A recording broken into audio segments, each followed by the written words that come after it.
Flex on the beat. Flex on the beat. Flex on the beat.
first.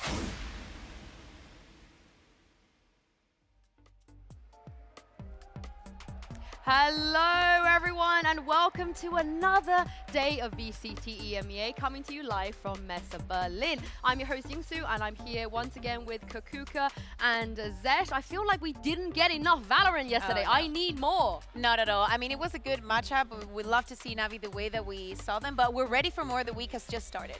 I think one best of 3 is just not enough. Especially if there's no 10 million overtimes, I'm not saturated. Yeah, I felt like we were 9,900,099 point whatever 9 short of those overtimes yesterday. Yeah, pretty much. But I do want to talk about yesterday real quick because we saw Heretics versus Na'Vi. It felt like a bit of a grim day for Team Heretics. Yes. You don't want to see your team lose like that, especially the streak they've been on as well. I know Zeke was pretty vocal on Twitter. We have a tweet from him here where he spoke a little bit about, on a human level, about what was going on. Please don't bleep on Kellogg for that last map. He was kind of taking the responsibility for this. And Cougar, we don't want to kind of pour fuel on the fire that's already burning pretty badly for them. And it's just sad, I think, at this point. Yeah, totally. I mean, we talked about yesterday how every single team that has faced off against Navi and Fnatic back-to-back have both count those as losses. For Heretics, their role yesterday was to do as much as they could. And I think that on the third map, they completely ran out of fuel. Probably Zeke was put in that tweet because the numbers that we could see on different websites for Kellogg's were not the best. But we could see that round to round, it was not his fault. It was more like a mental thing. In fact, their coach, Neil, had an interview with the Spanish broadcast, and he said that they acknowledged that the fact that the problem that they have is completely mental. They can even lose a couple of pistols and think that they cannot work it out.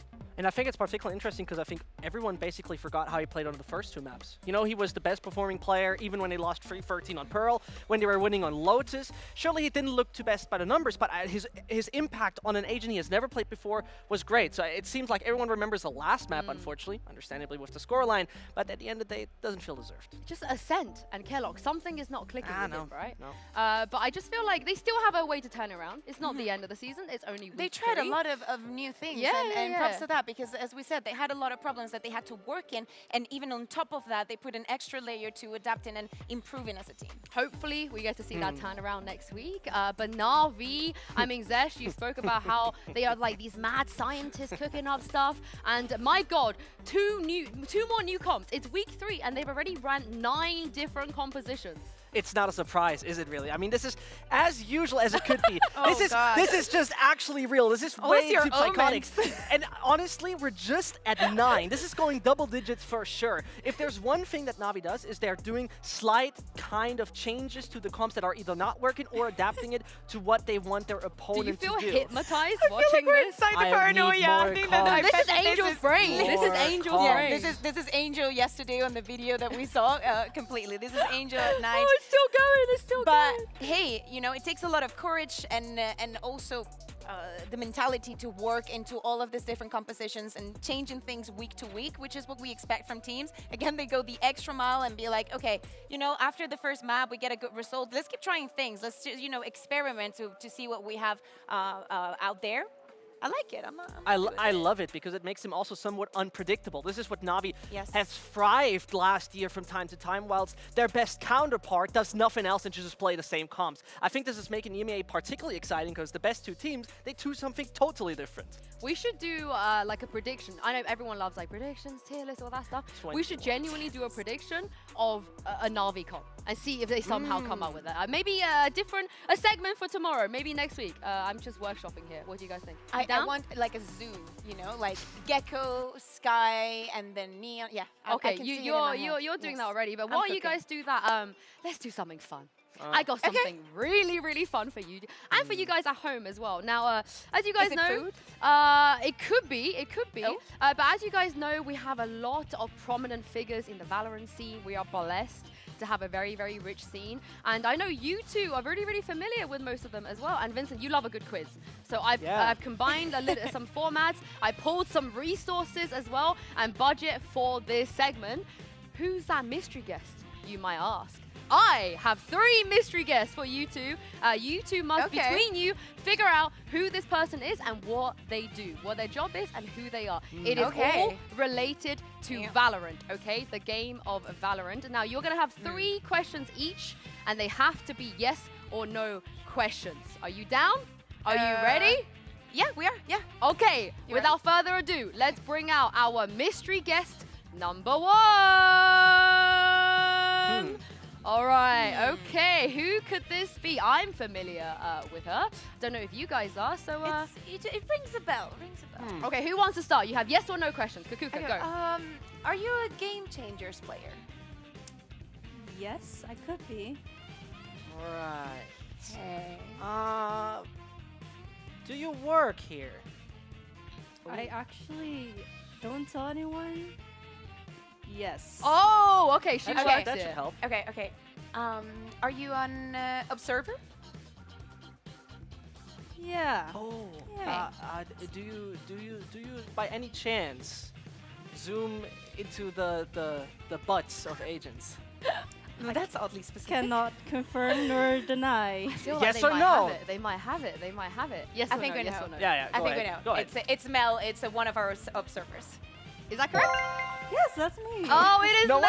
Mel! They got it. Okay, Mel was one of our observers. She's fantastic. Thank you very much, Mel, for participating. I really appreciate you. Wow, who actually got that? You, right, Kakuka? Yeah. All right, 1 point to you. 1 point to you. Yes. Now it's time to bring out our mystery guest number 2, and let's see how you do with this one.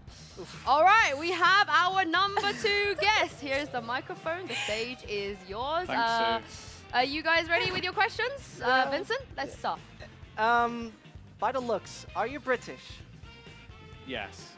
Look, does that narrow it down? A lot. only a Okay, few of okay. Depends. Would you consider yourself a massive K-Core fan? No. I know who it is. I know it. who it is. I know it. I don't care what you say. It's Sideshow. Correct. That was too easy. That was too easy. You guys got it. Too Thank you easy. very much, Sideshow, for making the trip all the way from North America So to nice. join us Yeah. here. Like I said, I pulled a big budget for this, guys. I did. I feel like the first 2 were too easy, so I've got a really difficult one teed up for you guys. Are you ready for this? Sure. Okay, our Okay. final mystery guest. Welcome to the show. Who's that? Ooh, I love the fit. I do too, but I think this is a tough one. This is a tough one. All right, let's start with the questions. Are you a pro player? No. Oh, Okay. He's got an accent. Yeah. He's done. Have you? It was a no. Have you ever coached a professional team by any chance? Yes. Oh, we're getting Okay. closer. That should Okay, make it okay. easy. Have you ever won an international trophy? No. That's okay. another Could be a no. lot of I feel questions. like though. Yeah. this is bullying. Okay. Yeah, but if the answer would have been yes, you know. Have you ever directly qualified for champions without having to play LCQ? Is it possible? No. No. Okay, he has never. He's played LCQ. All right. I think we're getting We're there. getting Okay, there. 2 more questions though. You've only got 2 yeah. left. Do you think the Summon FC was better than Fish 123? No. What? Well, that was a hard no. That was only a giving me hard no. no's. Okay. I think I got it now. Okay, last question. Yeah. Do you prefer snails over slugs by any chance? Is that possible? No. I know who it is. Who is it? I know who Okay, it is. Who is okay. it? It's Doom Bros. Is it Doombros? No, wait. Okay. He's taking off the disguise. It's not Oh. Doombros. It's Minnie! It's Minnie. Correct. We have Minnie on the show. Thank you so much for joining us, Minnie, coming all the way out from prepping for your match later. Thank you very much. And that was who's our mystery guest. I can't believe you said is that Doombros, but I will say Emmett? though, I was between the two, you know? big love and shout out to Sideshow because it was I think a 13-hour plane That's journey he a had to very take long just to be flight, here, and hopefully he's going to be with us for a bit later as well to watch these 2 games. Exactly. But I bet that the reason that he came over was the banger that we have for a day today. So maybe we can get him on the desk. Who knows if he wants to make an appearance? Yeah. What do you mean Cameron Corp isn't playing? I think that's why he's here He today. just came here today to Yeah. just be back tomorrow. Right. Yeah, and maybe production will let us do that again because I have a few more mystery guests lined up. But I think Cougar won that 3-0. So Cougar, you are the winners of a quiz once again. I think you need to get better at quizzes. Rigged. Zesh, but before we get ahead of ourselves, let's take a look. Our first matchup of today, it is Koi taking on FUT.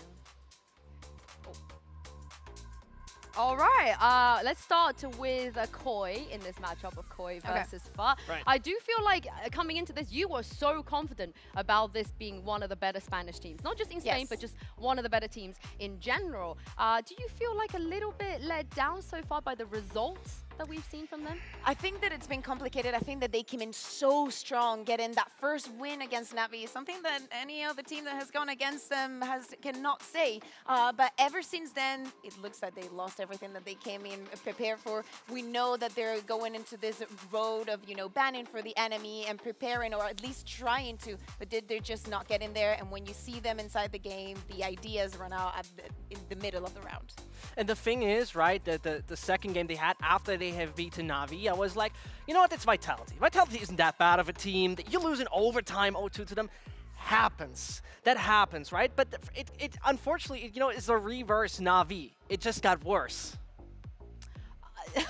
I don't want to be too negative. I feel like that was a negative way of ending it, but I think the players know as well. You know, we saw them against Giants. They looked like they were under a lot of pressure. That was tough. And also a Spain versus Spain game as well. I think a lot of the reactions from them, I know a couple times they got maybe a little bit tilted, a little bit emotional. And Zesh, we've seen a lot of other teams maybe in the game struggle with this. But having said that, it wasn't as bad as I thought it could be.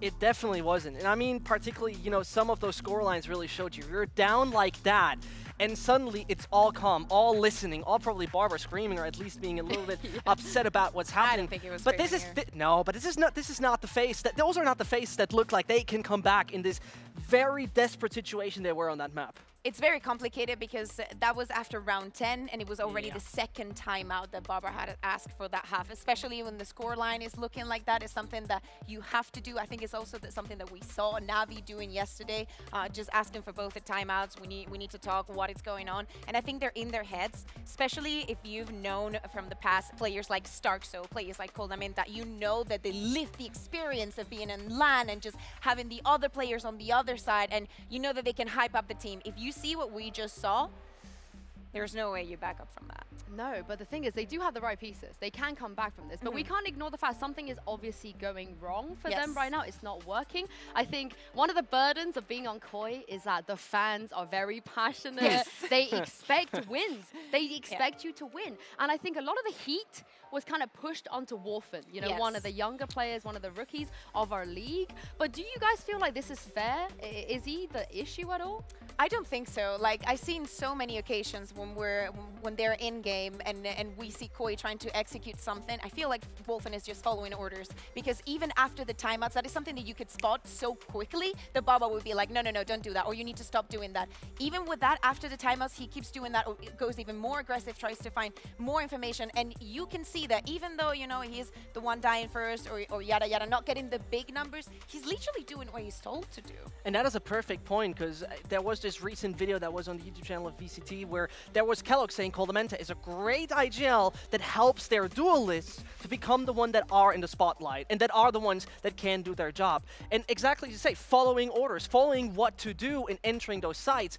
In the case of Wolfen, it seems like he unfortunately does not always result in kills, which is okay, but then the rest of the team has to come up with that. That's what I mean. Is that the reason why Koi are losing? No. Is it because of him? It's such a big contrast with other teams. I don't think that it's him. I think it's the plan overall, the lack of innovation from what we've seen previous years. I think it's still something that they can work on. Yeah, I mean, again, they have the right pieces, and they have won already, so it's not the end of the world. But their opponent today, I feel like it's a very different beast. Now, whose new favorite team is not FUT? And if they're not your favorite team right now, you're doing something wrong. Yep. They should be your favorite team right now. And Vincent, we've seen this little caterpillar in the cocoon blossom finally into a butterfly. They are not the same Turkish teams that we saw before. Yeah, and you know what? There's a reason why I invested in the NFUT. This is the old summer 2022 FUT that we're seeing that do, unfortunately, few individual mistakes. You see right there, they're dying one by one. They're dying in fights that could have been prevented. But here it is perfect. Sister getting a double kill, basically because they're not coming with the right kind of timings. And that is the old footballist that was doing odd mistakes type of FUT. The kind of team that was still seeking an identity, but could not find it, which resulted in not the best results. I mean, it got better towards the end of the year. Don't get me wrong, they won the VALORANT Regional League Championship. But when we take a look at how they've invested in the future, I'm so much happier how they've done right now. They feel so more complete. They feel so much more calm. They feel so much more structured. Well, let's have a look at now, because this is the FUT that we saw very recently. Exactly, and this is where you see such well-coordinated executes that work piece by piece. Every single one of those pieces, we could take minutes to explain how this B-side goes, but all of this good structure on taking such a compact side has a clear, wonderful spice called Kiwi that is exactly what you need, that adds up as the perfect utility, because we always said Turkey's great in fragging, Turkey's great when it comes to winning individual duels, but now this adds up to understanding the game so well. I mean, that's what Doombro said, Yes. right? He said that they are Exactly. his dream team. They have the Turkish aim, and now like the best strats as well. Kukuka, I don't want to get ahead of myself, but I want to see them at Tokyo. I would I love wanna to. see them at Yeah. Tokyo. The first day, I asked every single team who the dark horse was for the competition, and I think only one team put FUT, not even on the top 4, but also as their dark horse, being like, yeah, this is going to be a surprise for a lot of people. To me, is obviously what you said about, you know, bringing something new. I feel like last year they were just following the trails of everybody else, being like, oh, some teams have been using KO, let's just bring in the KO. This, you know, but playing most in the comfort zone, in the old comms that, you know, will premiate the jet play and the duels. But right now they have depth to them. What I will say though, because they are going up against Koi today, and Yes. the old FUT, the clip you showed was against SMB, another Turkish team. But traditionally in our league, in VCT in general, when Turkish teams go up against European teams, the record is not the best. I feel like if you guys can see this right now it's at 42 to European teams and only 21 to Turkish teams. It 1 to might 2. be the case, but you know, they've already added up too. I think that is great, from 19 to 21. But realistically speaking, I mean, it has been just a weird and different development in the past where we always were like, yeah, the Turkish teams are coming now to EMEA playoffs. It's not going to really go that well. We had a few exceptions, but, you know, that was pretty much it.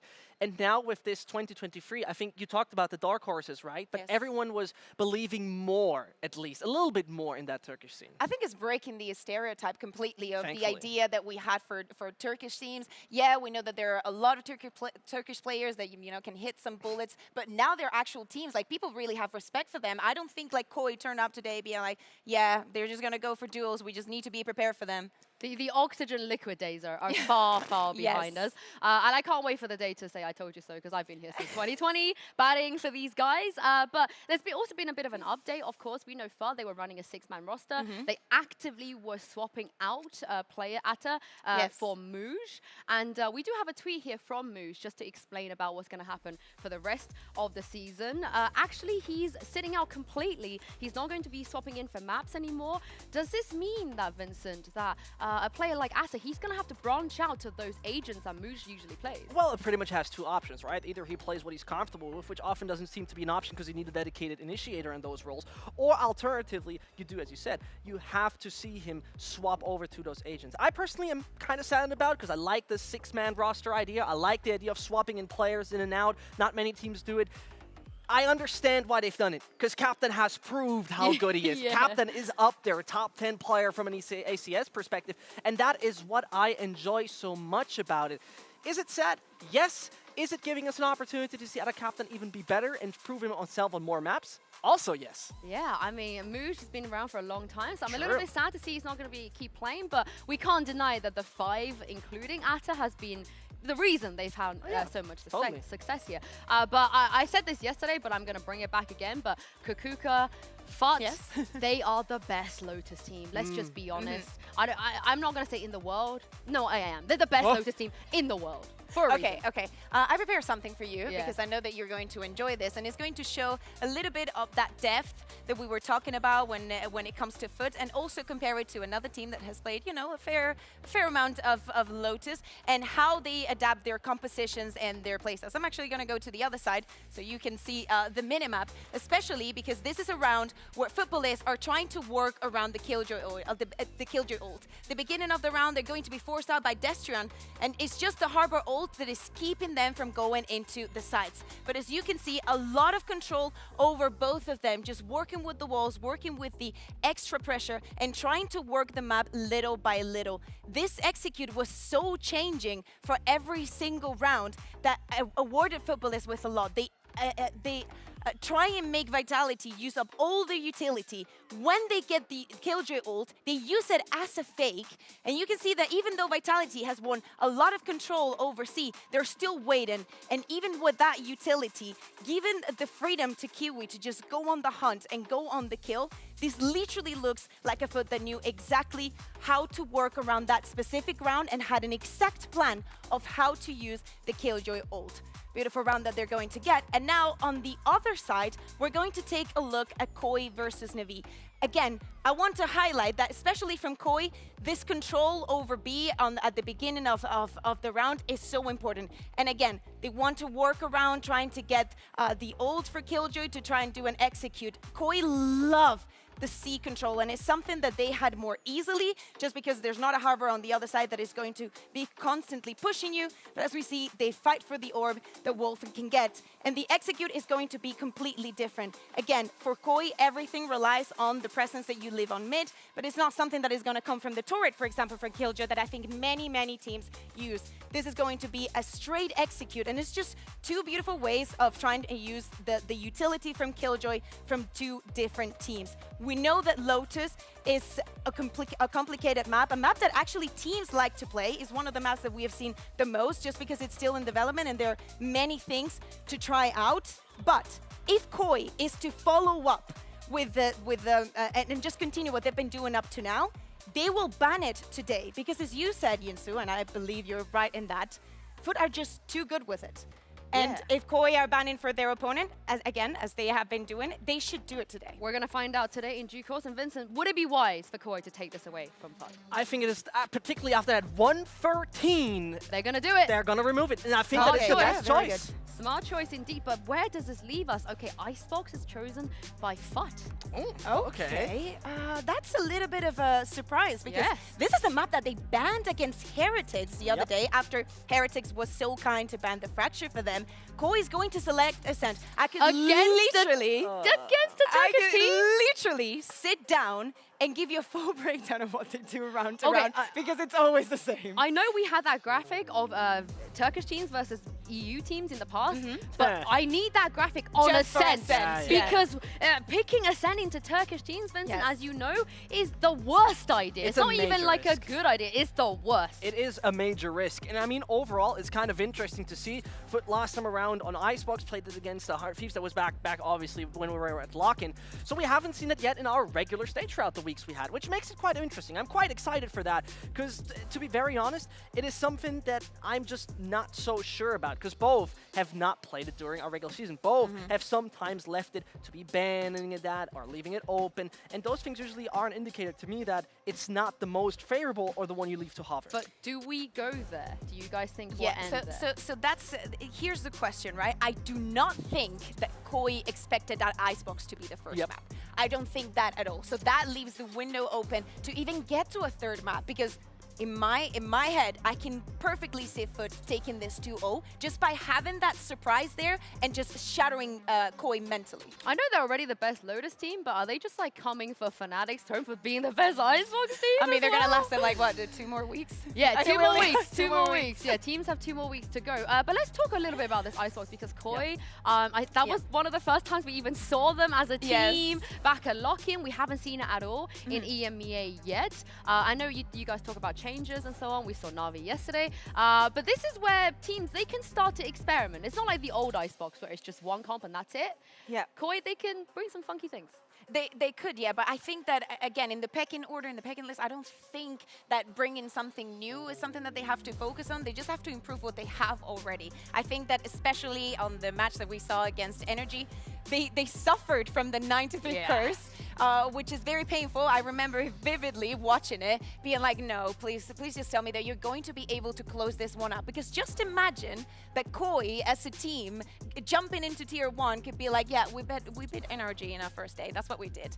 They nearly did. They nearly did. It's just so frustrating. Yeah. But the interesting part is that they so far throughout this year have never changed the composition. Not on one map. So that is giving us this idea of maybe they're sticking to full safety. Maybe they're not swapping too many things around. I would be generally surprised if we would see that, even though with the time given, you know, you say it's not the highest on the pecking order. I agree. But at the same time, I also would just want to see some changes basically for the sake of it, because you have to say so far, not everything worked, even when you didn't do those changes. Yeah, on the side of FUT as well, you know, you talk about how Koi, they have so many things they need to focus on. Maybe they're prioritizing one thing over the other. And looking at this map pool as well, Ascent, Ata didn't play there. It was Mooj that came in. Yes. So how much work have FUT been putting in to make sure to get Ata, you know, kept up? Is this something you feel like Koi maybe lean towards on purpose, knowing that?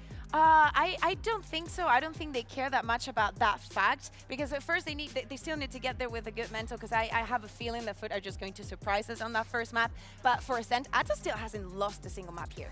So Yeah, I true. think that he's just living his best life. I do not think that he's the kind of player that you have to put extra worry about, being like, oh my god, we need to teach him how to do this and that. I don't think that that's the case, and I do not think that Koi sees it that way. And I also think when we're talking about Ascent, right, previous results from Koi are not giving us the indicator that they should be too scared at that. So, you know, it feels like with that victory against Na'Vi, and they're super close one against Giants at 11-13, I believe they themselves think they're confident enough, but at the same time, it's a Turkish team they're playing against on Okay, this map. quick percentage for and against. Oh, Odds, what are the odds? What are the odds?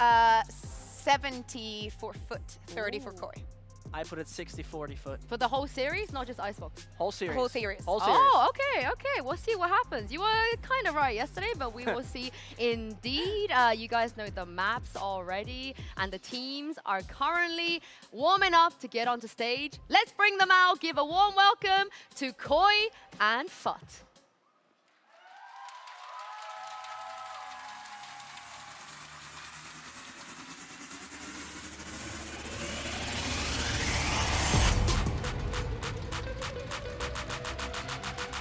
Koi.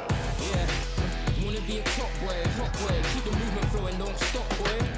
Wanna drive a new car straight out of the block, boy. Keep your mind focused on the plot, boy. Yeah, wanna be a top boy, keep the movement flowing, don't stop, boy. Wanna drive a new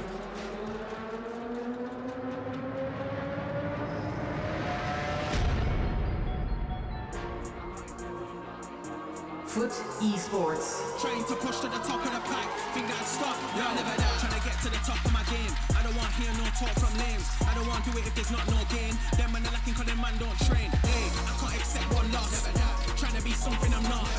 Trying to push to the top of the pack, think that I'd stop, no, never that. I can't accept one loss. Trying to be something I'm not. Trying to push to the top of the pack, think that I'd stop, no, never that. In the history of VCT EMEA, we've never really had a Turkish team that can be considered as the favorite, as the one that could continue that win streak, and we finally got it with FUT.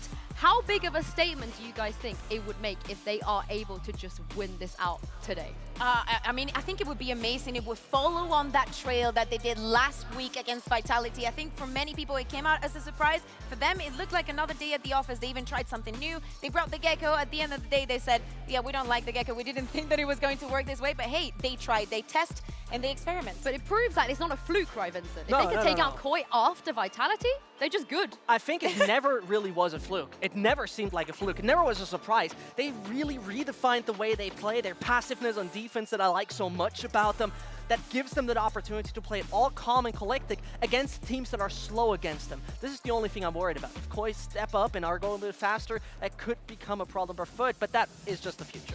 well, we're heading into Agent Select now. Koi, again, we haven't seen them play this map since lock-in, but Cougar, you don't see, same for FUT, but you don't expect changes on the side of Koi at least. Maybe for FUT? Maybe something I want to see them on the side of FUT.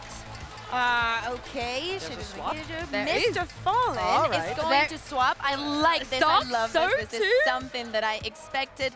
They're going for that double controller. Starso moves. And it's no making stage on the server. making me feel a type of way, Vincent. There's going to be so many walls. The plans are going to get so complicated. I think that Trex here has the upper hand, having the KO and opposite to the Fade. I think that it's his time, his moment to shine. And, you know, not even a duelist. Wolfen is feeling safer on the Sova. Yeah, crucial change also here on FUT is that they fully remove the Sova in this case, only rely on the Fade. Not the most usual for Icebox itself, though we saw changes there from time to time. But Not both a fan. going, no, same, exactly. Not a fan because on executes it seems so important to actually have such a Sova, for example. So therefore, it's an interesting swap. I like it that we moved to double control. I also like it for Wolfen. He was under so much fire for not being the duelist that people wanted him to be. But for you, those of you guys that don't know about this player, he's played so much Sova. So much. He is so comfortable on this agent. It takes the pressure off of him this week. Yeah, I still remember even when he moved onto the chamber and he was doing different things in Spain, he always said it like, you know, I'm a Sova player, but I will play for the team. It's not like I want to be playing this all the time. I want to be flexible. But we know that specifically here in Icebox, he was under so much pressure. He was not getting the duels. He was not getting the impact that he needed to have for his team. And I think that with Sova and the way that you can play on this Icebox without a duelist that we've seen so many times, because people, you know, do not remember that there was a time with Chamber. I don't miss those days, actually. Vincent, how many agents are there in the game? You should know this. You're a little quiz guy. 21 or 22, I can't Well, write all down. I'm going to say is with this Harbor, it's Starkso's 18th agent in an official match. Why not? 18th. He's becoming that player, that flex player.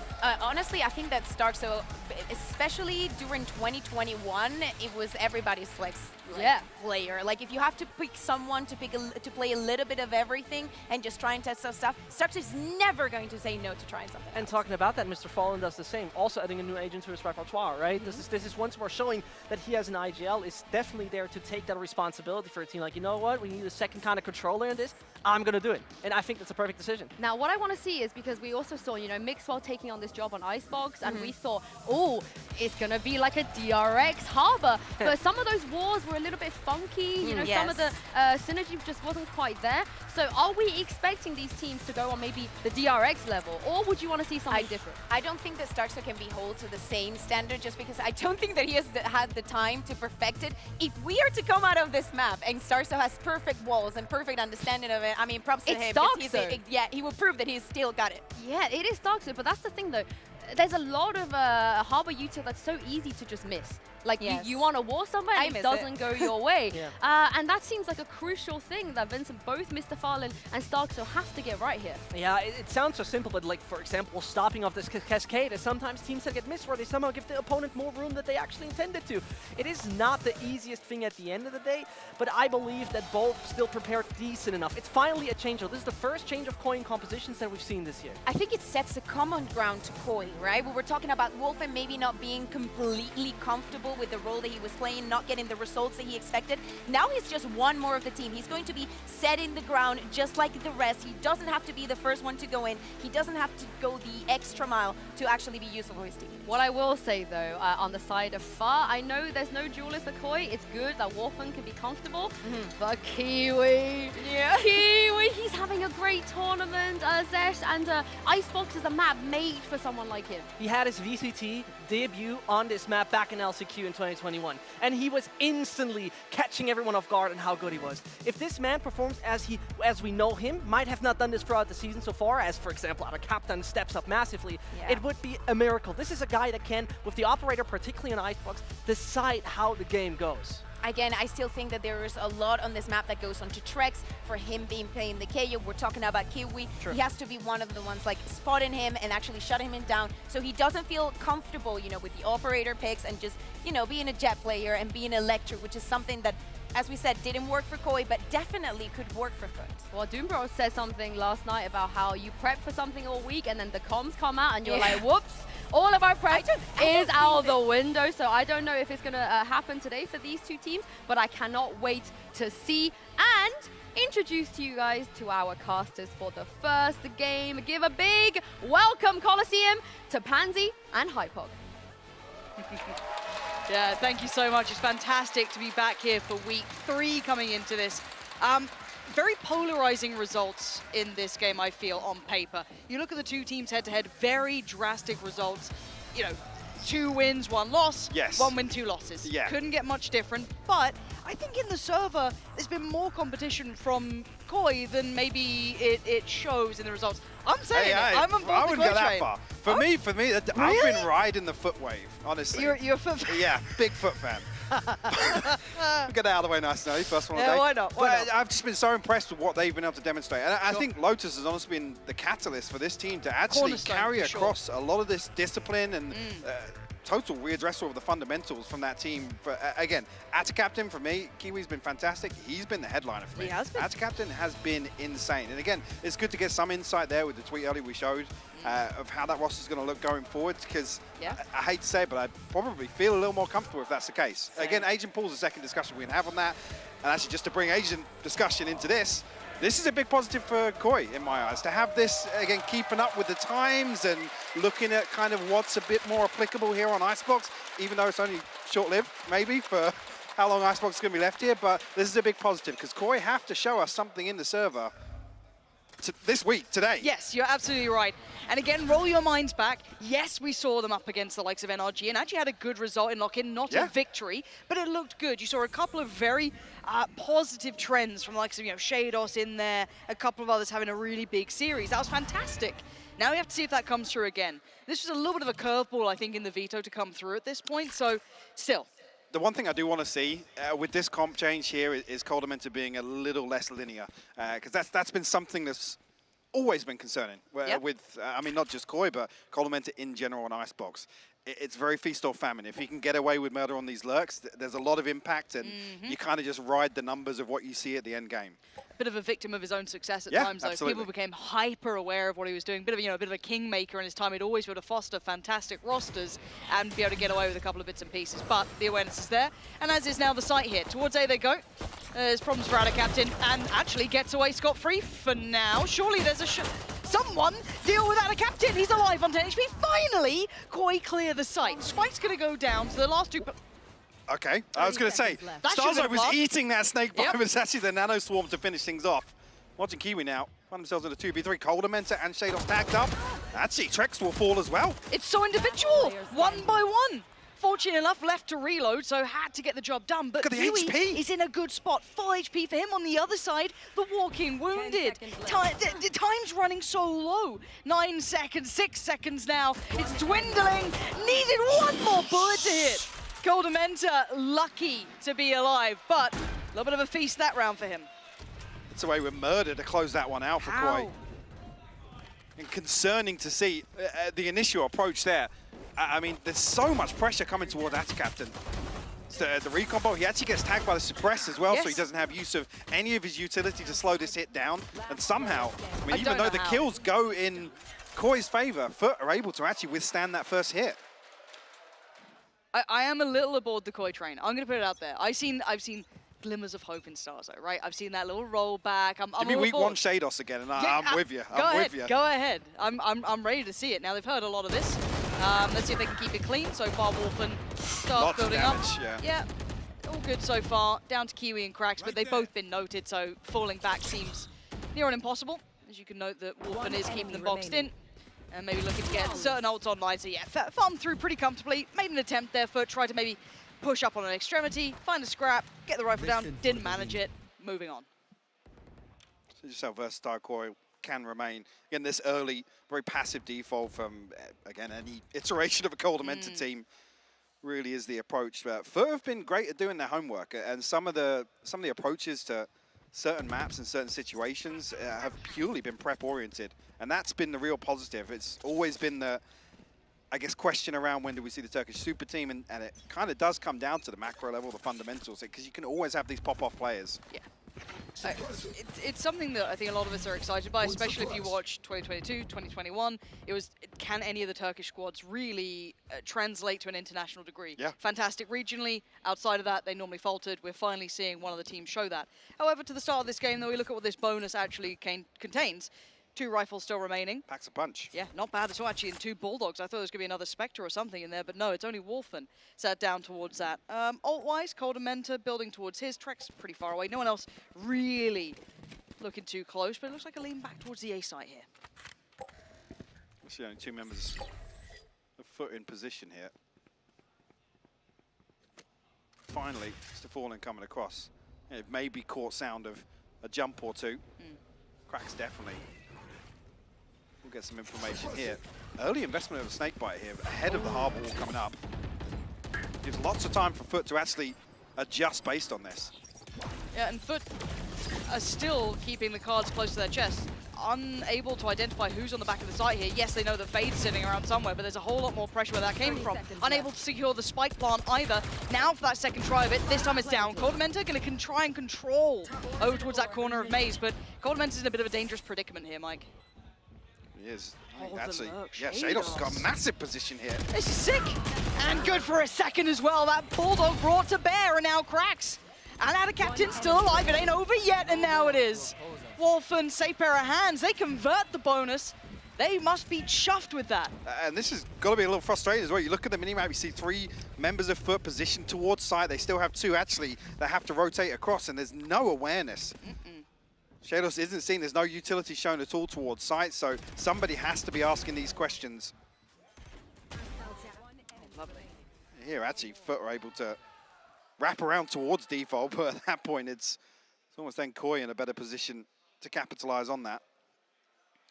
A couple of early concerns here. What's caught your attention? I mean, there needs to be some awareness from FUT in that rotation to come across. If Koi continued to try and punish a side, we saw on the pistol, again, bonus aside, there was a 5-man stack towards B main. If this is kind of Koi's game plan here, and to kind of mitigate the lack of the Sage and use Harbor towards this A hit, have to see some space taken elsewhere. Early days yet, just initially. Certainly a trend that we could see carry on forward. Something worth touching back in on later into this, at least this half. We'll double check, see where that's at. For now, a little bit of variety, spice of life and all that good stuff. But again, probably the right choice when they're up against pistols. Much easier to sit into this post plant now. Depend on some of that nice utility a little bit deeper.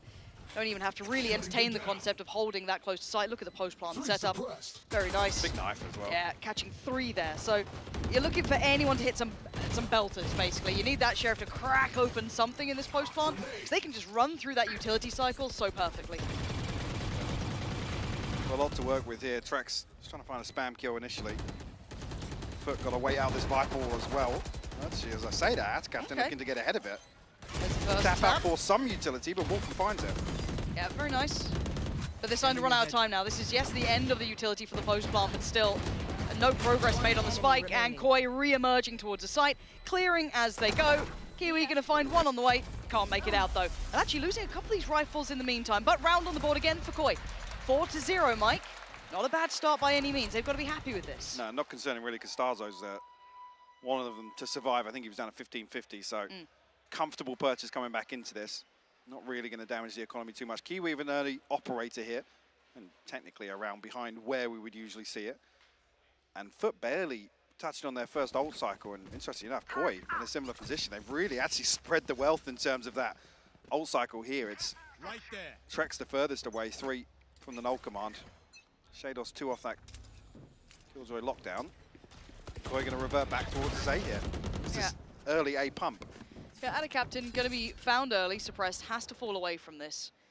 I do want to see if there's evolution on it from the Koi side as well. Obviously, they've had a couple of wins in the pocket now, kind of approaching it this way. Interesting if this is actually an intentional adjustment here, that Wolfen's posted up in this lurk to try and find a kill maybe and play a late Hunter's Fury. Are they going to pressure this? Yeah, they're pushing deep towards that A site. They're actually going around with the Prowler now.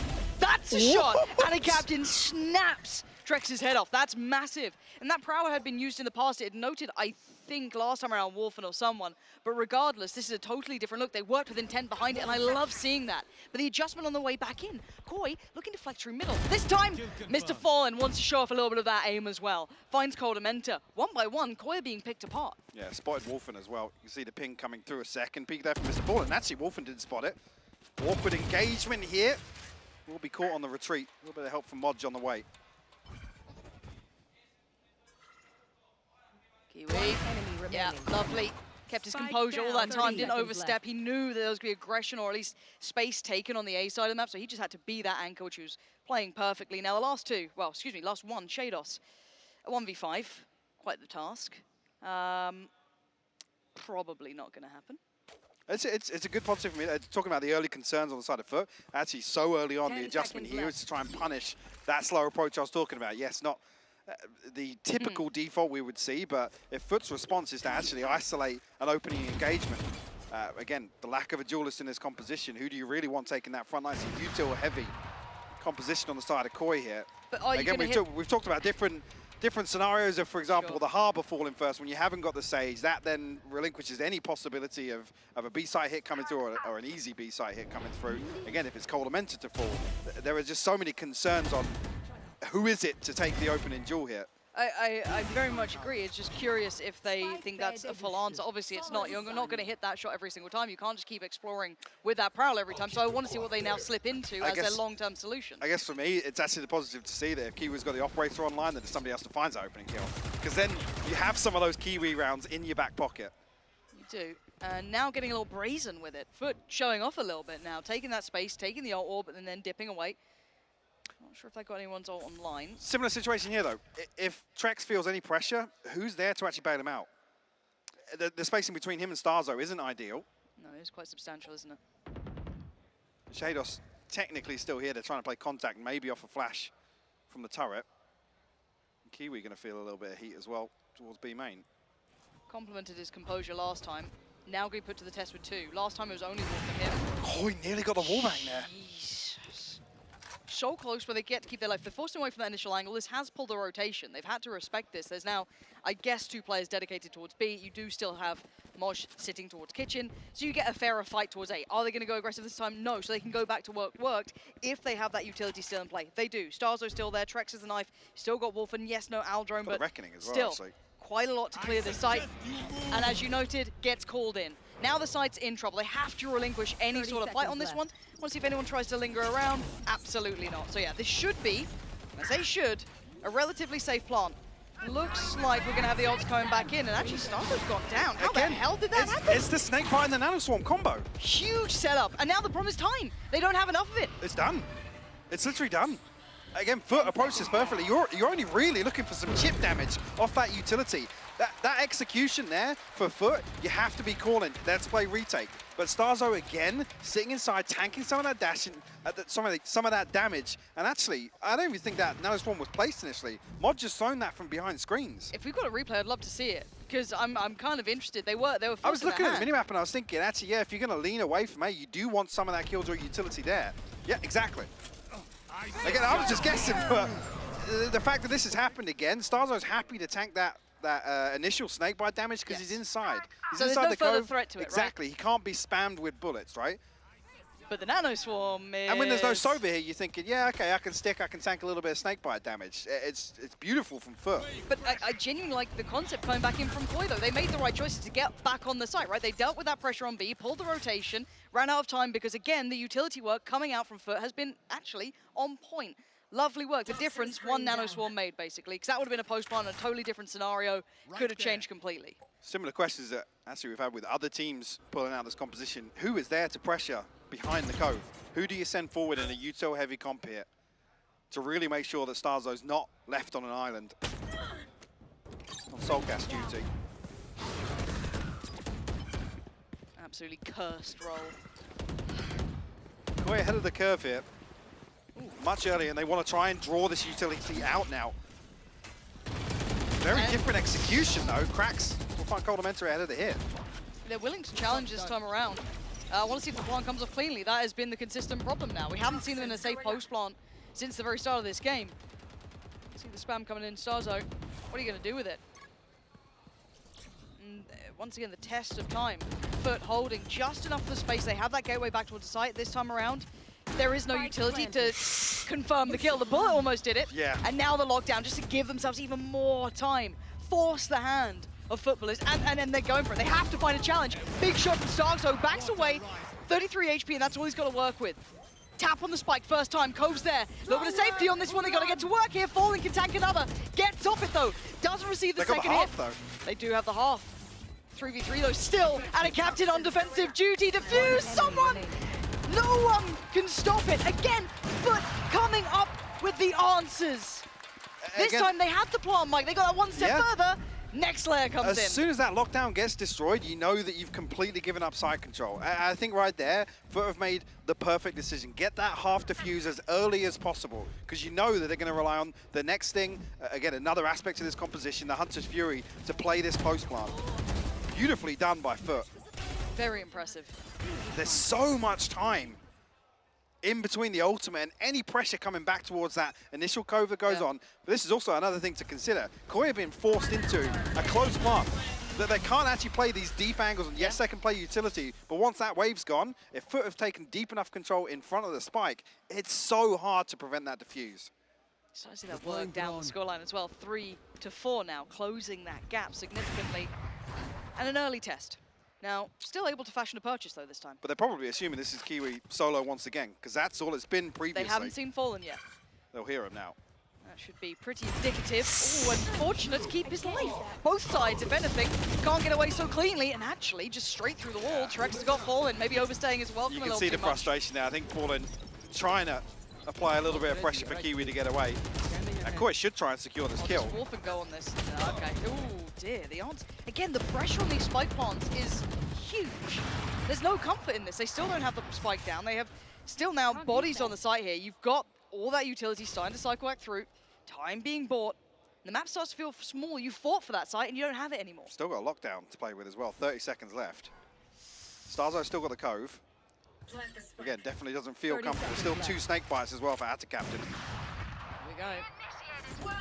There's the lockdown. Beautiful timing on it. Beautiful timing on the lockdown. Yeah. There's nothing to be done, really. No. They've got to deal with this. There's so little to achieve here. Kiwi's starting to pick him off. Trex goes down. Cove's in place. No spike to be planted. They are absolutely screwed. Coldamenta desperate to try and defend this. But with 8 seconds, what choice do they have? Scrap it out. Brawl it out. Spike can't do anything. It's too late. FUT again showing off. They have perfect composure. They understand the scenario. And their utility work, Mike, has been sublime. Sublime, yes, but it's so basic. It's There's working. not really any flair to it. Koi just completely fumble in the audible moment of that round, where it's like, oh crap, they put the lockdown. Do we plant? Somebody come. I think Starzo comes through. Is like, yeah, okay, I'll try and get it. Oh, I've not got it. I've got to run away. I'm detained. And then it relies somebody to bail the entirety of Koi out from the back of yellow. Really, really awkward round to watch back. So again, this has been the concern of some of these applications, the Harbour comps is, if you don't get that first plant attempt down, what do you do? Because there's no duelist to then aggress behind these walls, step beyond the utility, dig a little. That's what I was saying. They need to get that kill on Kiwi, because that's the one that almost secures B-side control. That's the only player towards Snowman. It completely opens up, you know, an open plant outside that means that Koi can have a much more comfortable, not sitting backs to the wall in B main, relying on utility. Yeah, I was kind of surprised we didn't see either Wolfen potentially try and pressure it, you know, try and work through the wall. I know it's a little uncomfortable. Doesn't feel good at all. It's not a fun role to try and do, but someone has to do it. Wolfen sends the recon forwards, and there's nobody close enough to him that's like, cool, yeah, let's double swing this. No. Again, let's trade the op. He can only get one of us. They heard the frenzy. They knew they had an opportunity with that, and then didn't take any of that advantage, which is a little bit surprising. Sadly for them, going to start costing them, and this is a tech timeout if you are wondering. Shocker. Shocker. It is now, though, leading into a Koi timeout. Okay. So the back-to-back, you know, we're really being treated here. Get all of it. Yeah, but for Koi, it is time to try and find adjustments. It's 4 on the trot now, coming in for answering that early call. And comfortable rounds, I've got to say that It feels close, but they're not. Like, if you know what I mean? Like, if you look at the rounds, they look kind of scrappy on the site, but again, all those key moments, denying the plants, pressuring Stark, so putting him in the soul cast role, perfect use of that lockdown just to soak up the time, no one pressuring Kiwi behind it, all of these things factoring in. I don't know how really Koi are going to come out of this. No, we need to see a little bit of adjustment around some of these Harbor-oriented, or completely based on Harbor utility executes. Again, I was happy to kind of see a little bit of adjustment in that Hunter's Fury round where it's like, okay, let's throw the Cove towards front screens, cut off those sidelines, apply pressure, obviously ahead of that utility. Then they get some control, but it's a closed plant. It's not a comfortable plant position for them to sit back. Once the Hunter's Fury doesn't get a kill or deny that first half defuse coming through, you're without a paddle. Sat behind Nest, like, okay, cool, we've got to fight back. We've got to hit the site retake again. the site. Yeah. It's I guess another factor that I'd love to see if they could try and figure it out. I mean, it feels near on impossible, but get another lurk going. You saw Shados having so much value to that, but again, hey, go find value in the middle every single round. That's almost impossible. So, well, like a broken record. Sorry. With 3 people there, if you're talking about Momentum playing very deep with 3 people and not one of them being a duelist, that frontline pressure just isn't going to be there for me. Yeah. Especially because that front line becomes Trex, Starzo, and Wolfen. Wolfen's going to be droning. Yeah, it doesn't work for me. No, the math isn't mathing. As it stands, though, variety being explored by FUT. Already going to try and invest Kiwi down towards Tube, so showing off a little bit of difference. And gets banged out by Coldamenta. All right, well, that's how you start it, Mike. There's your duelist. It's actually Viper. And Coldamenta playing it. So, at this point, though, I don't think they've realized, I guess they're trying to figure out what success they've just found with Kiwi being there. Who's been pulled on to B? Where is this additional player? I mean, I'm happy to see this drone come through because, as I say, on the back of that opener, you want to see some decisiveness here from Koi. Capitalize on that. Oh, they're willing to fight on this, though.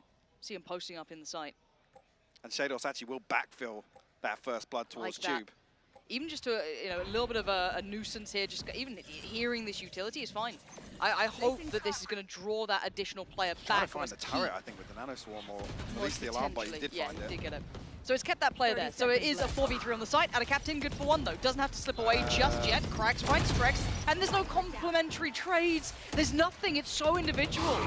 Divide and conquer, and Stars are the only one really able to try and make something out of it. But it's futile. That was I think they answered some of the questions there, but then trying to take the site, they fail. 10 seconds left. Yeah, I mean, the one obstacle that really breaks us apart is FUT hitting every shot they need to. Yeah. When the site hit comes through, because Shados has timed this to perfection. Actually trying to create some pressure towards Tube. And it's not Coldamenta. You can hear it's the Nano Swarms. It's like, hey, maybe there's 2 posted up here. Who knows? And maybe that is the indicator for FUT. It's like, yeah, okay, let's dig our heels in here and actually fight Koi as they come towards site. But again, the spacing is awful, Lauren. It's very bad. This Cove goes up and it's like, okay, we're cutting off half of the sightlines, but Ats Captain's got a kill ahead of it. So it's not like, there's no security provided by this Cove. It's like, oh, well, now Stalzo's got to swing out of his own Cove. Brilliant. That's gone well. Yeah, it's... as much as I've enjoyed seeing Koi try to adapt to this, credit to FUT for staying a step ahead. They've really had the answer. Yeah, Kiwi, Tom banged a shot out and it happens. But he's generally been quite slippery. That doesn't happen every round. No, it certainly doesn't. That was the first time we've seen it, and they tried to then exploit that, a little bit of an adjustment. But Kiwi, again, different position here, and that actually doesn't note Kiwi.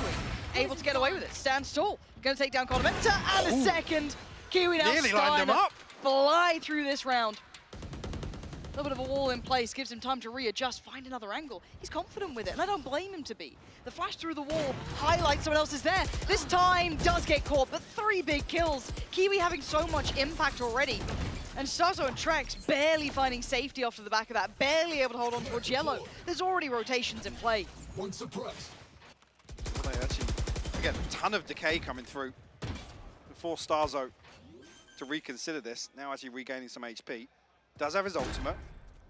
Trex has to be on red alert here. Last player actually, the peak is perfect there with the Veal, and actually Trex finds one, but nice Mod's good for the trade. And Koi here, I think, just like, yeah, we found the op. Again, is he solo? Let's try it. Let's roll the dice. Find out. But it takes him so long to pinch Yellow. Yeah, now I'm a little bit concerned. That start was fantastic, but it's dwindled very quickly for me. Yeah, it has. There needs to be some rounds that are just approached completely differently. It's not based around, we're going to cove and plant. There needs to be some map control, Garner. There needs to be some where you're happy to just throw a 3v3 somewhere on the map. Try and take the fight. Yep. You've got some remove fiery some players. of this, exactly. Remove some of this utility. Remove some of the control that FUT inherit for free being on the defensive side on Icebox. Because the sum total of Koi's parts should be nasty as hell. Now this time, dealing with that early attempt, that early foray into aggression, and taking space towards the A site. Time the knife will land. Aware of that aggressive endeavor they've been trying to explore. And Koi start taking the space back. But again, all in this time. There is no one player left back. Maybe you'll see a consideration for Ultimenta, but again, isolated. Trex lucky with that. He was on his own. And the captain does go down, and this time they do have a little bit more side control. 3 players here ready for it though, Kiwi a mile away. Yeah, first time Atsi tries to get a little bit of damage ahead of even getting towards that utility wave. Starzo immediately spammed off that cove, but open plant this time. So much more comfortable for Koi here. And he's away. Do have the Reckoning, it's invested very early on here. Oh, and the ult to come through at the same time. We've got a couple of ults being invested into this. Kiwi just striding back in there, just falling like flies. How the hell is this happening? Defuse started. The snake didn't land. No. Oh no, you got to challenge this. The diffuser has been dealt with. Okay, a 2v2 now. Swing, double face. Mosh has got caught of enter. It's just one. Shados needs to be ice cold. He's got one. Oh, and he's got the second. Shados just about keeping this scoreline from spiraling out of control. You can see immediately both members of FUT look back towards mid, they look back towards screens, anticipating he's a late round piece once again. I don't know if that's a miscommunication or just a whiff on the lineup, but both snake bites landing for default, not for this open plant on the side of the rope. Thank God for Shados. You see there, if FUT don't panic and look towards the flank, there's a real chance there. Actually, a double face once again clears that. Yeah, it's pretty fine margins, even in the victories now for Koi. We've got to see if they can maybe bounce further off the back of this. Early on, though, pressure towards Kiwi, who's been incredible at handling it. Gets curious. Doesn't kill the cat, kills Shados this time. Brazen to try and go for that when we know that Kiwi has been happy to deal with this B-long area. You note him close with the knife as well. You definitely not quelled him. There's nobody ahead of Shados, so it's... I don't know. It's upset you, hasn't it? Yeah. All right. We'll move on, don't worry. Starzo's dead here. I don't know. See him clearing down towards barrels and nobody actually swinging from belt there. Okay, forced away. Nothing to be really... Ooh, the spam. There shouldn't be like a direct threat to life here. I'm looking to see if anything's going to do it. No, it's fine. So we actually do see the post plant, and they're not sitting super deep. They haven't fully backed away from the site this time. Actually committing to the fight on the site, which is precarious to say the least. Still some utility to play with, and Trex is absolutely deleted. Mosh is there, and he's actually got another Cold Enter, just looks ineffective in this. Lockdown comes in, so Starkster, what are you going to do? Stand and fight or try and back away? Wolfen, similar predicament. They've got nothing to play with in this. Starkster is going to have to relinquish this round. He has to respect this as best he can try. It doesn't matter. And a captain seals it, signs it, delivers it. I've got to say, this scoreline should have been harsher against Koi. I mean, yeah, Koi got away with a miracle here, pulling 5. They get a very hot start, but even that last one, you noted it. Yeah, Koi want to stand their ground. They want to fight on site here. And there's a swing 3 or 4 seconds apart from Cold Enter, which then gives FUT the lockdown.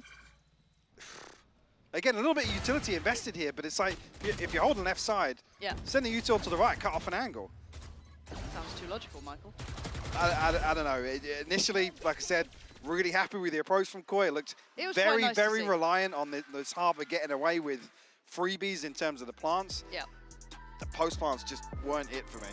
No, and like some of it I do want to kind of put on the fact that Koi simply weren't hitting some of the key conditions we'd have liked them to, but again, that agent composition does feel slightly stunted in its variety in that, and I feel as though FUT, though, in comparison, fully equipped to handle it.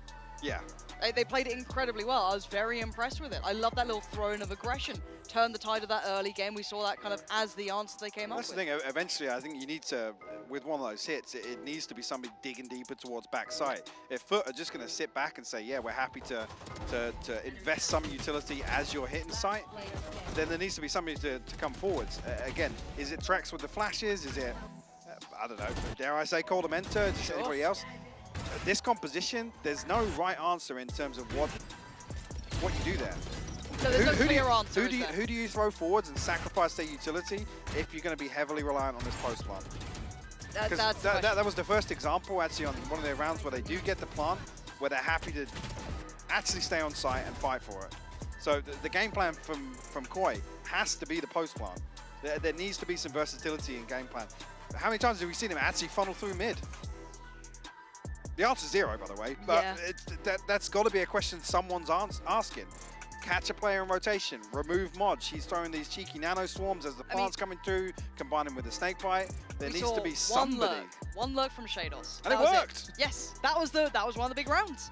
There was that attempt at it, I guess, on Tube after you saw Coldamenta get that one pick on Kiwi, but that was a bit, I don't know, a bit behind the fact, but I'd love to have seen a little bit of adaptation. It does feel a little bit too one-dimensional coming out, but on the other side, flipping the script, I guess going forward into the second half, I don't think FUT have these issues. The composition isn't as flawed, as stunted, and I have a wonderful update. Thank you, producer. You're spoiling. I can't believe you're spoiling. You want to wait? Let's wait. All right, I'll let it happen. No spoilers. We don't do spoilers here. 3, 2, 1. Does it change? Does it change? Are we going to update it? Surely the overlay is ready. There we go. Woo! Tech pause. Sorry, I did almost spoil it, and honestly, that's on me. Yeah, you got a suspense build. Really? Yeah. Really ensnaring the senses. Wow. Yeah, it's super exciting. Love a tech pause on the half. Probably one of my favorites. When do you like a tech pause? Start of the game? No, I think like second buy round. Second buy round. Second buy round where tech pause hits. That's where you enjoy it. Yeah. Or maybe round 2 because nothing's really happened yet. So yeah, there's nothing to actually talk about. Yeah. Yeah. No, that's fair enough. I do believe we have Sliggy in the house though. We could talk about that. Maybe he's actually added to this. Do you think it's his fault? Maybe. He used to be an observer. They often break things. Yeah, he's probably been behind the scenes, a little fiddle around. Maybe the problem is we've got 3 observers here. Oh my god. It's just too much. There's too many of them. We even put Mel on air earlier. Yeah. I'm desperate for the pre-show if you've got him wheeling Mel out. Zilb's next week. Oh, we have a treat. We've hit the for panic you. button. Yeah, they're like, oh, casters are going off script. Yep. They're starting to have too much fun. So you know what, for a group of people who are probably not having fun right now, Analyst Desk, enjoy. It's a tech pause leading into the second half. Thank you very much. Now, why are they pretending like they don't know why there's a tech pause, Vincent? It's Pansy and Hypog. They're the masterminds of tech pauses. Yeah, that's I all think they do. that is what we actually should analyze. Like, what is their idea of blaming that this is not their fault? I honestly think every single tech pause, even when they're not here, is their fault. Quickly, was there a tech pause yesterday? There wasn't a single one. So. Not a single one. Who was not here yesterday? Well, I can tell you that Michael was still in the UK, so definitely Hypo wasn't here. To be fair, I mean, I appreciate that they want to give us a bit more time to talk, you know, it's fair enough. I will take all of the time. Give you guys an update at home. The tech pause is due to a game crashing for one of the players, so we're just going to set up again, get back into game, and hopefully get back in due time and not take too long for this. But it is at the halftime, so we do have plenty to talk about. Yes. In the beginning, I feel like Koi, we were all sitting here like, ooh, they've turned a new leaf. There's some things going on. But then it kind of fell apart a little bit. Yeah, completely. Like Shadows going on mid. Like they had some strats, especially for, I think, those 4 rounds that they caught in a row. And again, it's just Koi feeling good, feeling confident, getting the plans. But it's the moment that football is actually, the FUT asked for that timeout.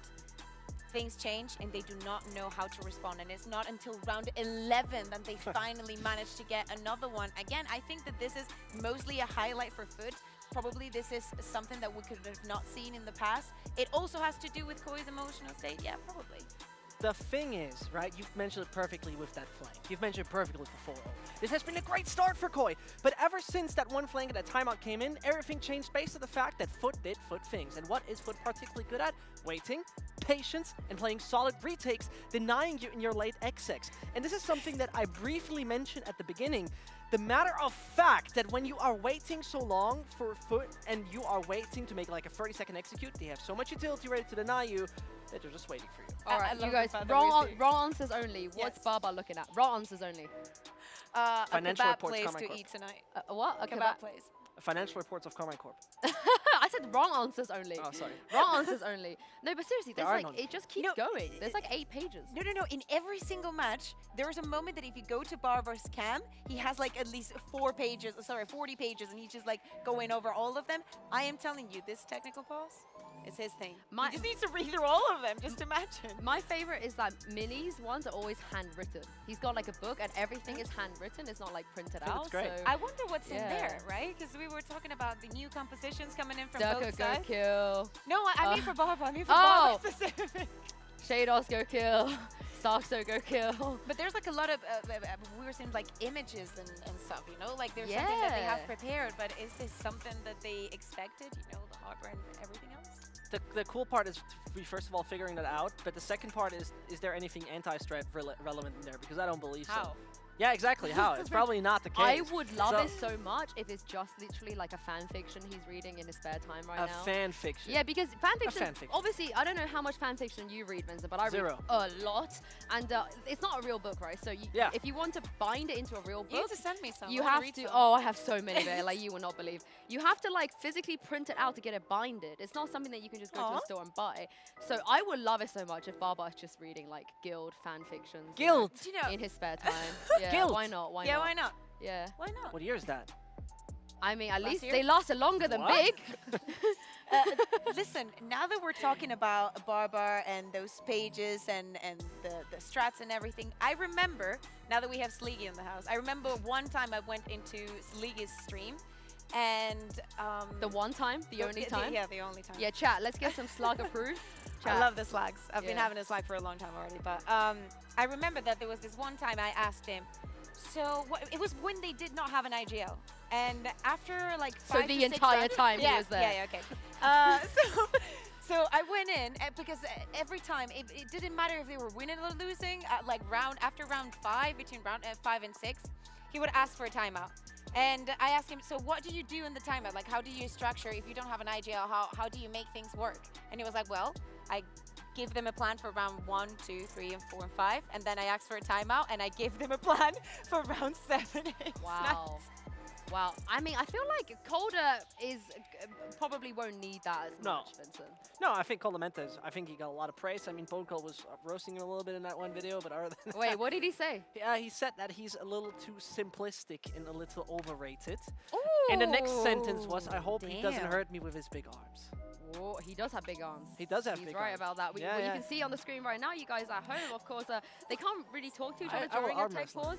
Yeah, they can't really talk to each other during a tech pause, but we have seen in the past where some IGLs talking about how in these moments, they have so many different ideas and thoughts going through their mind. It's difficult to kind of like hone in on one. But to be fair, 7-5. It was a smiley.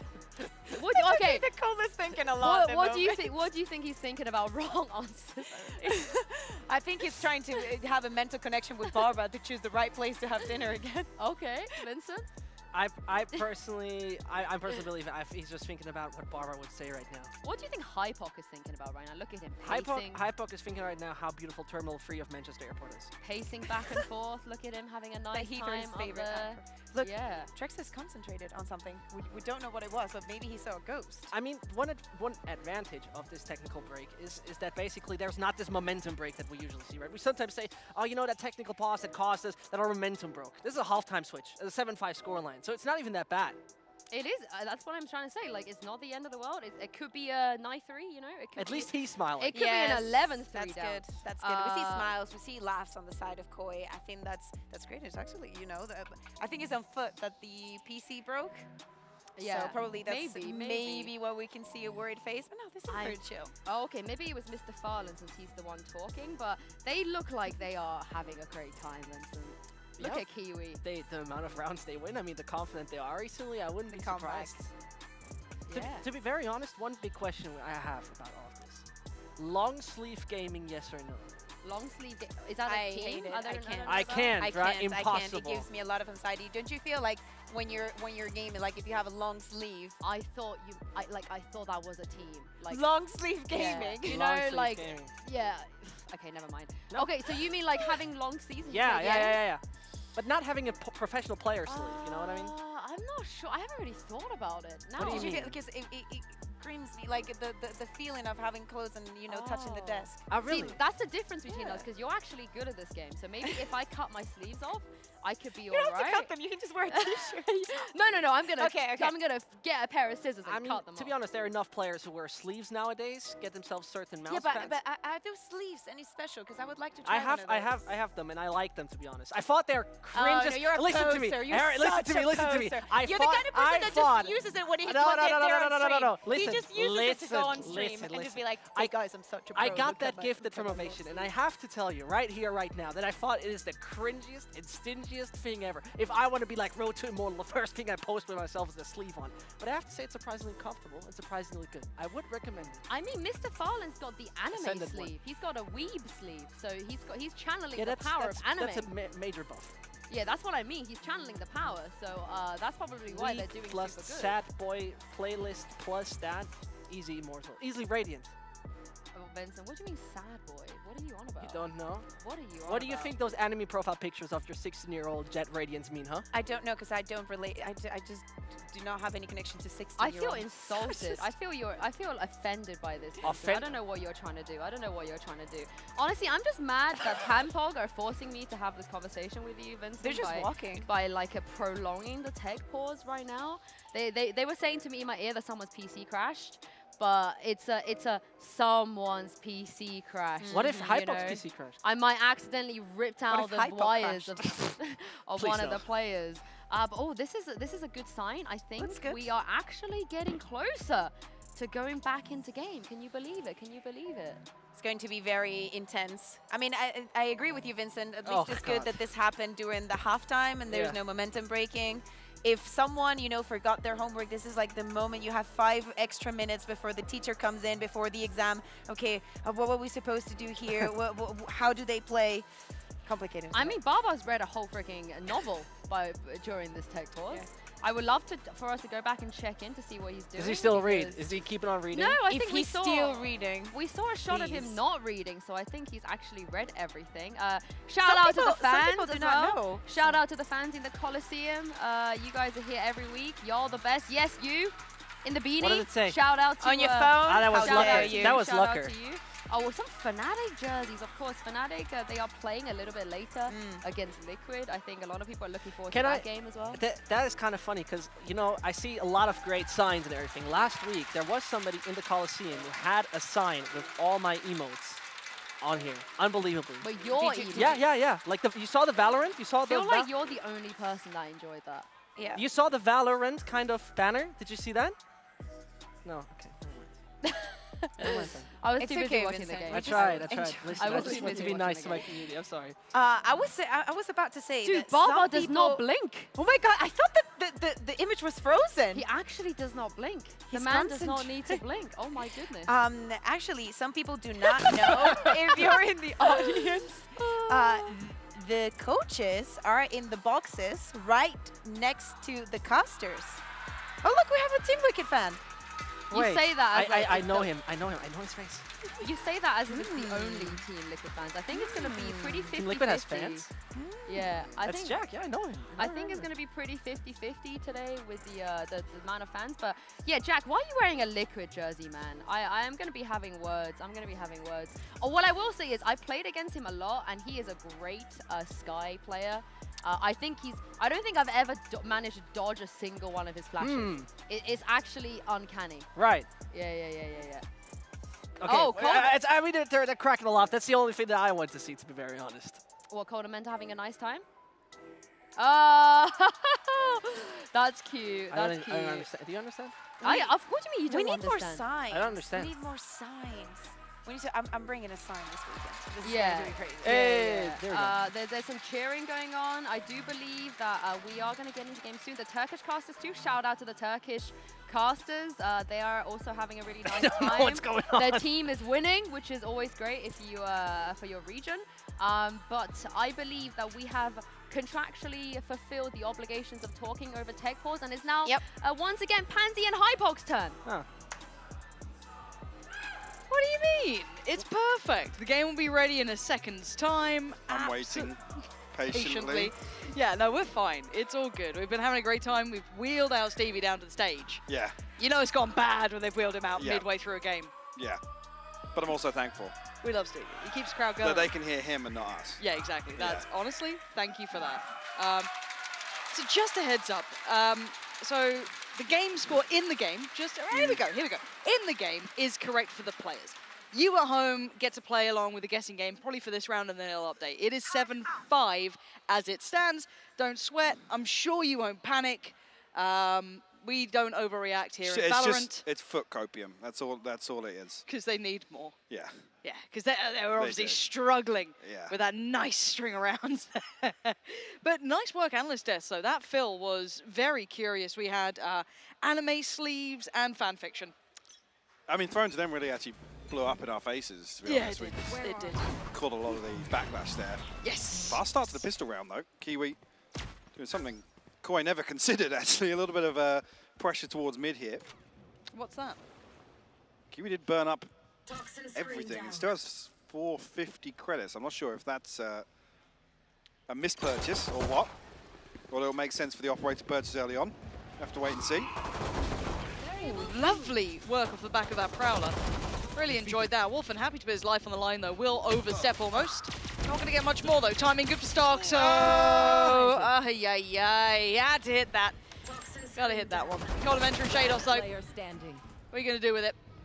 Time ticking. It ain't hitting. All right, fair enough. Scoreline should update. Should. This is beautiful as well. Just to note, actually, the precision on FUT's utility to create just a little channel behind that one kind of column that sits underneath rafters. Again, as soon as that plant comes through, they throw up a second piece of utility to create a box that allows them to reset away. If you actually look at this and you have an opportunity to see this, again, Koi have to stand behind this. And again, it's unfortunate Starzo should get two. Usually, you'd expect him to get two in that scenario, but actually, don't take anything away from how precise that execution actually was. It was very nice to get them on the side, to get the little backside control. Really quite lovely. There's very few options for Koi there. Yeah, you're rocking a hard place, right? You have to either win the fight or Prowler there or any of the other variables that are coming through. Scoreline is 8-5. 8 to FUT. I've made a tally, Michael. I've been tallying because I can't count. And 5 for Koi. So ignore what's at the top if you are just tuning in. Apologies for that. I'm sure someone is working feverishly to get it fixed. We'll take another break in a minute. Yeah, probably. And we have the Sheriff's Stinger for Coldamenta, and that's about it, really. A ruse, though. You see the progress elsewhere, and just jumping on board with it. Modge and As Captain have themselves a wide open B site here. Oh, yeah, now, I think the penny dropping Shados looking back this direction, anticipating a lurk. Again, you've got to assume the obvious that somebody's capitalized on this gap in the Koi defense. And there you go, confirmed. Lovely. That was really nice as well, considering that's an anti-eco. Keeping the heads about them, easy to be almost bullish in approach, right? Like be almost too committed to just taking on that A site, but lovely little fake coming out there. 3-2 split on it, and then eventually fell back. Tap on the spike, and the first parts of utility starting to be invested. Coldamenta, though, going to find out a captain. So a challenge towards yellow. Now this is where it could get dicey, the reveal being the death of Stark, so now puts it back down to really what looks like insurmountable odds, and We got that adjustment for a second there, but it's actually fallen to find it. Nice approach here from FUT, like you said, just to mitigate any risk, pull that rotation nice and early, and already have two members in position to capitalize off the rip. Find that space on B site. See Koi come back into this. The only real notable purchase would have been the Stinger from Coldamenta, but Light Shield, full utility regardless. Koi have been opting towards these Light Shield purchases, so do have a little bit of flexibility, unlike some other teams, in the 4 buy rounds to make sure they can capitalize and have everything that they need to approach a round like this. And again, I like this pace change. I love though they're happy to throw in this variable and allowing Kiwi to kind of be that pressure point. Now they have to be hyper diligent of middle. It does throw a little bit of a spanner into the works. On the other side though, aggression being toyed with or space being taken. Stark's so happy for it and does get rewarded. Quick trade though, and he's gone back and forth. And now the problem is that FUT actually in a 3v3 looked pretty good Atta's for here it. so early. How did he get here so fast? And now the site's all theirs. Safe plant gonna come in. No one can really have any threat to life in this. And now the post plant, what do we have? A little bit more bite to it. Ada Captain still has utility to play with. Again, this 2 for 2 doesn't really favor Koi in any way at all. Just so happens that Ata's managed to backfill that pressure perfectly. Kiwi in a position really to seal the deal here. Wall's going to go up. Actually, a little bit of space for him to swing ahead of this, but it's a wide open plant and nest. Tap on the spike. There's the first snake bite coming in. And comfy for Kiwi. That was lovely combination work between the two. And Shados does find Fallen, but he has no say towards the spike here. Caught in the back. And Kiwi gonna punish. Kiwi's up to like 19 and 7, by the way. Is that correct overall? Just want to double check because of the reset barracks. Maybe. Maybe. Quietly, stuff now 19. I'll give it to her. The way he's playing in some of these rounds. It seems right. Yeah. That's fine. I was like, wait, hold on. It is 10-5 as well. Scoreline still drastically incorrect. Look how quick this is. You can just knife out running towards that. And the Nanoswarm didn't even remove the turret and kitchen. I had my eyes on the minimap there. Yeah, the Nanoswarm pops, I think expecting the turret placement to be in the window and not actually deep up on the shelf inside kitchen. But yeah, Azcaptain's just knife out running through the poison orb in mid. That's how he's there so quick. I guess that makes more sense. I was questioning how he was basically challenging at screens at that point, but here we go. Full purchase on either side, as best they can achieve. And this is quite the pivotal round. 10-5 hit, 10 for FUT, Koi with 5, and a scrappy challenge.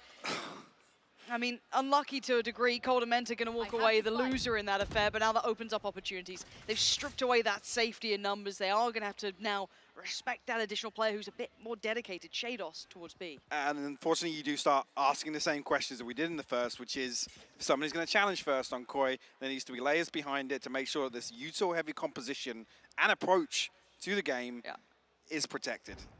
That right there is the sort of first blood you never want to see, ever. Well, luckily, Shados, quite nasty. Gonna find out a captain. That's gonna bring back down to this 4v4. Highly showcasing that this B site is the end goal. Do they commit towards this? They've got 30 seconds. And if they're just running it, I mean, oh my word, Trek's in a good spot for this one. Gonna find Fallen, and he's got support. Too late already. Yeah, the time's gone. Spike's down. Attacker spawn. And Kiwi, I mean, he can pop off and maybe find one, but even then, finding the other two, not gonna happen. This is lovely. 10 a little bit seconds of a response, mostly in the hands of Shados there, finding that second kill, kind of bringing it back in. Beautiful work. But dicey choices being made. I almost wanted to see FUT try and scrap it out on the site potentially. Well, absolutely. With that kill coming through so early on and it being Cold and Menta, that actually opens up the round for them. It removes so much stall in terms of the snake bites, in terms of that initial wave that Koi are looking to invest on the spike being tapped. So yeah, really curious to see that, because that comes very early on in the round, and then here you see the timer, 20 seconds. FUT are trying to scramble back across mid when you've got to assume Koi are either under tube, or they're ready for the rotation to come regardless. One of the two, right? It's a scramble. It wasn't the best look we've seen from them, but I'll give them a round. They can have a round where they don't look absolutely on the money. But now, it does rip away the economy though from FUT. It does. Yeah, they don't have much behind this, do they? I mean, Bladestorm to offset it potentially. Mod's a little concerned down at 550, but he's got the lockdown. He's not necessarily going to be front-lining. If they do force in the next, scrap that. He's invested in now. Here it goes. It's pulled everyone here. Now, what do they do with this, though? This is almost a little bit one-dimensional in approach. And Koi can reinvest utility, start spamming. This hasn't given them as much safety towards the side as maybe they'd like here. So Cove's been invested as well, so really concerning for FUT to actually convert this into a post plant. But lots of util dumped towards site here. Koi's inventory definitely suffering after that. Another attempt How long on does spike this wall plant. stay And they've got it. Okay, Trex did draw blood at the same time, and a captain has gone down. So now the post plant is with 4. Cracks, Kiwi, fall into Moj. Gonna lose out a little bit of that back line, and the fight's good from FUT though. Finding 3 kills quickly in succession. A tap on the spike will draw the utility, but time starting to dwindle. Starkzo needs that fight, wins it, but they lose out on Shados in the meantime, and now 1v2. Don't worry. Another tap to try and draw the attention. He gets one, but only one. Moj, the final line of defense, will keep the round on their side, 11-6. I don't know how they get away with that plan. Again, initially, perfect approach from Koi. The snake bite comes in, the nano swarms popped at the same time, obviously to make sure at least there's some chip damage done, but Mr. Fallen gets away with an open plant in the corner. Surprising. Yeah. Again, perfectly timed as well. That contingency's in place, which is what we didn't see from Koi in the first half. Yes. There is definitely a second, a plan B or a plan C to some of these hits. Because I was even saying, the Cove's been invested way ahead of FUT even getting onto site. Yeah, that was when the kind of Hunter's Fury was running around. Like it was I think it was as the lockdown was still. Yeah, it was. It was before the Hunter's Fury. So we kind of went over towards yellow and it was already gone. So yeah, a very different kind of, I guess, tempo to how they're trying to draw this out. But the plan B works. It does. And that's what didn't work for Koi. Yes. It was all of it from Koi riding on that first plan happening. Mm-hmm. Yeah, and it almost, it's quite brutal to watch because it just runs out of steam and it's so clear. Because then you have the soul cast moment where you just have whichever player was attempting it probably dead. No one's really there because they may be sitting a little bit deeper anyway. Yeah, it was pretty flat. Now, at this point, we do have a actual timeout, team timeout, little tactical, not technical. How do you say it? Yeah, I'm sorry, I kind of, that's on me. But again, maybe trying to come up with a concept here. There's still a little wiggle room. It's not a lot, but there's, there's maybe a chance to close the scoreline a bit here. Maybe, yes. Again, FUT on 11, and actually this is where you do question the purchaser. Coldamenta potentially just going to bring a Judge or a Spectre in with that Viper's Pit in the next. Yeah. But the buy a little off kilter here. Shados forced all the way down, Light Shield and the Sheriff in here. So they want to... Doing the numbers here, Stars are actually opting for a Stinger over the possibility of purchasing... I mean, quick math, what? Light Shield, Guardian, Spectre at least with a full shield. So a little off kilter.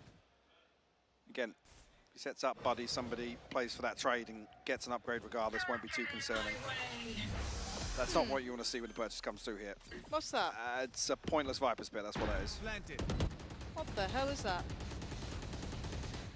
Denying space, denying very deep space towards Snowman. I'm baffled. All right, just throw them all in. Throw them all in. One of them will work. All right. Lockdown. Gonna force them away, but we did see an early position from Moj towards middle, so that could be something to look towards. There he is, finally showing. Cove goes down, Spam comes in, and actually they're just still on Defuse. Starkzo yet to be denied. Still gonna be going through with this. What the hell just happened? Huh? He didn't get it. What? There's no way he didn't get that. That was absolutely on the money. How did he not get that? Mike, how did he not get that? How was that happening? The bar was full. It was full. It was full. The bar was full. I'm not seeing things. The bar was full. I mean, if we get a replay on just how close that was, because... slow it down and show me it again, because that bar with was the full. initial spam as well, though, I felt like, yeah, there's no way somebody's sticking it behind that, because I've spammed an entire mag into the wall. Kiwi was looking at him. Please.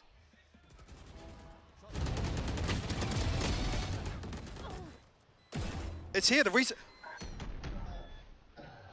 Oh my god! Well, that's gut-wrenching for Koi, because that's the one they invest into, and like I said, that was the fight round. You come into the next round now, no Viper's Pit. Face your fear! And a rocky purchase, and FUT have the upper advantage in terms of this approach to A site as well. Yeah. No respect for the null command. Zero. They're just powering through. They could not care less. Spike going to be going down. Don't think there's anything to stop it. Nope, absolutely not. Backline, though, going to be challenged. Moj, good for the first, but the trade comes in from Morphin. Needs to kind of follow this up, and it's such a fight. Look at it. So brutal. FUT going to fight their way in and leave just 2 alive. Trex and Starkzo. So, come on, Kiwi. They can't use the knives on the rope. And it's done for. Cracks to sign it. 13-6 in the end there. I just... Confirmed by production. I gotta say though, I'm impressed again with FUT. yes, they continue to impress. They keep doing well.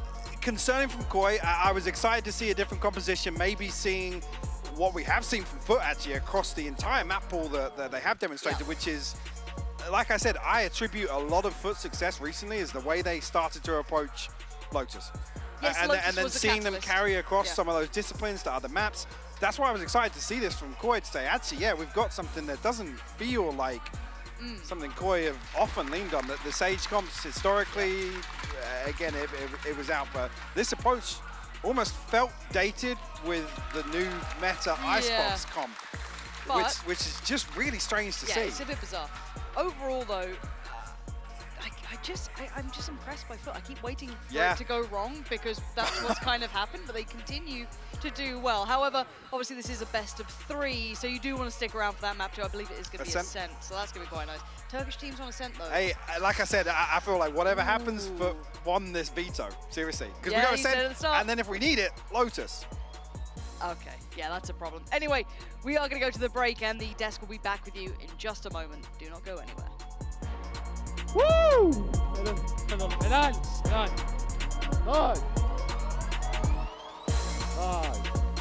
Nice oğlum, kaç.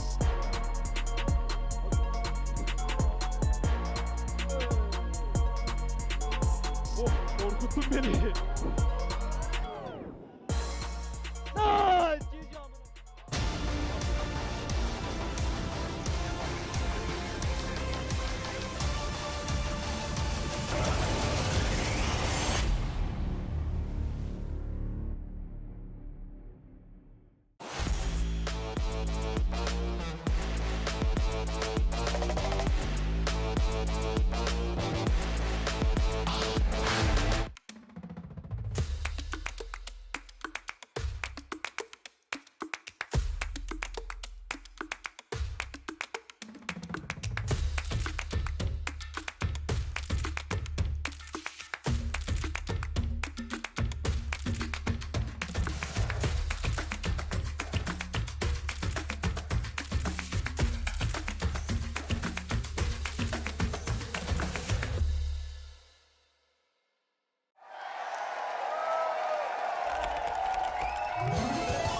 Red Bull gives you wings.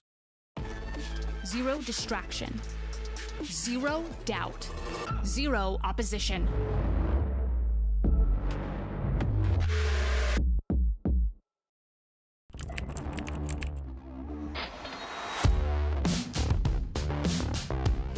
What is this from EA? He is currently unstoppable. He is just a consistent demon. El Diablo. Hey guys, it's EA. Welcome to my course on optimal VALORANT training. I'm going to be demonstrating now some angle clearing. I'll slowly come around the corner as well, making sure no one's on these off angles.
It is a good day to be a Turkish fan. FUT, they take the first map in this best of 3. I'm your host, Ingsu, and I'm back here with Cougar and Zesh.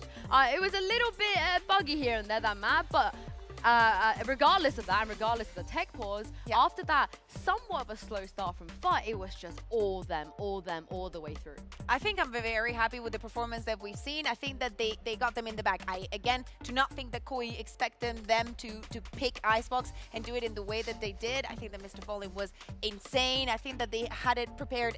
I love the fact that they prepared so well for this week because it means so much for them to be getting these wins and be in everybody's mouths. And it is exactly the FUT that I like to see all the time. There was no over-aggressing, unorthodox, overly achieving, overarching kind of FUT. It was exactly the team that I liked when it comes to being calm, being collected, and playing together. And this is, for me, the recipe to success. If once more applied to Icebox, it worked perfectly. Yeah, and just one duelist on the whole server, but just not just any duelist. Kiwi, I feel like in the first half, he was just doing his job of having that operator on the defense, being Kiwi. But then on the attack, Vincent, the Kiwi we know and love, I feel like he dominated that entire map. But that suits really well to this team, right? If we particularly consider that he mostly is shining more on that attack, simply to the matter of fact that his teammates, when the last second executes from their opponent coming in, are doing a lot of the job already with utility. He was holding it up when coming in. We saw it particularly when we look at Yellow, where most of this entire frag movie is coming from. But at the same time, it is a great system that does not really allow him, so to say, to do much out on defense, but that's a different key on attack. But I think it's a good thinking for him because I think that Koi found out that they cannot attack on B. I think that they were very frustrated onto A, being like, okay, Kiwi's not going to be here, it's going to be easier. And Kiwi was, as you said, staying in yellow, playing on B, playing what we had to be doing. He didn't need to be the star. And how many double kills would you see from him at yellow, right? That was crazy. And at the same time, that is the worrying aspect also, that there was no obvious solution there from the side of Koi when, let's say, for example, a simple cascade could have fixed that. Yeah, and also, as with Icebox, since this map has come out, if you have a good Jet player on your team, it's like life on easy mode, you know? You don't really even need to overthink things. But not just that, Bayek, because if we go all the way back to what happened in round 5 as well, when things weren't looking good for FUT, but they did turn it around. Yeah, exactly. This is the round that started that comeback, and I wanted to take a look because of the execute that Koi is going to try and start here on A. This is right off the bat of a pause, and we can see that Harbor utility that is going to be fighting between both of the sides. Now, we see that 0 point that is going to prevent him from getting any kind of moves, but as we see, Kiwi on B, he knows that nothing is happening there. We see Mosh taking a little bit of care onto mid, and it's on the second tempo where they decide, okay, we know exactly what they are, we hear the drone, we know they're not here, and they decide to go again with another Cascade and then a Prowler to go for a position that Trex has been playing in the past. They get the perfect kill, and as Vincent said, calm and collected, we go back. There's nothing else that we need to do here. The only one that can keep that position is Kiwi. Holding on from yellow. We see this wall coming from Starkso that needs to do, you know, a little bit more of learning into how to use the harbor, how to get the good curvature. Because Mr. Falling, who, by the way, was great on it, already knows how to move around it. He's supporting the Viper wall onto A, and it's just a round that Koi cannot get. Simple adaptation, but very well played from FUT. And this is also where the Fate comes in, right? This could have not been necessarily played like that with the Sova in the same fashion as the Prowler, significantly more faster than the drone, and where such a play comes in perfectly. It was something we criticized at the beginning. We were like, I'm not really too sold on that because it sometimes can be more, you know, of a burden than helpful, but it didn't feel like that. It didn't feel like there was a big hole, a big mistake in the setup of FUT at all. I mean, the pause was miraculous in its timing as well, and I don't think we talk about it enough. A shout out to the FUT coaching staff as well. Yes. They definitely have a lot to do when it comes to these adaptations that you guys speak of. off. And the fact that they managed, after one pause, to make this a 7-5 and then end the map the way that they did, you know, hats off to the coaching All staff. I'm going to say, Gas is a great guy, but they also have an assistant coach that's from Latin America, and Inter is great. So, you know. The buff. Yes, the buff. of That's the real buff there.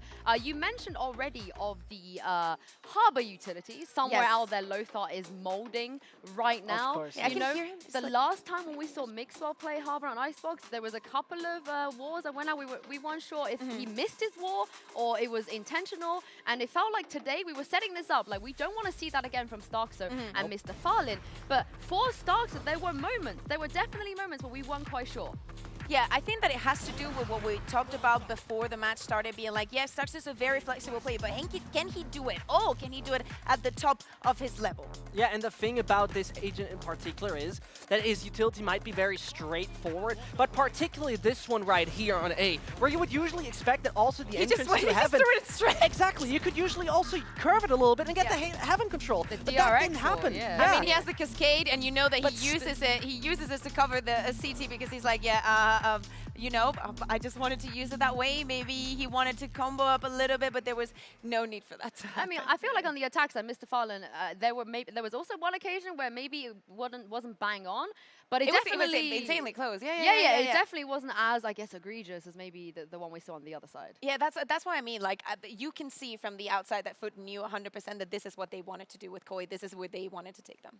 Yeah, and that was the surprise pick. And the one that you said that was going to give FUT maybe a way to push it over the line. But the next map, I don't know how it can somehow get scarier, because that Icebox is very, very dominant. And we're going to Ascent. We have a Turkish team on the server, but this was Koi's pick. Yeah, exactly. And I think it's because of the experience that they've gathered throughout these days. Maybe not the best, and also they found they found some kryptonite on the other side, and it's the Viper. They have been, you know, struggling against that, and definitely last week they could not play against it. And I think also they're trying to catch FUT off guard, right? The result that we've recently have been seeing on the map was a 6-14 loss against Team Liquid. Nothing worked out there at all. So with the comfort that we've recently seen, the kryptonite you've mentioned, their success against Na'Vi, maybe they're like, you know what, we could potentially catch them off guard on that map. But at the end of the day, we have to come back to one thing. It is a Turkish team on Ascent. I know it's such a broken record, but it matters. I just want to see what Atta Captain is going to be playing, because I think that since you have those two, and probably can expect what Koi is going to do with the map veto, they read them so good that I expect a new composition, maybe bring in the Viper and maybe shut them down. The next question is, Koi picking this map, are they going to change something out? Because Wolfen was moved onto that Sova. So many people were saying during the between lock-in and the regular season, is Trex going to be playing more on the duelist? Is Wolfen going to back out? Well, now he has. Is this a plan that is going to be ongoing, or are they going to stop just at Icebox? I think particularly considering a map like that, where an operator still plays such a pivotal role, I think it would be a waste is the wrong word, but it would be odd to see him not picking up that kind of duelist role again. At the same time, I see where you're coming from with what we particularly seen on Icebox. Oh Lord, how old is that? Coda Mentor on Jet. Do it. Do it. I want to see it. He's not Angel. I want to see it. I mean, there's two things to break down here. On the side of FUT, like you said, normally so far in VCT EMEA, Mooj would step in on this map, and he plays some of the agents that we don't really see Atta play.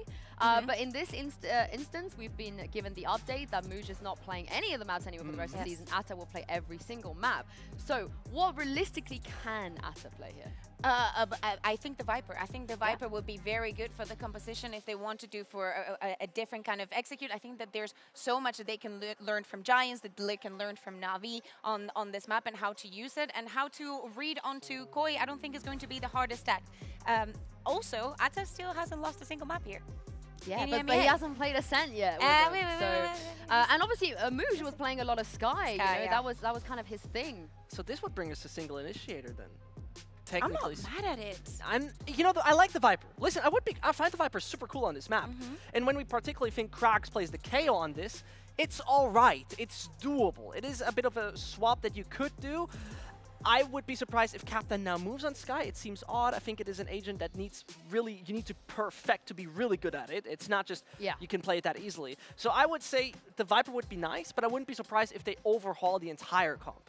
Ooh, I mean, yeah, I think we can see it either way. And then for the other side, for Koi, Warfen, I thought he looked pretty comfortable on Icebox despite the scoreline on the Sova. It's something that he's played so many times, so we would expect that. But not having a Jet, like you both said, or a duelist of some type on Ascent feels kind of troll. It would be. Yeah, it would be. It would be. I mean, just a little bit. I think that what we also want and expect from Koi is to change a little bit of the default, because I didn't see much difference between the game that I saw versus Navi and the one that I saw versus Giants. You know, that we use this exact 3 pieces of util here on B. That means we're rotating onto A. That actually costed them winning the pistol and losing the round after that just because of that. Well, we're going to head into Agent Select soon, but first, let's see how our players did in the Ninja Defuse Challenge. I think this was a couple of weeks ago. I love if this you one. guys It's my haven't seen favorite. this video, it's a great piece of content. Check it out.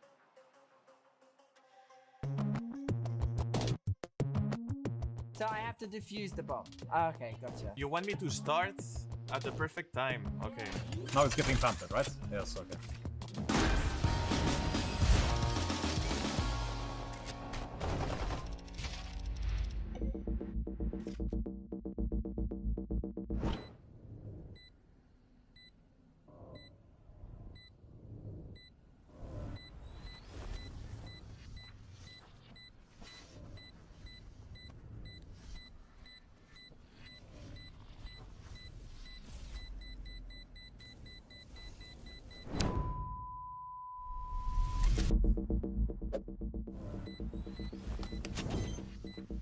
Am I close?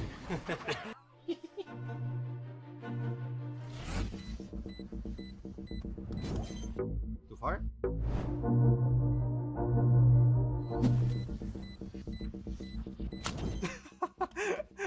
Am I even close? No! Daha varmış. daha varmış. Yanlış yapmışız. Oh. Yeah, it's maybe way too early. That was super safe.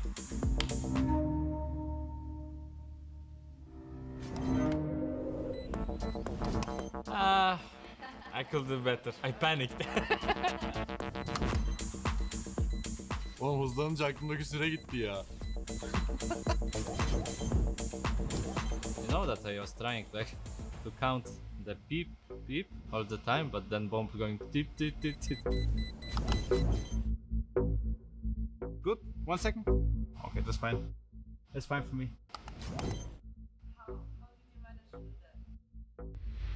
Feeling.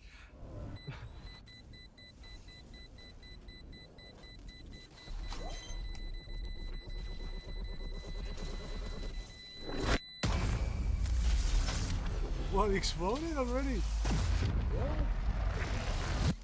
I was chilling, so you know.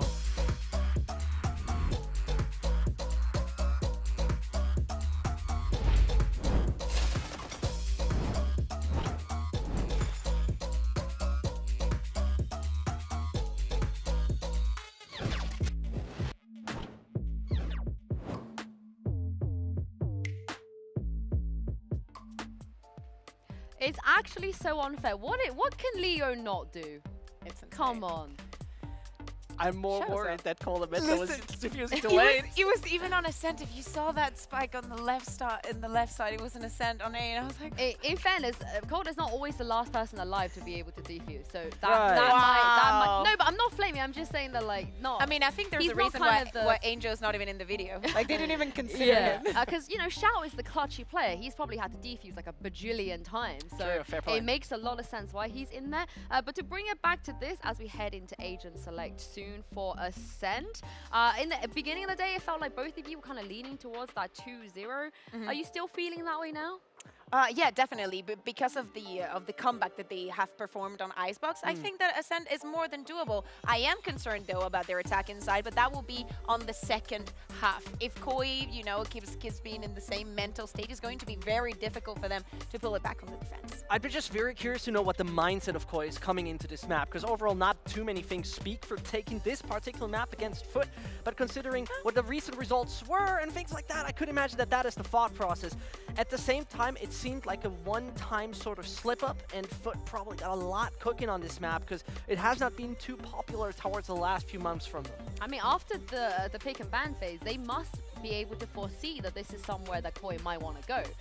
So, you know, the preparation phase you guys are talking about, they have had a week. It would be kind of, like Doombro said, it would be an advantage for a team to just shake it up because you know that everyone's prepping against you. But what is the must-see from you guys? What is something that you don't want them to stray away from? Something that you just don't want to see a change when it comes to both these teams? I'll start with Koi because they picked this map. So I think that, especially thinking of the head-to-head Jett duel, I think that I would like to see Wolf in there. I would like to see him confident on it. One of the key reasons why Team Liquid won against them is because they had Safe. You know, Safe being Safe lately. I don't know what's gotten into him, but he loves being a duelist. We love him being a duelist. And I think that Wolfen needs to step up and maybe try and do things just, you know, set him free a little bit. I think that we have so many star duelists, but it's not the case for Koi. We were talking about how he needs to be guided. He needs to be, you know, grabbed by the hand and be like, okay, let's do this, do this.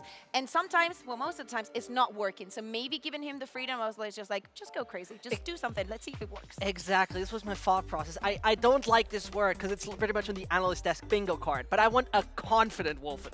Because the matter of fact is, we saw last year what this man is capable of, what he can do. And this freedom to be not that much in a system where he might be just having restrictions here and there, that would be amazing because his individual capability exists. Let him off the leash. Yes, let him please. off the leash. I like it. I like it. His name is Wolfen, you know. You gotta let the wolf off the leash sometimes. But what about FUT? Because maybe the result wasn't the best, you know, the last time we saw them on this map. But is there something that you feel like they don't really need to change? I think that the defense was exquisite. I think that the executes were lacking in a lot of things. I think that, you know, Safe was just doing a very, very good job. It's not easy to go against Nats on Ascent on A when he's playing on Cypher. I don't think that anybody wants to be on the receiving end for that. But I don't think they're going to find, you know, that much of an opposing force in the shape of Koi. The particular part is obviously that right now this change brings one advantage to FUT, and that is a firepower upgrade. Our captain is the second best player of FUT within their team. And also, the top 10 one of the two top 10 players they have in this entire league. Yeah, but that, when it that's what metric? What metric are we talking? ACS. Okay. Yeah, but that includes the fact that he hasn't lost a map and the rest have. Yeah, fair. No, it's fair. So it's fair.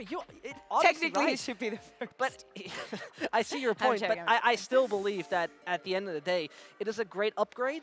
And, you know, for some teams, this 6-man roster works. It is seemingly a thing that more the Pacific teams lean into. And I think right now sticking to one team, one composition, one kind of theory seems to be the FUT way of doing things. Because I don't know how you see it, but I think FUT is a team that plays simple Valorant, not overly extravagant Valorant, but good Valorant. I think we're going to a third map. I think I want to think. Wait, what? You just listen. What happened in the last 30 seconds? Yeah. I know. Listen, a part of me wants to keep seeing this FUT that is just amazing, that they've improved so much, that week to week they're just delivering. On the other side, I need to see some changes on Koi. Like, I don't know what's gotten onto Heretics and them in particular. Yeah. Because I feel like if we talk about the Spanish teams, right? You have Giants that went against the two Titans on week 1. Week 2, they smashed Koi. True. Yeah, everything. Like, it's just going down to just, you know, get the buff and just go up. I need to see something similar from Koi. It's just a little bit jarring to see that good of a performance on day 1 and then just downhill. Well, you might see it on Ascent. This is their map pick, and we have Agent Select coming up. Wolfen is the first one in line, so we'll know if he's going to be sticking to that duelist role, and he will be. Lord. Oh my god, that is the last thing that I expected Atta to play. And Coldamento swaps also Stark, so goes back to the Omen. That is crucial. And Trex is on the K. All right, this is not the biggest of surprise, but double duelist. Listen, double duelist is the first time that he even plays a duelist. That's what we're talking about. Exactly. He hasn't even played anything close to a duelist. No. He's a smoker, support, a little bit of flash.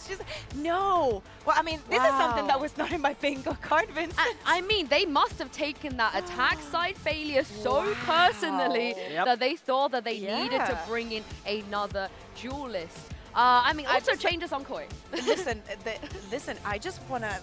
If FUT is to win, I need you, Yinsu, to ask about this thought process. Last week they surprised us with the Gecko. Now Ata going on the race. Something's going wild. Evet kanka, I'm gonna brush on my Turkish just for that. I can't wait to get into this game and see what Pansy and Hypog make of this.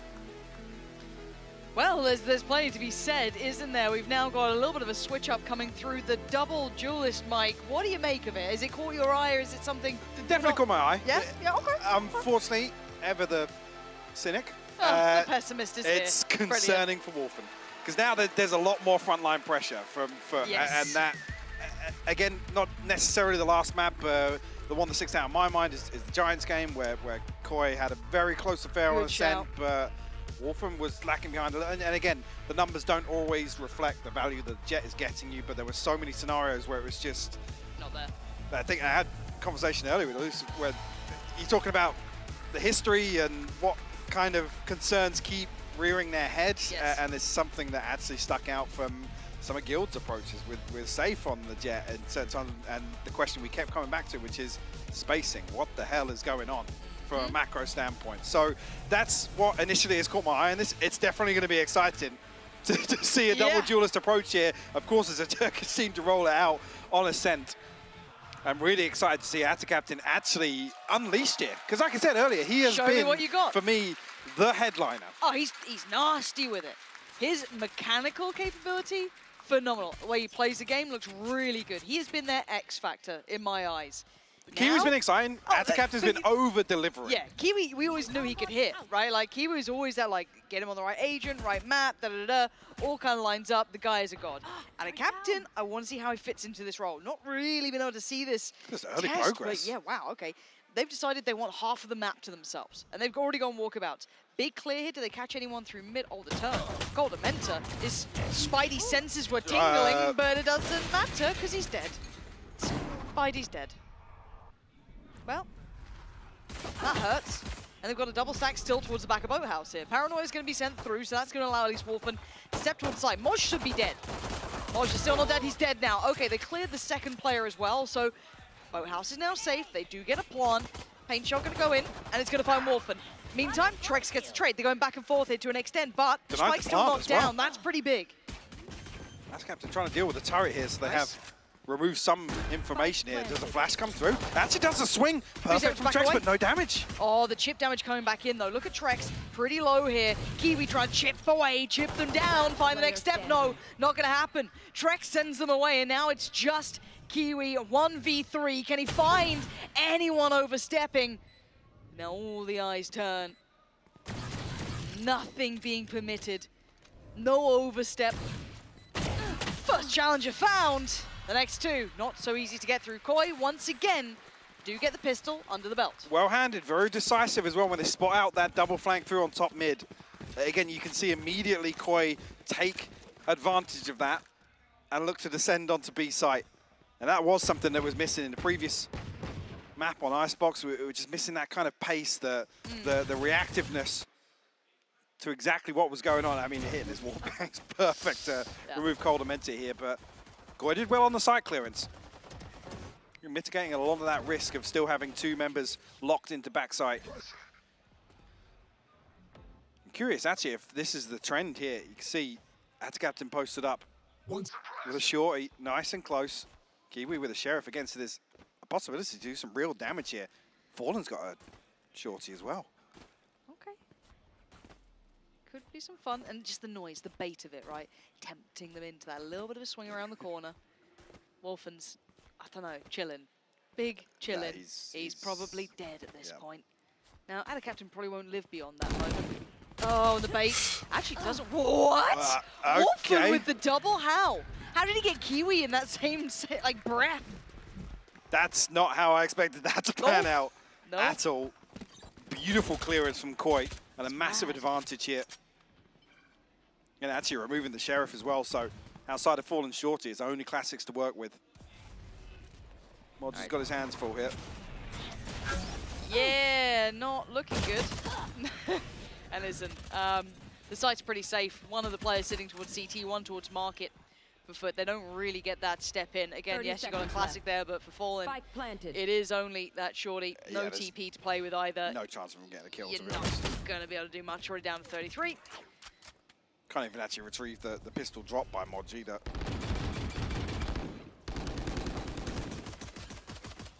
Trex wants it done. But now they've heard that he's got the shorty as well. Ah, there we go. Oh, Fallen. Not a chance in hell. Okay, 5 standing, and they did have that Vandal on Trex. They had the Bulldog on Starkzo, and then the SMGs and just the Ghost on. Deja vu kicking in here. It was Yeah, round it was a bit 2 like map flawless. Round 2 flawless from Koi.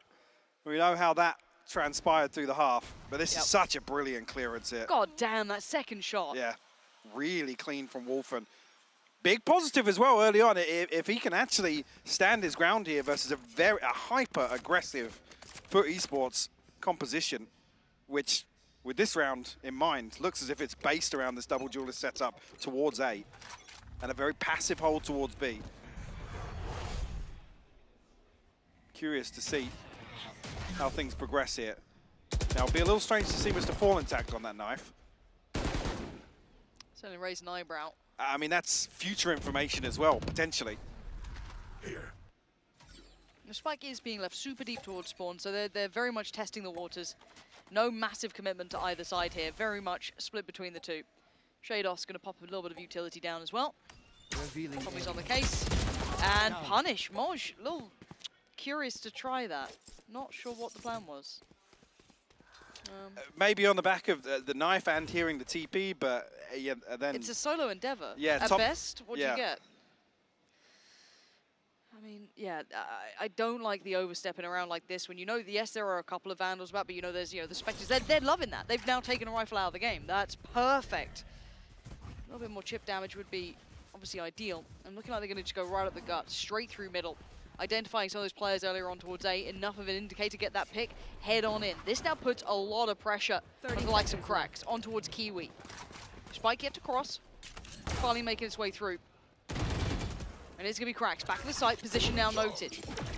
Position revealed, and under pressure. He's actually still alive somehow. They've got to deal with him, and they do. Mike, they're making this work.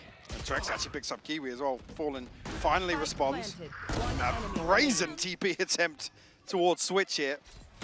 Give Atta Captain the information, but Coldamenta finds his third on the round, and Koi's third round on the board as well. Got flashbacks again. Yeah. Converting bonus, looking quite clean at it. I'm still question marking what Moj was up to, if I'm honest, Mike. Well, I mean, I'm fine with it. It's reading into Koi doing what you expect, which is that slow default, but you don't want to feed into that. Again, this dart doesn't scan him, so maybe that's why he's thinking, yeah, he's not going to expect me close, but I don't know, maybe he just thinks the timing's there for him to find the kill. I'm okay as long as if they stick to this game plan of having a weaker B-site hold, you don't want to see challenges like that. Especially now when you see Koi start toying with FUT a little bit, baiting this double duelist setup into digging a little deeper, just off that TP sound at the start of the round. We'll note at least the footsteps here as well. Now, do they think they've got some space to work with there? Stars are good for the first. Actually dips back out, doesn't spot on the jet. Yeah, now he does. There we go, nice. Now, I'm kind of waiting to see if there's any impact from Fallen, though. He hadn't been seen at the start, but he was noted in the previous round, so wondering if they're waiting for that. Coldamenta not too far away, and yeah, a shot now rattles through middle. They've identified, or at least 3 initial players are now, 2 obviously as Atta Captain is down. And Kiwi's punished Starzo on that, so that's a rifle recovered. That's something back in hand. Maybe he can be a problem as he is going to be on the flank. Problems down the line, Mike. I mean, the problem being as well, Starzo's so far away from B-side that he can't even put smokes in for his execute. The fact that he dies doesn't really make an awful lot of difference. Oh, belter of a shot. Need a couple more of those, though. Wolfen down, overwhelmed. Cracks his turn. Oh, he's just eaten that flash completely. Koi bringing down the hammer again. Those pistols not finding so much value until now. What on earth is that?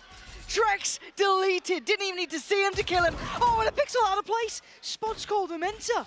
14 seconds. 22 Cold HP, Dementa Lauren. is panicked. He's worried, and the timing's right. Kiwi slips a little further ahead, and Cold Dementa takes a glimpse, takes a look, and now his hand is forced. He has to make the play in the time. 2 seconds now. There's nothing left to be done. Incredible work. Kiwi, outstanding off the back of just picking up that rifle. What is that end to the round? Absolute madness from Kiwi.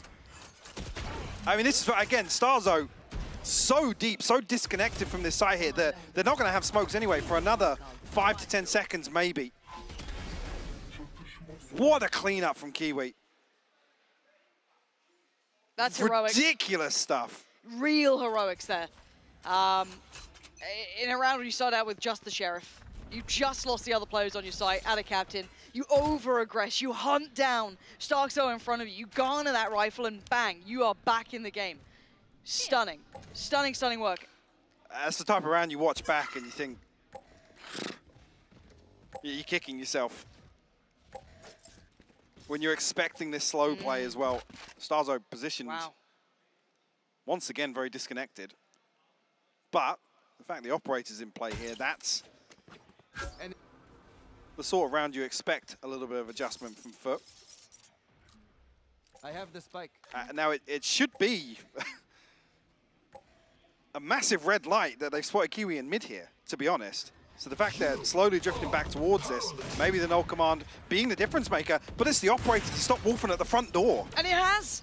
Sends him away, just reaffirming that this site is there. Moj now, less pressure. Oh, Trex with over-delivering too there. Yeah. Kind of expected maybe an earlier swing from both of them, but nobody not holding the the case. one-way. Yeah. And there wasn't even any pressure initially from lane, so how Trex has got through there and then got 2 is crazy. Colomentor on 5 HP though. This isn't a comfortable hold.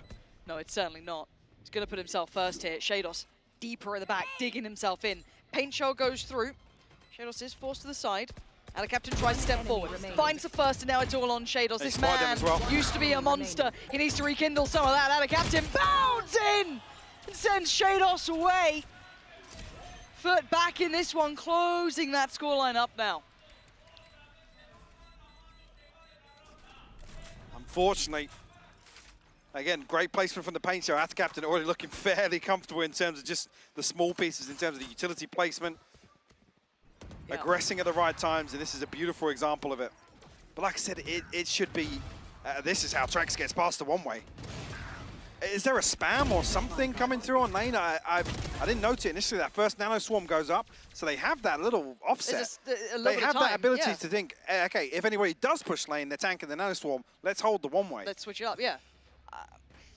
I don't know, maybe just a, panic comms, a little bit of off synergy there. Pace, Mike, hold on. They've switched this up. Gear change. Shados down. Paint shell goes. Wolfen's in though. Again, blowing down the door, takes out 2. Spike's gonna go in. Spike planted. Now time's on their side. Koi, highly volatile on this hit. And the other 3 trying to work this site back out seems brutal. Oh wait, At Captain got a kill with the paint shell, just throwing it into where the lockdown was going to be placed. Shados just stuck in the corner. Still, a 3v4, a chance to get something done here. Yeah, but they can't use anything from that flash. They just have to go through the smoke. The one-way's still there. It's so perfectly placed. Cracks try to make something happen. Problem being as well, Fallen, when he drops, there's no smoke to cover main, and ultimately they have to make something happen before they even get out of heaven. Yeah. Unfortunately not to find the kill, actually onto Wolfen, I think down to 8 HP from the fragment, so that would have probably be something that can turn the outcome of this. But what a crazy start here. I mean, yeah, look where Fallen's caught out. Where's that shot gone? Where's that gone? Where's? All right. Because the fact that it's Kiwi, that usually lands. Normally hits. Yeah. Normally hits. Okay, response from Koi this time. So we're not going to have that instant turn of events we saw on map 1 pretty much, whereas good start coming out. Now got a little bit of scrap between the two. This is good. I'll take that.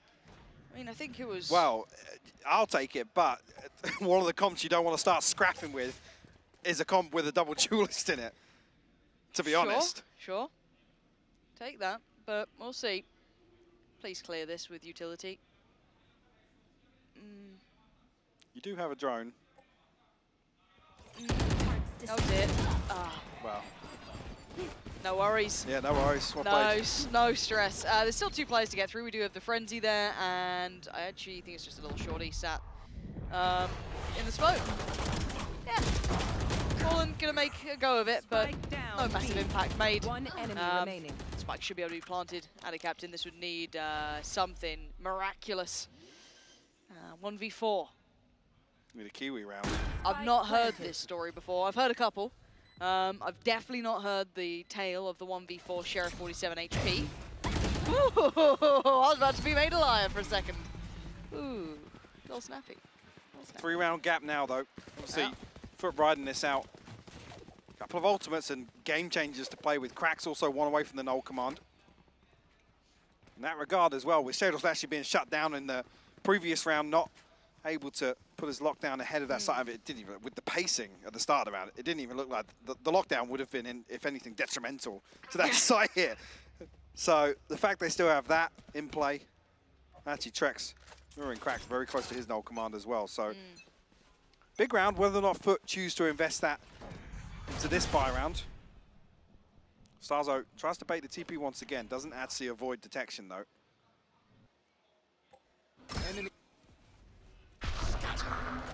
We might have seen a switch up here. Fallen now noted. Cracks brought in. You can see them all kind of congregating back towards that A site, right? Yeah, I'm not even sure. Starzo didn't ping anything after results, so I don't know if he spotted Kiwi there. His first big test here on short, at least towards out of captain. We haven't seen that yet. No, a bit of a miscommunication, or at least a gamble, right? Cracks heading back over towards B. Smoke towards top mid. Looks like they're going to put a flash towards potentially either market or maybe a little bit deeper.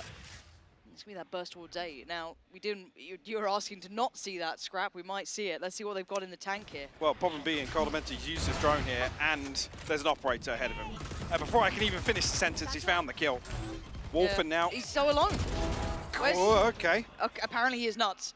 He was on his own, the literal lone wolf. Now he's got support, but Kiwi's still standing, still holding that site.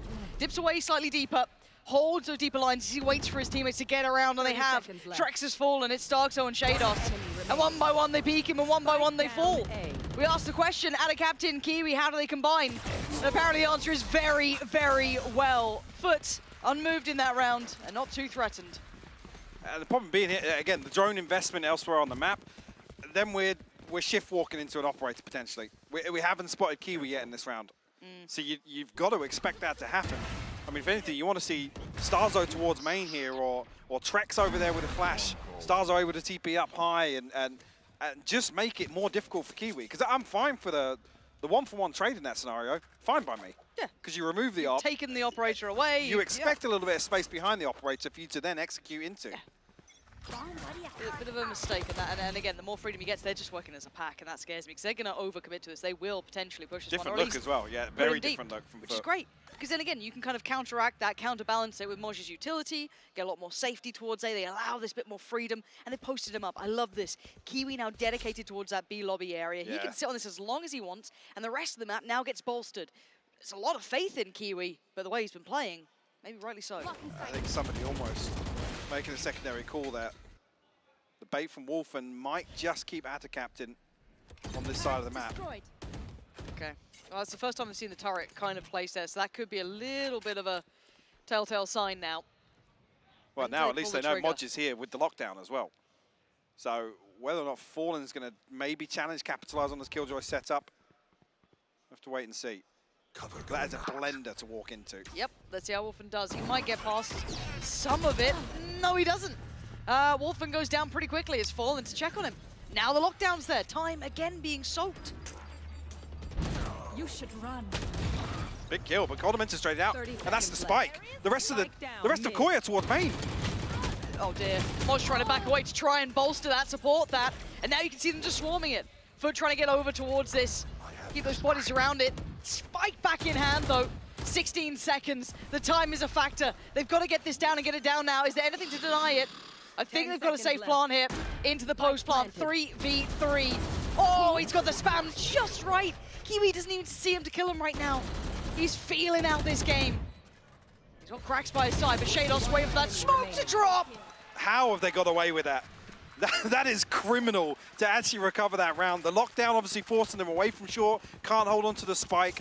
But again, with the freebie on the way in, I think Crack still had 2 flashes as well. Actually on the UI here, only 1 left, so maybe send him 1 high from tree to make sure the swing from heaven is comfortable, but wow. I mean, yes, FUT have to peel away into mid and make sure that they're playing safe from the lockdown, but nobody's holding that open sight line.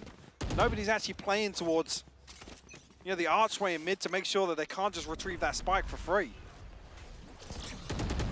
A little bit of a pace change on that. Trying to find that first challenge quickly. Starkso happy to give it at least a try. In the meantime, have they identified where Kiwi may reside already? You can see that rotation coming in. They're so happy to leave Kiwi so alone, Mike. It's actually mad how isolated he is. Yeah, they've opted for this looser B-site hold. Previously, obviously, the Nanoswarm set up that dash on. They clear A main nice and early though with the ultimate. Grounded. My ult's ready. Let's see what they can do it now. Kiwi gonna find one. Starkso next in. And again, you can start seeing all of that panic starting to really not scanned here. work its way through. They're still on the back of the site. Yeah, Kiwi's still standing, but only for so long. And Moj fell at the same time. So the site is under their control. Trek's trying to control and defend it. Leaves the spike a mile away. Not where he wanted it at all. And that reaggress was just perfect. And it's almost actually Koi feeding into this looser hold on B. Again, the challenge actually comes way deeper this time around from Kiwi, but it definitely slows things down, buys time for that rotation to come through. I'm curious actually, well, Koi's still in a position to purchase. Bladestorm here to offset that Stinger purchase, so yeah, too worried about that. Trek's on the null command. Tormented nearly back on that Hunter's Fury as well. Big round hit and a big opener. At a captain, first time he's really overstepped the mark, Lauren.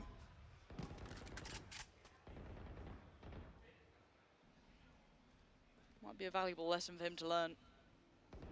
Find that tempo right. We're holding him to such a high caliber. Well, his first real game's Kiwi. Similar things on the other side of the map, but he does have support here. Starkso, noted by the player actually behind Kiwi. And they're working further. Kiwi's hunting him down. Silent work here. He's going to hear this rotation come through. He's going to at least hear it 1 player, 2 player. And they baited it. They baited this so well. Moj trying to take all the attention. There's one pass. How many does he see? Kiwi sees it all. 1, 2, 3! He's done so much damage to Koi. Wolfen has replied, but it's a 3v2. They're trying to work their way in. He's dead to the turret. And Coldamenta can only watch. What is that from Kiwi? Not a single person from Koi turned. Not a single person. Did they not beautiful bait. Where's the jet gone? A little bit worrying about that. And don't get me wrong, it's a curveball thrown from FUT, who have once again capitalized on this A main aggression. Elemental will be shut down. FUT find their 5th. Last round. Should be comfortable in terms of the purchase, though. Questions will be around the utility. This is just so well executed. You see Moj is here, it's like, yeah, I've got to go.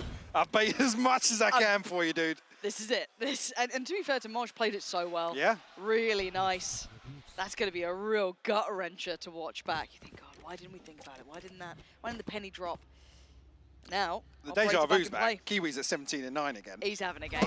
He's having a game. And it's pacey, though. Look at the hunt from Wolfen.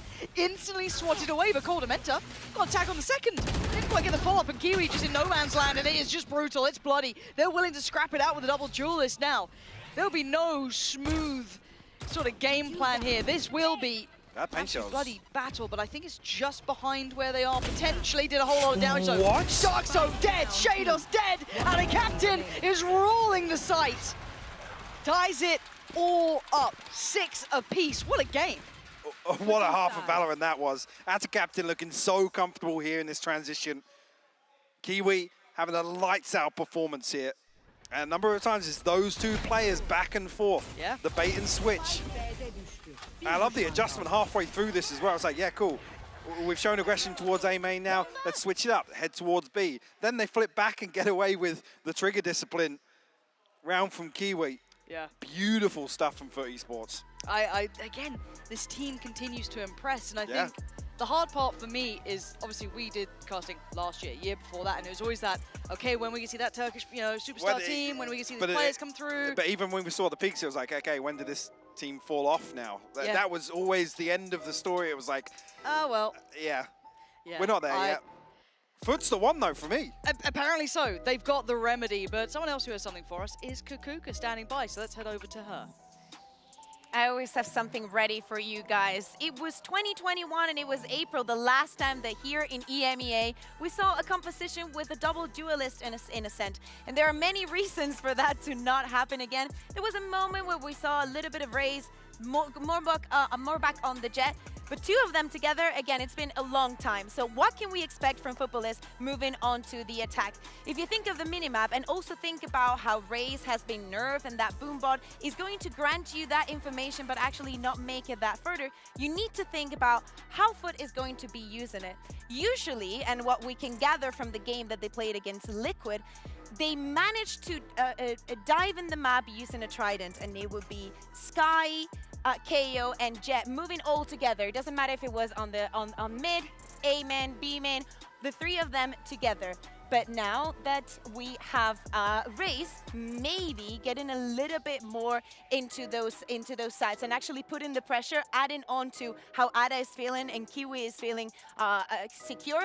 I want to see something else from FUT. I don't want to see the 5-man pushes that they were doing in a lot of the rounds. I want them to see the freedom and maybe spread out a little bit more on the map. But you know, guys, this is just me thinking about it. How about we go and see it?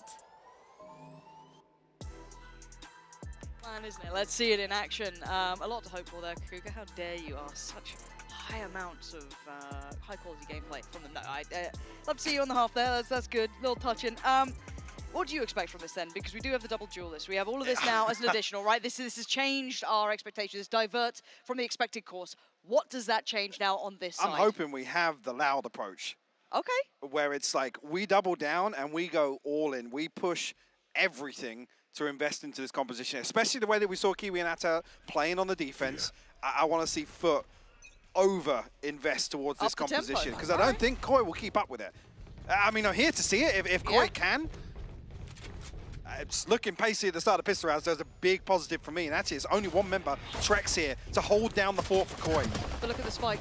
Again, look at the spike. They were kind of planning this out. They're taking the tour of the map, but they've taken a whole lot of damage. Goldamenta falls first, but it's not far before Grax has suffered a similar fate, but they pulled them away from the site. They've got free access. Where is that spike going? The spike makes me worried. The spike makes me worried. It's fine. But the spike makes me worried. The spike has now gone down. This is getting a little bit more deadly. I don't know why they went towards Boathouse before trying to peel maybe towards backside. Victim of their own success, potentially with the HP. And a captain's down solo. Kiwi sitting pretty. Paranoia perfect.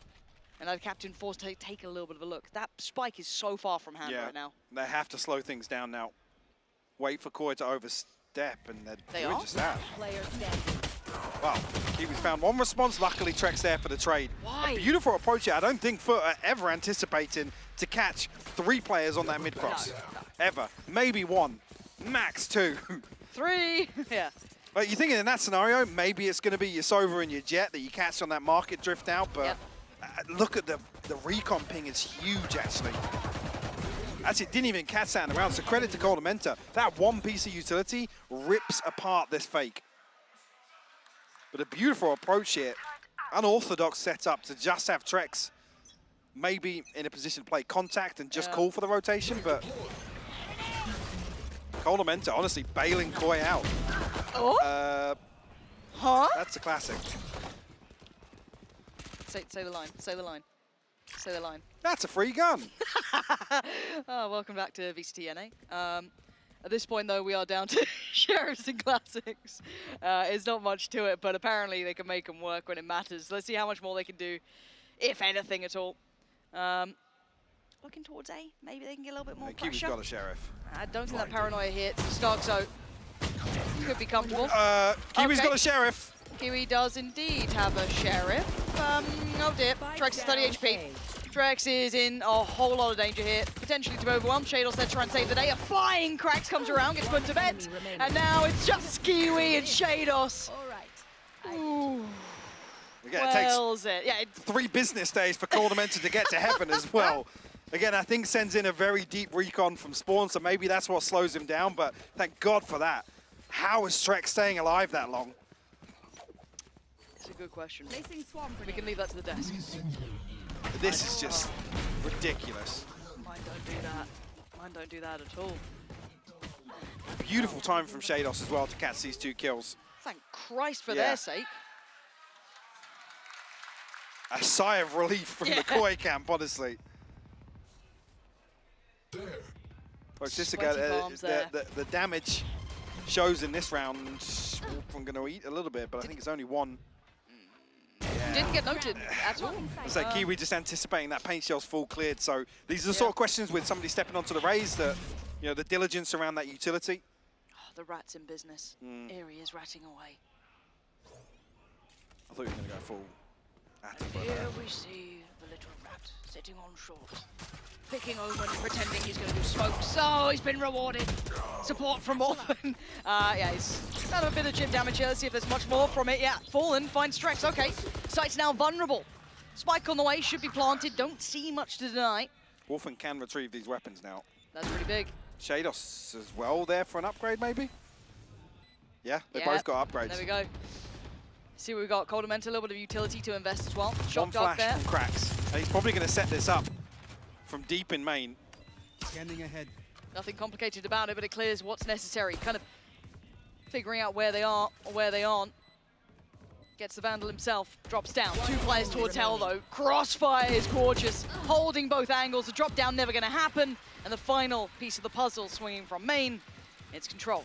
That's old here. Bear in mind, this was with a broken purchase from Koi, so doing massive amounts of damage and actually being in a position potentially to win that out very early on.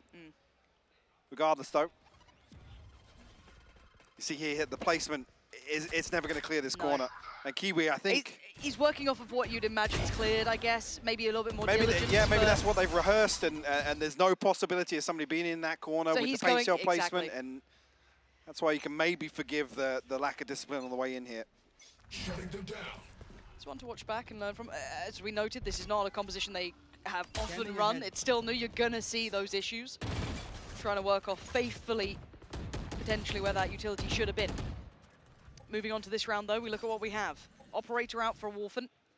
And they've done something somewhat similar here, leaving him posted, leaving him very much in control of that B site. It's half the map is his. Yeah. Yes, you have Coldamenta sitting deep towards top middle, but beyond that, basically a heavy lean towards A, and right place for it, really. TP onto site. Don't think Starzo was spotting. Again, no ping coming through, but FUT happy to follow through on this. But the delay in timing. The nade towards main's offset the timing just right, but Ada Captain still finds value. Spammed away through the wall, though, gets removed. Lockdown's in place, so they need to make their minds up here. A couple more seconds to respect this. Moj needs to dip away, and then they wait. Flash through the smoke, and they retake the site. Now again, more elements to deal with. Fallen now towards site. Trex standing in, takes down Cracks, swings back out, doesn't get the kill, so it's still game on here. 3v2, but you're running low on time. You're depending on scrapping. Wait, they all step out from the smoke. Mike, what is going on? They're actually tagged up as well. What have they done? What have they done? Oh no. Why on earth did they just do that? They want to try and isolate a player as the plant's going to come through. I think Koi are expecting that recon bolt gets dealt with. That's when FUT are going to go for the plant, but it wasn't even. The spacing was fine. They all swung at the same time. You can see even the player from mains there. I think was it Fallen towards main? You see, I think catches the first, but he's not committing to this peak initially. It's on the second swing. Yeah. Problem being there where you've got to at least assume Mod just slipped through and has a deep position on site. He's not even past Gen yet. Yeah. And that's like a hindsight thing, but I don't know. That FUT absolutely punishing Koi from trying to be decisive in the late round there. But time was a factor. They could have let that bleed. Exactly. Let the pressure build seconds. for FUT Esports. Yeah, it didn't. It felt like maybe the incorrect choice to be made with the information they had, even though it was limited. Looking at this though, that first pick on Wolfen. And FUT are backing away, deciding to explore that B site. We know there's still a player around. Gonna be Shados sitting towards the site. Cracks, no knife here. Plenty to work with still. Flash, nade, and knowing the turret's in effect, gotta be ready. Shados is in trouble though. If he tries to stick this out. Huh? How did every enough went around him? It happens, I guess. Shados does find Kiwi. Literally in no man's land. Nowhere to run back to at that point. That's a captain actually eating a ton of spam. Modge. He's in such a good spot for Yeah, this. yeah. If he just gets the timing right. And he has. Did he see? Doesn't matter if he saw No, him or it doesn't not. matter. He's still he's timed fine. perfect. Yeah, he's going to have a whale of a time here. Oh, it's so pleasant. Yes, bye-bye. Finds both of them. Yeah. Super nice timing on that. Beautiful setup here. Well handled. Keep 4 alive as well. Kiwi on the Blade Storm. Kind of throw that out into a round like that. Still looking healthy in terms of the ult cycle available here, but on the other side, some key ultimates available for Koi. Blade Storm on the cards, Stinger. Again, just to protect potentially an operator purchase behind this. But I'm going to be honest, Koi have to tie it up here for me to not feel very concerned about the economy on the other side. And this needs to be as close to a flawless as possible. See it. This has to be the big round, right? This is the one you put all the chips in on it. You got to know exactly what's on the line here. Step's going to be hurt. Wolfen. They're not making much subtlety of this, and the ults come in quite early. Wolfen now stands on the corner. He's fortunately got one. Thought maybe got the follow-up there just out of sheer brute force and determination, but now the site's under scrutiny. Kiwi's already got the strides working. In towards site, clears deep, site's theirs. Barriers are up. Spike's going to go down. That's captain still got an aid, still got the showstopper. This is brutal for Koi in the retake. There goes the nade, but it's the showstopper. That could almost sign it off now. Flank gonna come in, doesn't matter. Now been seen. Trek's position is no longer a surprise, and Modge can just play it to the timing. And the captain, yeah, they're just buying so much time here. Big damage onto Gold Mentor, actually. Yeah, lovely work. Trek's found, Shados found, and now just Starkso trying to do something ridiculous here. How much damage can he achieve? He's gonna hear them all exit. Yeah, not a chance at it. Oh my god. Not a chance, Modge. One enemy remaining. Oh, what were you? Ooh, interesting. Interesting. And that was Modge catches that. Why did he check? Why would you check? He checks. Don't get away with anything with Modge. But again, that was a round that if you wanted Koi to do something. Yeah, because now look at the purchase. Again, Starzo's going to be on that light shield purchase to make sure he's got the paranoia in place, and that's why I think we see the timeout here, because if FUT find 11, Koi have got nothing in the bank. Feel for falling in that, genuinely. Yeah, he's going to so I'll swing off you, dude. Don't worry. I'm dead. I've walked into a knife. That's unfortunate. Yeah, that is mad. Audacity, yeah. Why is he checking that? We do have a pump the brakes coming in, though. It is going to be Koi hitting up that timeout because, as you noted, probably the prior round was the one that you'd want to see the big impact in. That would be their all-in job. Didn't really work out. Positive being we get an operator in here from Wolfen. Whether or not that's going to slow things down for Koi. Maybe wait out this initial wave from FUT's attack. Nice copium picture. Yep. Very nice. Good work. 10 out of 10. I just don't know if they've got enough to bring out here. No, the concern being is we burned the null command. Yeah, the Blade Storm you can throw away from that, but again, Trek spotted on the flank way before you even popped that. And then it's like, okay, I'm solo and I'm popping the null command. Cool. You've got a deep sight hold. What's the value in disabling the utility, really, at all? So yeah, a little baffled by that one, but maybe just panic decision. Throw everything, kitchen sink at it, Yeah. hope for the best. Didn't work out, obviously. Let's just button mash on the way back to site. They might scale late game though, Mike, so you do have There's a possibility. There's a possibility. Trex is going to hit his power spike. Deploying drone. Yeah, Koi, again, same thing from last round. This has to be as close to flawless for me. They have to remove this chunk of change that for esports have built up, and that's what you want to see. Remove Atta Captain very early on in this round. An opportunity for Koi to actually flex into another setup here. We'll see if there's any... Oh, Kiwi. Why did no one turn around? Caught him enter, completely unaware of it. And now Trex is in danger as well. It looks like Kiwi's just feeling nasty. And all the damage, look at him. Trex is down to 11 HP. Hemorrhaging blood at this point. Spike is down. 3v3 post plant, hard to crack it open with that operator. Let's see what they can do with it. We've still got some utility. Starkso, Trex, util in hand. They can make something out of this, but time is being purchased here. And Paranoia available as well. Oh. Yeah, Wolfen's removed so early.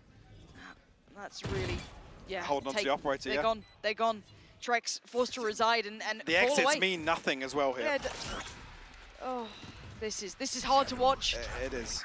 Genuinely brutal to watch. Great round from seen, FUT, but hey, I've seen exactly what I wanted to see from FUT in this half, though. You bring this composition out, it's got to be pacey. Yeah. It's got to catch players off guard. A perfect example in that round there. Coldamentus like, how is this guy up in who's in market behind me? What's going on? Which of my teammates is it? Oh wait, it's not my teammate. Yeah, he was absolutely caught off. Credit by where that credit's due once again to the prep from FUT Esports, which we've seen a number of times in a number of different maps. Again, demonstrated here. Look at this timing. Yeah. None the wiser. Didn't even know there was a chance someone could be there. Wow. That's the thing, it's awful to be caught off guard with an Odin in hand as well. Not many players able to turn that back in their favor. 5 in a row.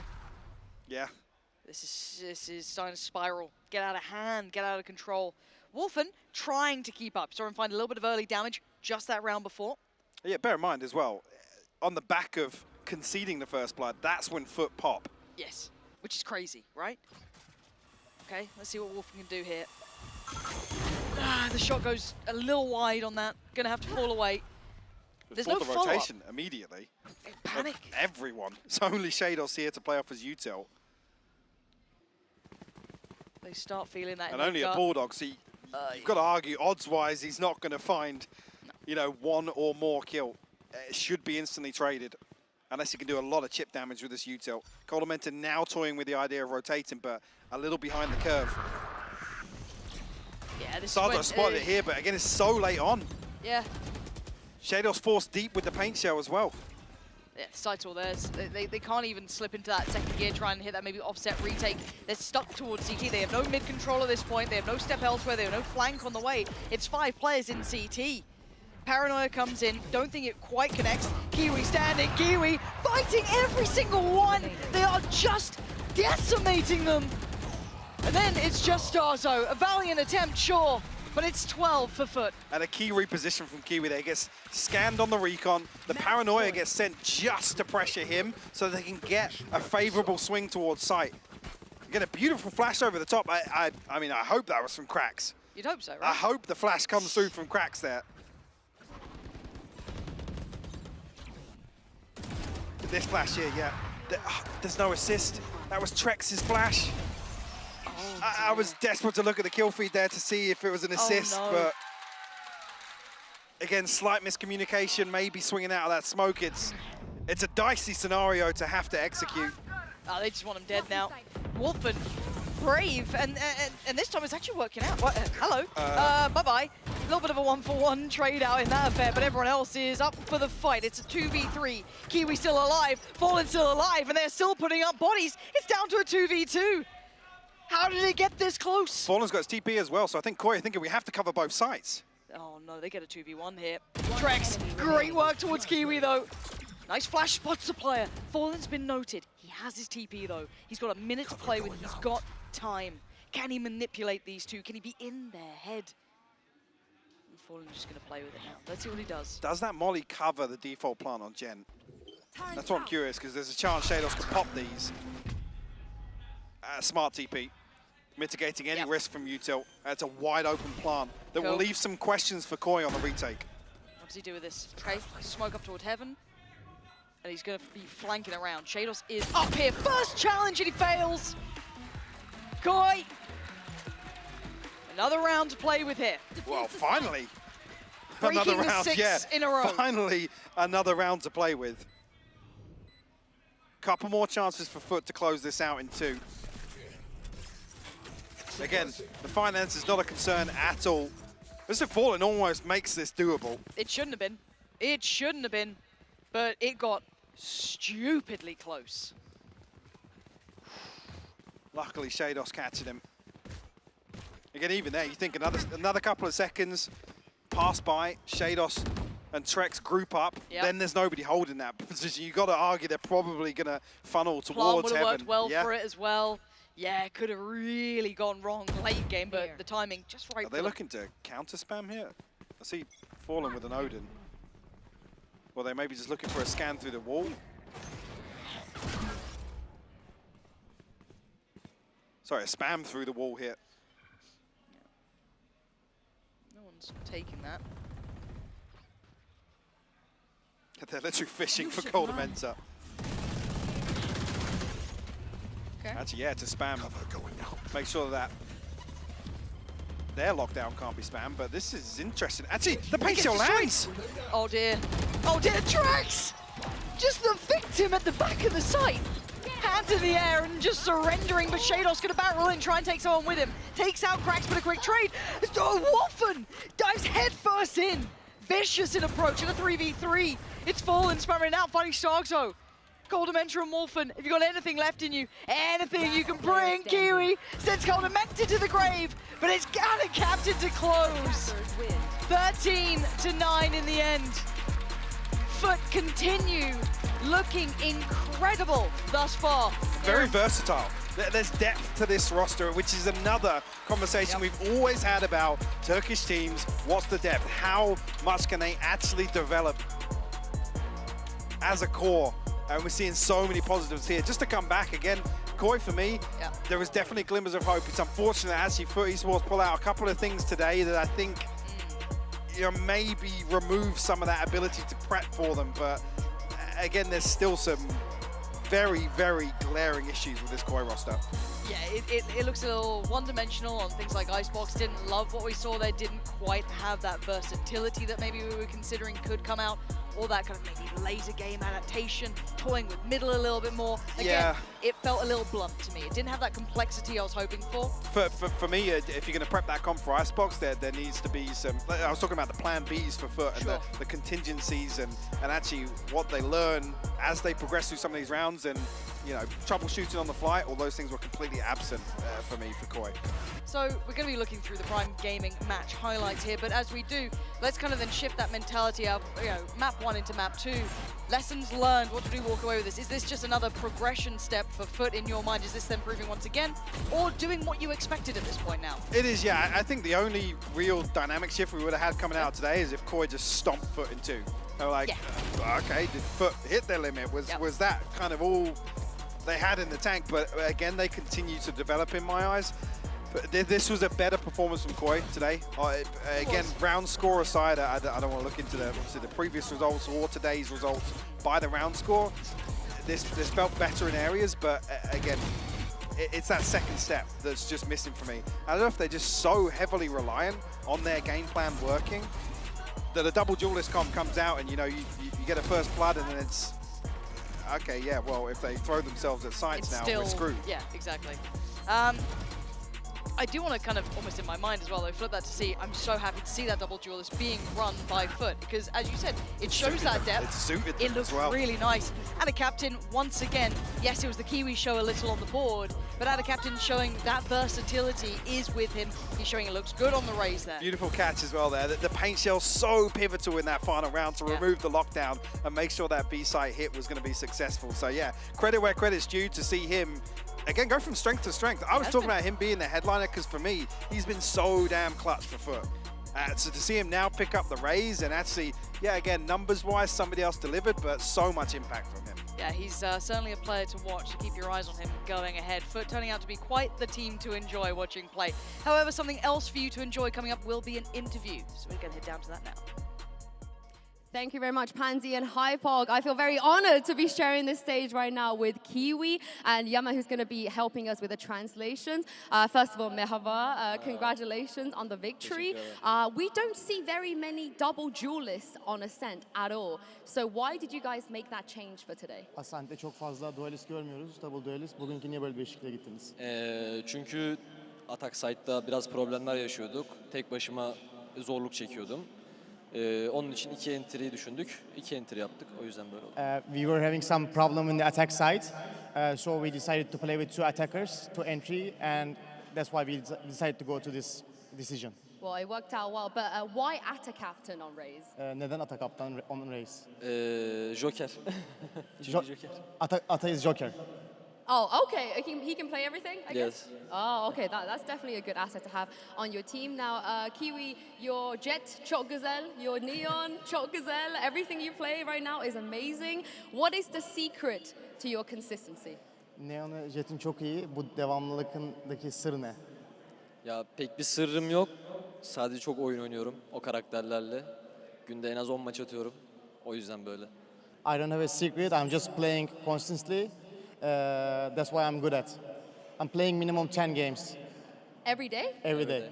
10? Oh my goodness. You guys at home, you need to do more, I feel like. You now know the secret. Now, lastly, you've been playing alongside your teammates Moj, Cracks, and the other guys as well for a long time.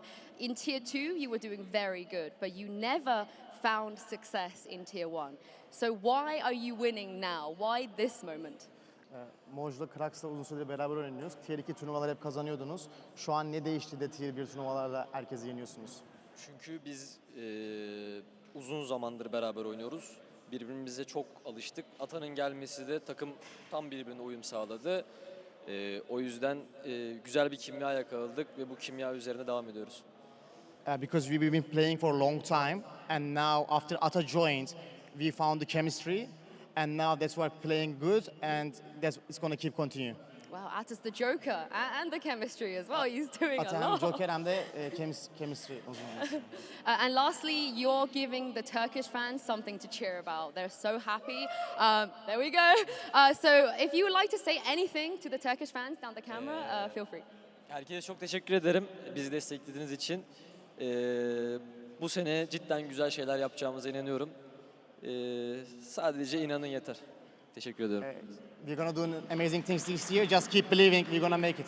Oh yeah, we believe. Thank you so much for translating, and thank you very much, Kiwi, for joining me today. Now, we have a huge matchup coming up.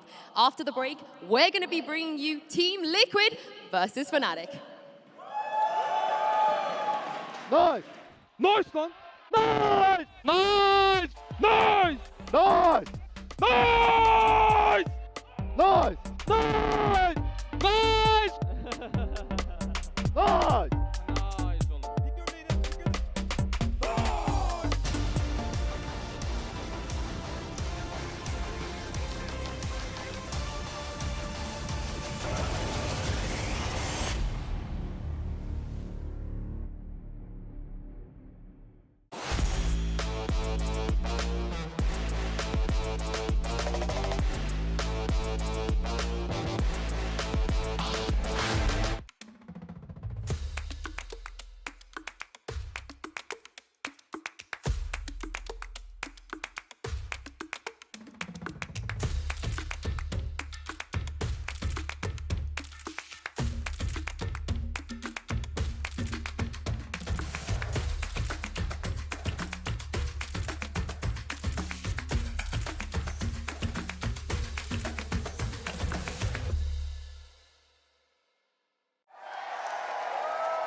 Red Bull gives you wings.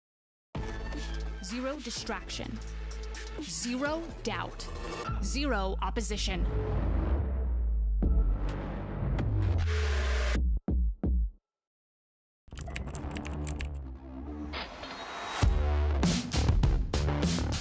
What? What is this from EA? He is currently unstoppable.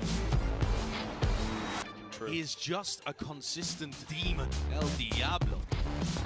Hey guys, it's EA. Welcome to my course on optimal VALORANT training.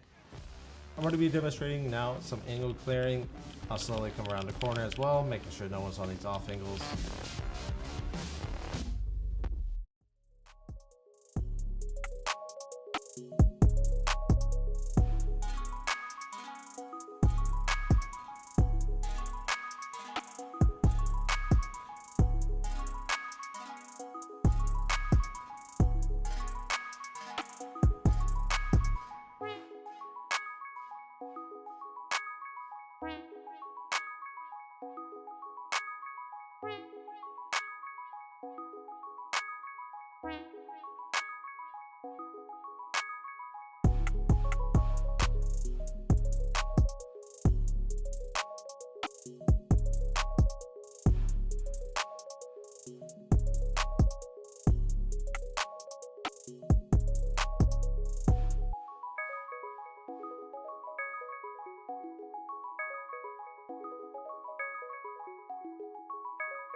What a win from FUT. Another 2-0 for them this week of VCT EMEA. I'm Yingsu and I'm joined by Cougar and Zesh. I know when Spanish teams do well, we say vamos, you know, we cheer them up like that. I don't think we have one for the German teams, but for the Turkish teams, we gotta say Hilal. We gotta say Hilal, Hilal, because what a win that was, you guys. You were maybe thinking about possibilities of a map 3. Yes, but I think that especially after seeing the way that the race was executed, of course it's not about the boom, but it's more about the paint shells and the way that it was used to clear out spaces, to clear out utility, and you know, to give Ada Captain the freedom that he somehow wanted. Because you know, when someone is going on a duelist for the first time ever, is this the performance that you expect? Because I didn't see him second guess himself a single time. The satchels were good. I was like, okay, they were better than some duelists I've seen. I just wanted to exactly say that. There are players who are not that good with the satchels from time to time.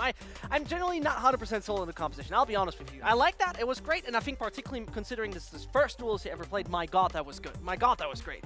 But at the end of the day, right, it felt like their swap that they made was once more one of those comfort ones, and it felt like the right kind of comfort, because it's a great thing when you have a Joker. I mean, they were addressing the issues, right? They worked out. Our attack side was bad. How do we fix it? This is it. We're going to have a look at it in just a moment, but I think one insanely amazing thing we've seen from FUT is how they can stop the bleeding. Zesh, in round 4, I believe this was Kiwi's clutch, if we take a look at it, because on Icebox, it was a 4-0. They stopped the game from getting out of hand.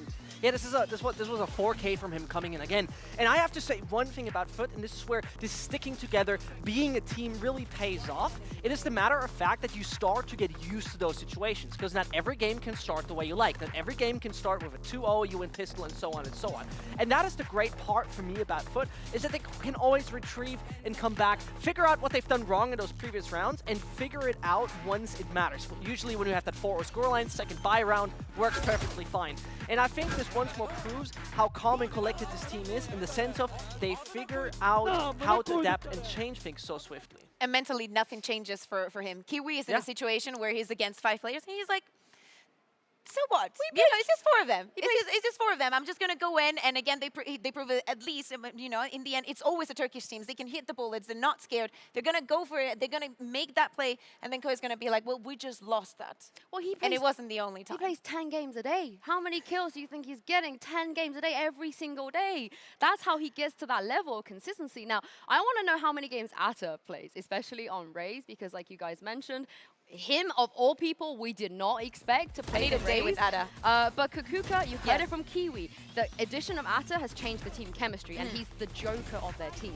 Yeah, and it's a little bit of he can do whatever he wants. He's going to be fun, but he's also going to be a wild card, something that the other teams are not going to expect, because if you are set to prepare against this FUT, you probably think of the other compositions of maybe something that they're going to be doing different. But now that Ada is here, I wonder, they fixed the problems for this map in particular, but nothing tells us that this is what they're going to run the next time that they play Ascent, because Ata brings that flexibility of, you know, this was good, maybe we can do something even better. I don't think it's a new Na'Vi, to just put that out. I think it's not going to be like that, but I see your point, right? Because, again, there would have been a lot of options we discussed in the beginning. Maybe they play double controller, right? Maybe they pop in the Viper. That could have been an option, particularly how much of a veteran Ata is on that map. So, therefore, it's a good point for the future. I still think that there needs to be an adjustment to their Ascent. It's weird saying that when they won 13-9, I'll say that. But it still feels like there could be a little bit better, but at the end, hey, this is an amazing FUT. They're up 3-0, 3-1, pardon. Yeah, they are, and they 2-0'd Koi.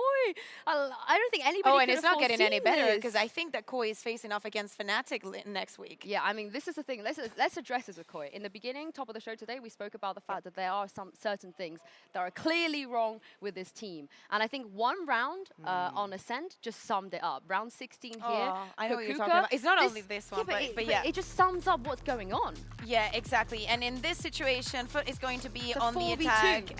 Yeah, Mosh gets the first one, and they, for some reason, even though they're in this superiority, they want to follow on that recon, and they just start picking one by one and being completely staggered. They just threw, for no reason, a 4v2, trying to create a situation of an advantage they already had. They were reloading in the open. It's legit a mental thing. Yeah. It's legit a mental thing. No, it cannot be a mental thing, because they were up in the score at that moment. Oh, no. Yeah, but they were panicking. It has to be. But why are you panicking when you're 4v2? I cannot explain, because you're suddenly 2v2.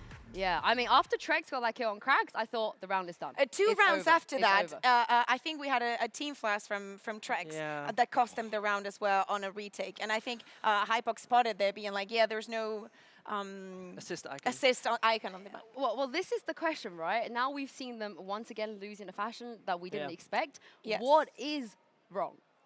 What is it? I think it's a lot of things. I would just scrap it to the core. Maybe the team just doesn't work.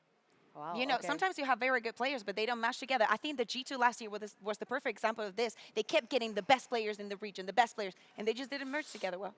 I'll give it the mental card. I'll honestly give it the mental card. Icebox aside, I think Icebox had bigger issues. But I personally believe that that round we saw, that 8-8, was spiraling into a situation like we can't win this. And that's then purely a mental thing, because the capabilities on the paper exist to be like at least the top 5 team, if you ask me. I mean, it's the opposite problem we have with FUT, right? Kiwi saying we've been together for so long. Like, we know how to play together. Yeah. And this Koi team, they just haven't. They were one of the teams that started from scratch. They brought in players. They've only been together realistically for like 2 months, 3 months at this point. And FUT, they were able to come back from a 4-0, 3-0, maybe because they just had more time. Yeah, but we've had this conversation in the past, and when we talk about time and time and time, it's something that you're not going to have in Valorant. The competition moves very fast, and we need to keep moving. All right, I'll bring it up on a positive note, because I'm delighted as a Turkish Valorant enjoyer. You guys know every time they win, my ego just rises and rises. Can we now realistically look at FUT as the team that doesn't just make playoffs, but go all the way? Maybe. Have they proved themselves? I think that they 100% deserve a spot in playoffs. We need to see what's going to happen with that top 4, because we have Fnatic, okay, the crowned. We have Na'Vi, who keep evolving. Then you have Vitality, who's in a bit of a questions and goes with Giants that we still need to see tomorrow. I think it's just too early. 100% for playoffs. Maybe still too early. There's one thing. I think so. I am worried that nerves are going to come into play when it's for a slot for Masters. That's the only thing I'm worried about. Because on paper, I think they would be more than capable of being a top 4 team. Nerves for a team that's played together for this long? Yeah, because absolutely. Nerves for Ada Captain that just pulled up that race the first time that he ever played a duelist? Okay. I could. I don't see it will happen, but I could see it happen, that when it really matters, that happens.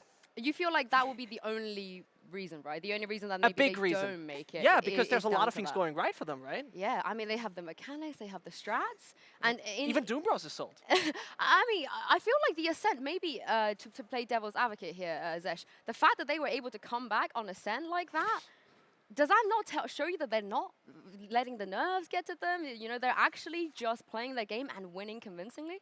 I don't want to be that guy, but it was, I think, besides them coming back brilliantly, Koi losing their mind.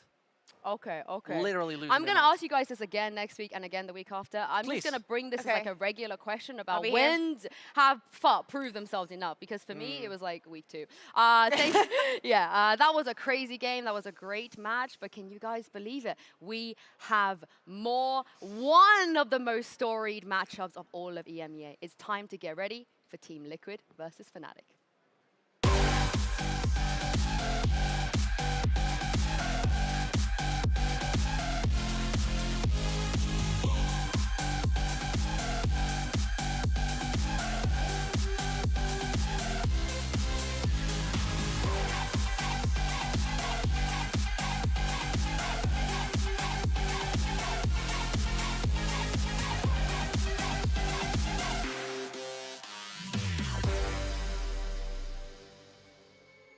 Redgar, Defo, Chronicle, Shados, Nats.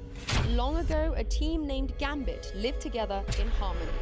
Then everything changed when Fnatic attacked.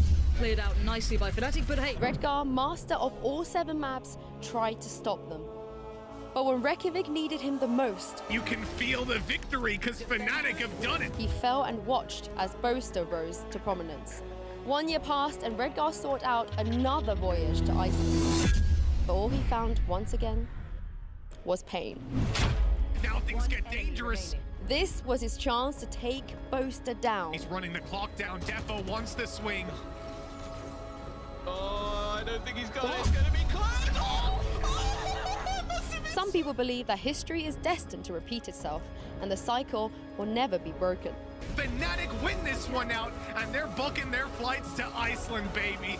but I haven't lost hope. I still believe that somehow Redgar, with his new team, will return to save the world.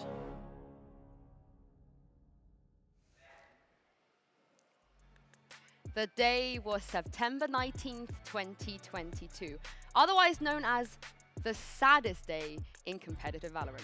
5 players from CIS that we grew to know and love went their separate ways. It was the end of Gambit. Sure, Redgar and Nats, they stuck together, but it's never going to be the same.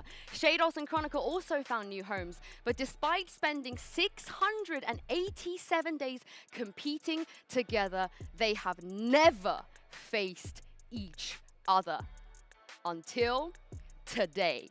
Today is not just about Fnatic versus Team Liquid. Today, Chronicle will be taking the stage against his old Bratons, the former teammates that he lifted an international trophy with.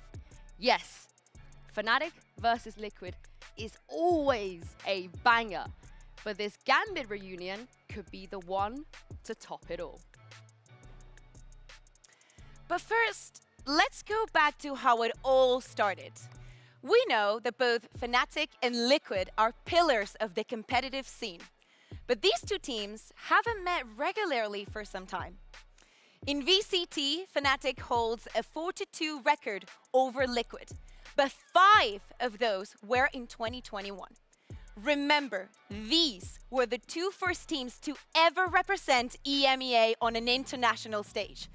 And it was there, at Masters Reykjavik, that Liquid were taught a cruel lesson, that there are no friends on LAN.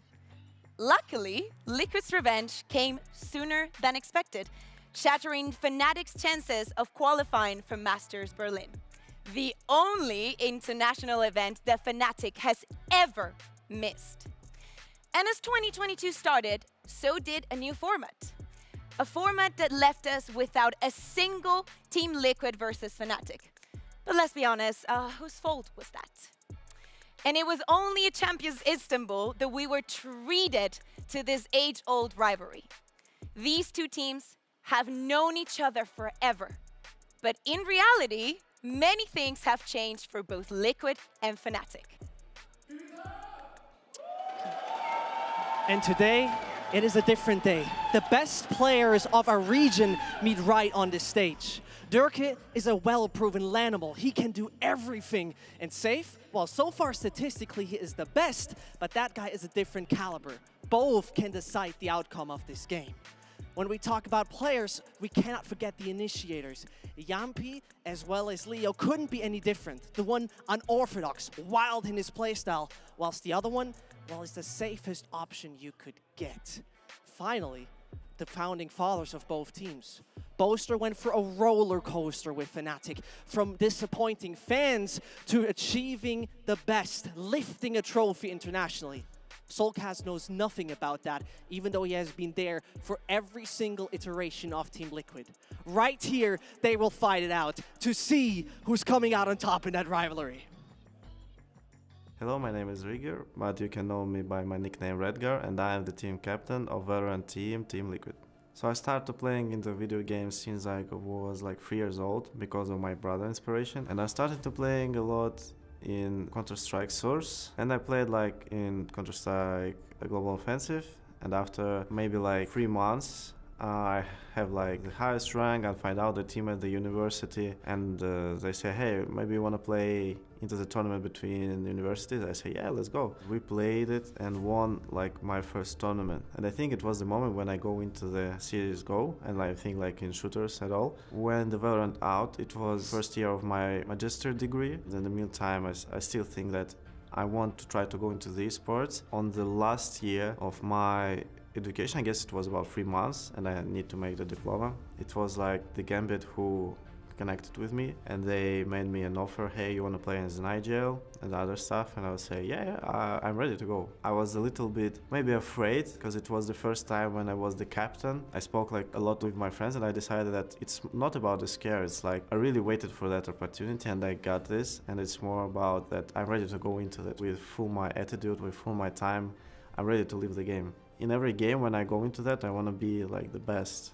So I think that's things like inspired me to move forward in all other games.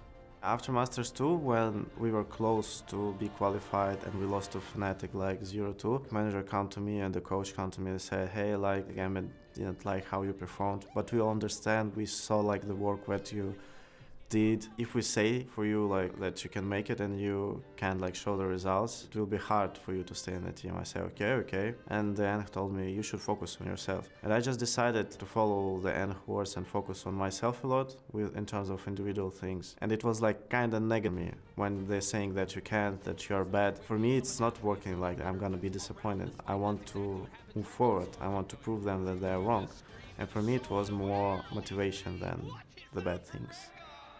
Switching the languages in the team from Russian to English, for me it was not that hard, to be fair. Maybe in micro things, if we're talking about like the specific scenarios, sometimes it could be hard at the beginning to understand each other, but right now I think we understand each other really good. Because we're all gamers, right? We all know the aspects of the game. It was easy to find out the common things, and if we find out the troubles, we are speaking about them. So my goal right now in Team Liquid is to win a lot of tournaments. I can't say how much, but I want to make the streak of winning 2 or 3 in a row tournament, because right now no one did it, like to winning like the 2 titles in a row, and this is like my goal, to make that team that can achieve this. So let's gonna see, can we make it as a team or no? Well, as you guys saw, there's a lot of pressure on Redgar's shoulders. Every time he's come up against Boaster, it's always been a loss. These two teams have played against each other a lot, and I'm interested to see how the map beaters are going to go. And Liquid, they do the smart thing. Yeah, they do the smart thing. They know the Pearl is definitely not going to come from the hands of Fnatic, because of course it's going to be their permaban. They do the smart thing. Yeah, I think that, you know, it's still like 3 weeks left, but you don't want to meet up against Fnatic here. And they've chosen Lotus. I like this for Liquid so far. Yeah. All right. I mean, Lotus so far has not been necessarily successful for Liquid, right? The 2 Ls they took there against FUT, and it was also Vitality. But that could be very much working, as we see Haven coming up next from Fnatic, as their Team Liquid picks on the defense. We get ourselves a few interesting maps here, I believe. We do, and Liquid are the ones to take away the Ascent, so Fnatic get to decide whether we see Split or Fracture, and I'm not super surprised about this one. Yeah. It's going to be Fracture, the last one. So I know you can't wait to see it. Yeah, and honestly, this is interesting because, Bear, you spoke about how many times they face each other. This is a storied rival. We see it a lot in EMEA.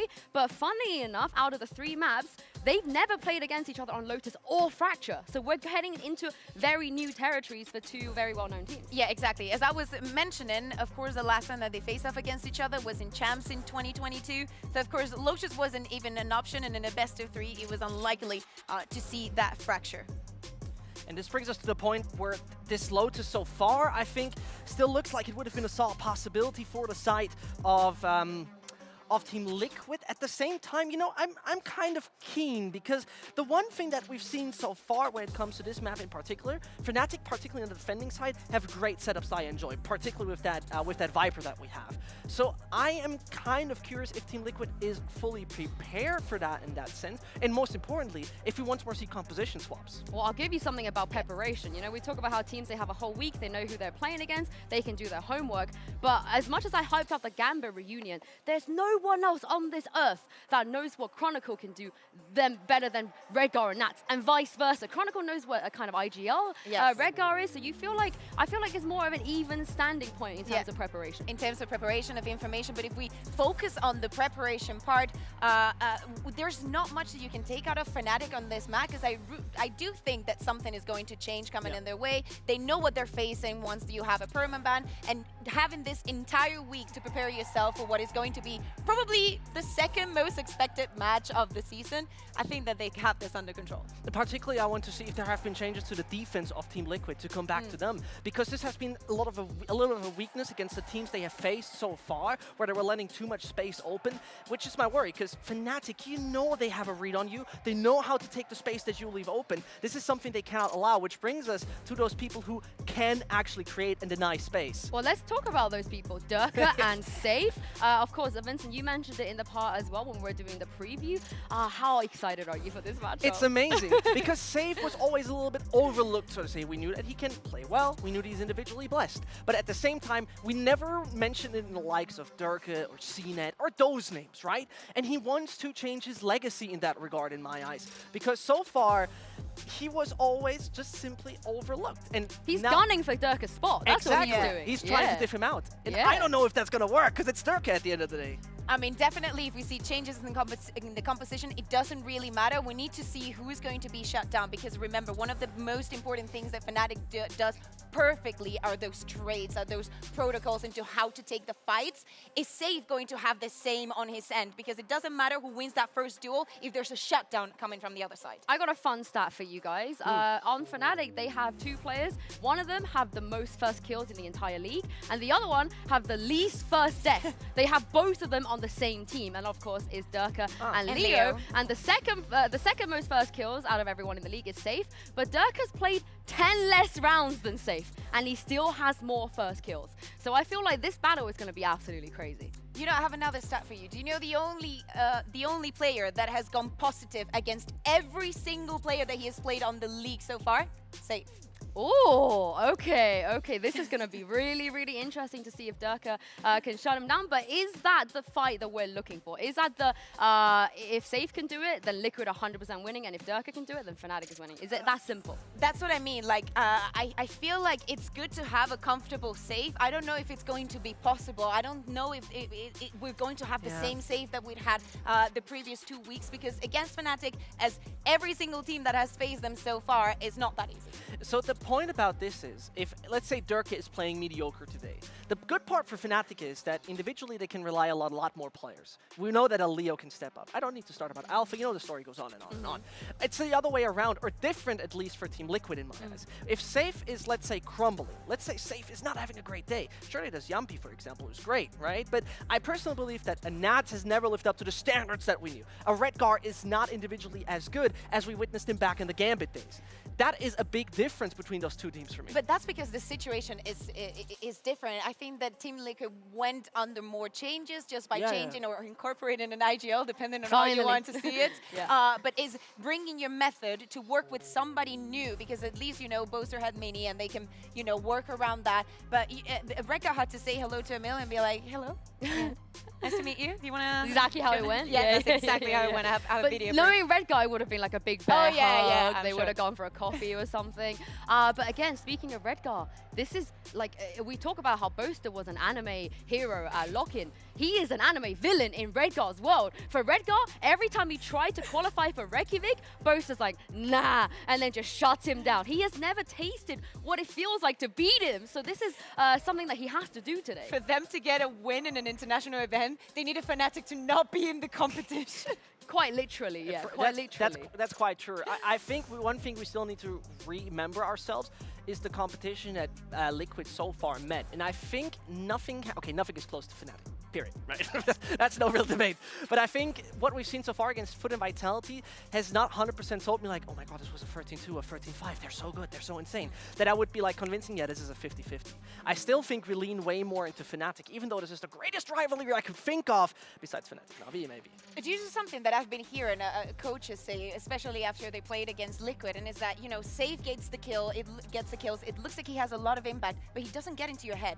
And it is something that, you know, many duelists do, in the sense of, I bet the Kiwi was rent-free, and it's going to be rent-free in Koi's mind for at least 3 days. And I think that Durka has the same effect, so I wonder if you know, Safe can do that to Fnatic. But do you know how Safe gets in people's heads, though? I just wanted to say that. The backroom trash talk, you know, we heard Doombro say that he was giving it to them, a LAN when he was a guild, he was giving it to a Bone Cold as well when they face each other, and I don't know if the boys on Fnatic are kind of going to be okay on the receiving end of that.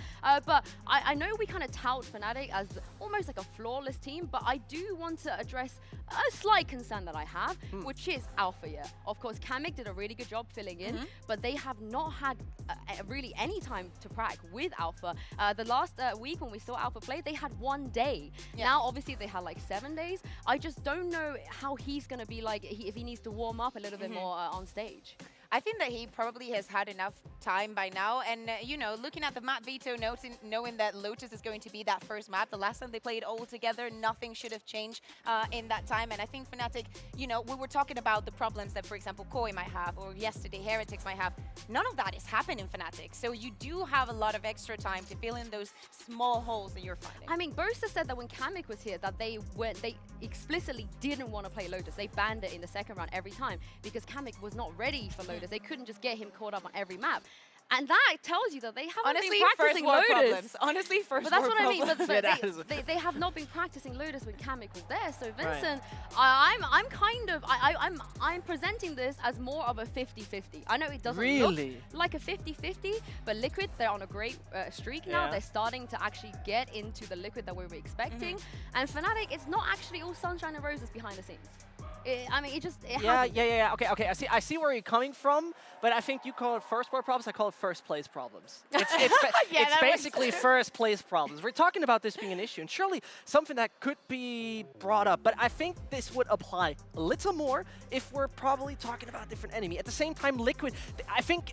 Honestly, they've never been more hungry from what we've seen to finally take them down. This might be just regular season. This is not a grand final in that sense. No, that's just what I mean. Liquid are so hungry. They are really hungry. Yes. Yeah. But hear me out. When we talk about these problems and anything and everything else, I think that last year, some teams were under so much stress and they were able to overcome that. Fnatic was one of them, you know, like not being able to bring players to events and everything that everybody knows were happening behind the scenes. If we manage to get through 2022, 2023, it's going to be fine, you know? Same as Redgar and Nats, though. They've also had to go through a lot of stress with M3C and everything. So I don't know. I feel like there's so many storylines, and there's so many narratives, and there's so many win conditions for both teams. Because the previous matchup, when we were looking at Koi and FUT, for example, there were a couple of pieces we could be like, if this doesn't work, it's done. But for both of these teams, there's layers, and then after that, there's also another layer, and then Leo might just kill you with a shock dart. That would not be. We still need that stat at one point. Or Yampi might be playing operator with Sky. I think the stat is that Leo's gotten more shock dart kills than first death. That is so? a legitimate stat. Oh, wow. That is a legitimate stat. That would be a... That looks good. Whoever thought that would be a crossover in any world, I would have never thought that would be. Okay, well, I thought it was more of a 50-50. What do you guys think then? Like, what are the odds? I'm saying 75-25. I think that's a little bit too much. I go 55-45. Oh, well, you were having a go at me for saying 50-50, and you were just going to have a 5% swing. 5% is a lot. Oh, my goodness. 5% is a lot. It's massive. How big of an upset, then, would you see if Liquid do become the first team ever? Because this Fnatic roster has not lost a single best of 3. So if Liquid are the first team to ever take them down, how big of an upset is that? I think it's good in some way because Fnatic should not be worried just because of the perspective and how the rest, you know, the wins that they already have and the little wins that they need to secure those playoffs. I think it would be fine for them, maybe a wake-up call in some aspects that they can improve. We always say that it's very good to have a taste of what defeat tastes like, just a little bit. I don't think that Team Liquid will be the worst opponent to lose to, you know? I think if there would be a scale and Carmine Corp winning against Fnatic is 10 and Na'Vi winning against Fnatic is 1, I would say it's a 6 on that scale. Oh, so slightly more than an upset. I'm more on the upset way. Slightly more on the upset, yeah. I mean, I will also say that I think Boaster and Mini have spoken in the past that in that Na'Vi matchup, they feel so comfortable is because they had to play Na'Vi like 5 bajillion times in a month. But these two teams haven't faced each other like before on these rosters and for a long time. But they know each other, so it's just so weird. It's such a weird feel because I know that the first time that we're going to be looking at our screens, we're going to be like, listen, if somebody didn't tune in for the last year and they come back today and they look at this and they're like, where's Scream? Where's Scream? Where's Mystic, man? Bring Mystic back. I miss Magnum. Yeah, I mean, I miss them all, but this is going to be a crazy game. I cannot wait to get into it, you guys. I feel like we waited all year for this. All through off-season, we were waiting for this one moment, and we are just about ready to get things started. Coliseum, Liquid fans, Fnatic fans, I want to hear the loudest cheer you can possibly give us as we bring out the players of our rivalry. It is Fnatic versus Team Liquid.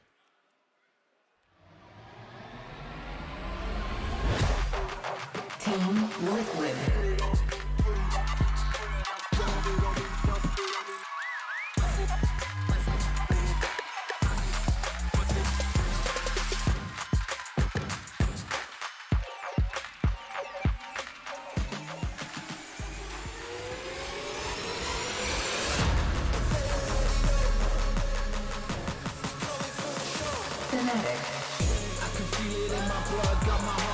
chasing. Got the world in my sights and it's for the taking.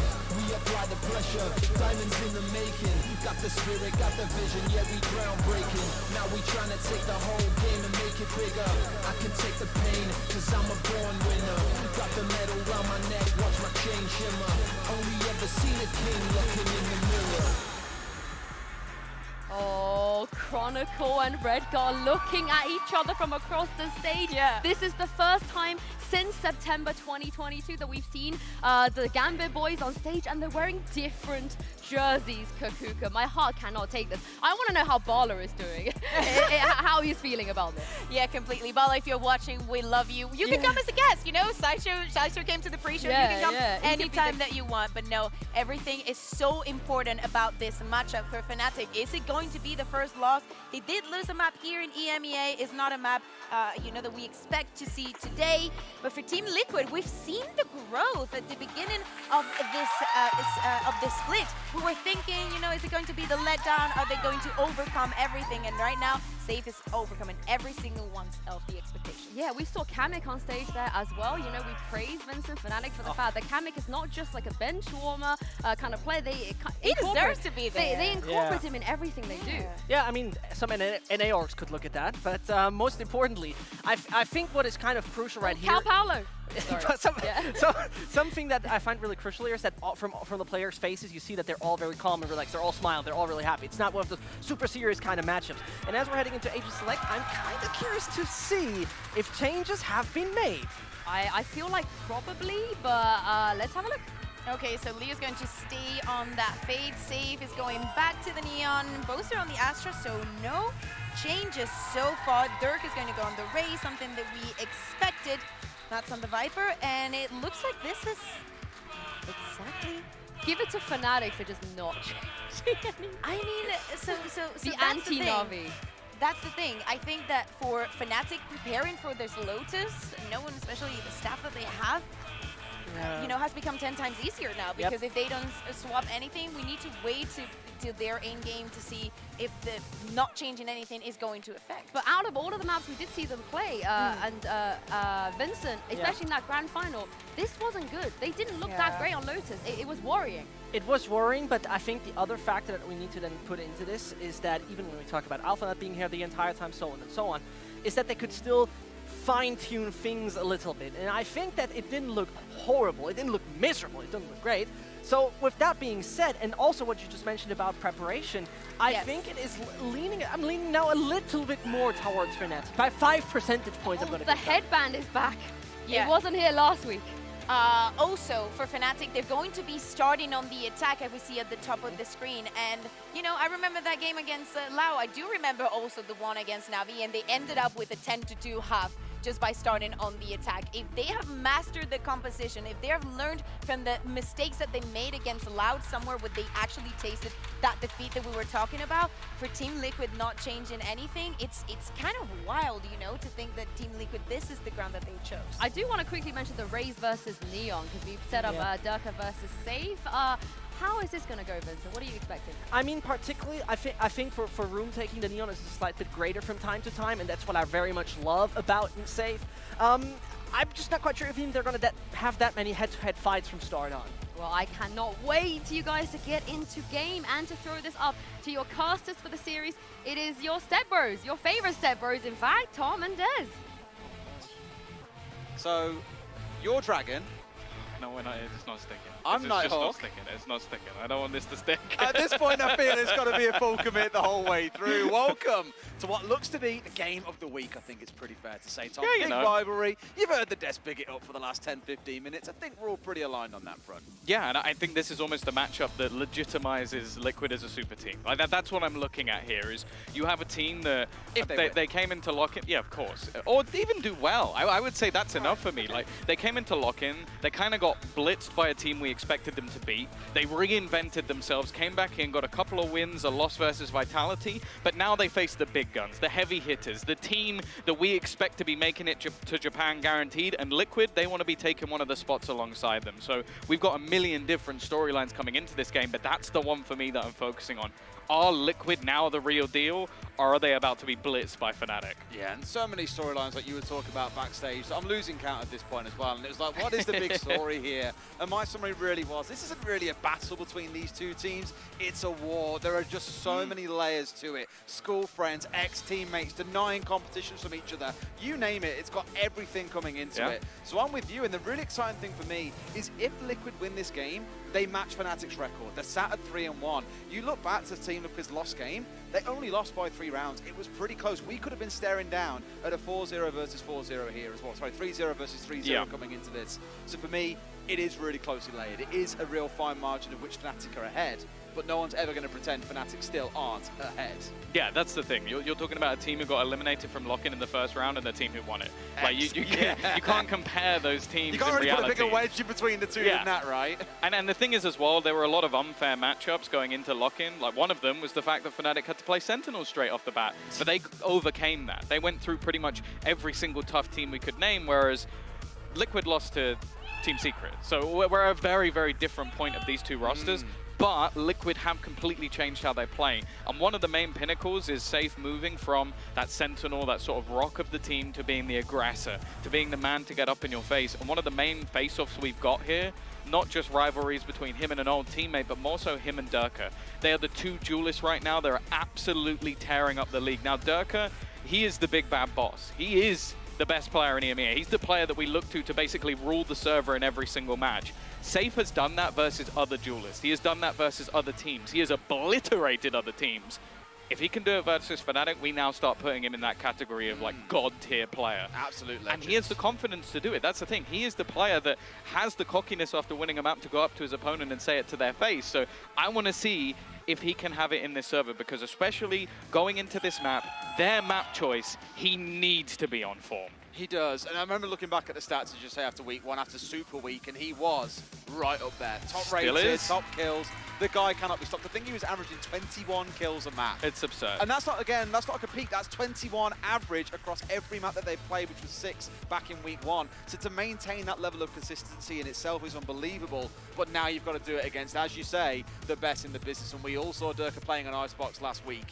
He was a man unleashed. He knew that his kingdom was disappearing and then he had to put on a show. But that's the thing. I think there's a reason that Icebox was banned straight off the bat. Nobody wants to face that man on that map. He is the king of Icebox. I don't care what anybody else says.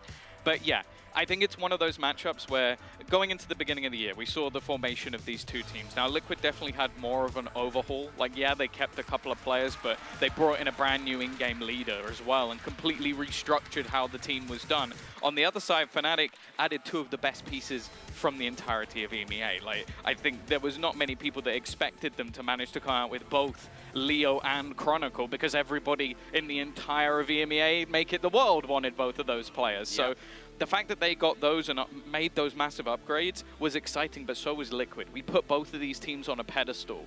Now, one succeeded, one failed, at least in the initial stages, but Liquid have started that grind back. And it was expected, let's be real. We did not expect them to stay down the bottom at that level of a team that couldn't even win a match at an international event. Now, there's expectations on them again. People are looking at them, okay, playoffs, minimum. That's a minimum. But teams are starting to think, okay, are they going to be one, maybe that 4th, maybe that 3rd place that sneaks their way through in towards that master spot? So now the expectations are there, it becomes a different story. They're starting to be watched. And that's why I think that, at least in terms of this map, it's quite a bold call. Like, this is an option that you're going, okay, we think we can take them on Lotus after we are yet to win a map of Lotus. Like that. and they've not changed anything. They've not come in with a different comment, okay, this is what we needed to fix. And the teams they played against are not Fnatic. So I'm a little bit worried for them that, okay, I got the map choice from Fnatic that I expected. Looking at Haven, I go, okay, that's a great map for them. It was a map that Team Liquid got blasted on. Fantastic choice. A brilliant map for them to open on. Going into Lotus, I'm like, okay, are you picking a map that you think is vulnerable for Fnatic? Because they lost to Loud in the grand final. they also smashed I Na'Vi. think you can kind of forgive someone. You can kind of forgive a team losing a map in a grand final. It's two best teams in the world at that stage, right? Yeah. And just so you guys are aware of the quick update that we've got, small issue with the player's mouse. I believe it's Nat. So once that's addressed, we will be into game. Once that's done, we can get this series underway. Players are all in the server, though. It's just a small mouse issue to get over. But that's the thing. It's better for it to happen now. We'll be fine. Oh, there you go. Yeah, you've got to catch them before they get around this studio. That's the thing. I would make that joke, but this place is meticulously cleaned. I'm pretty sure they've actively been cleaning the windows, and I don't think anybody even touches these windows. Like, who is going other than me? Well, the Spanish casters, I saw a clip earlier on when they were like losing it yesterday, literally out there shaking the barriers, and I was like, actually, it's very reasonable. That barrier will fall down at some point, and those glass will get touched. Okay. Hello, by the way. Yeah, From up here. I think that's the thing, though. Going into this first map, I want to see how Liquid are actually going to work with things here, because one of the other things to mention versus Loud was that Durka actually had a quieter performance. Now, I say quieter, he did okay, but he didn't sort of play to Durka standards, which we know will happen, especially when we get towards the map of Haven. I don't think there's any doubts there. I also think that in terms of what works for a Neon composition, I think Fnatic have a lot of counters. Like, a lot of what you're going to be doing, especially when it gets to the attack, is taking early map control. And they have so much utility to be able to deny that. I think that's one of the main reasons you're going to throw a Fade into the mix. Is just being able to use those Seasonade combinations, throw in an Astra as well. And that's what makes this Fnatic team devastating. Is we've seen on every single map that they've ever played, they have so many little niche things that they'll throw in once or twice, or every once in a while, that will just win them around. So the main thing for me for Liquid is how they're going to bypass that. And I think actually having a strong defensive half is going to be really important for them, because I think the Fnatic on the attack, I think it's going to be good, but I think the defensive setups are going to be nasty. All right. We've got a small break coming up, as you can see here, because we're waiting to see the outcome of that mouse issue being solved. So for now, let's have a quick listen to Fnatic from their hometown in London.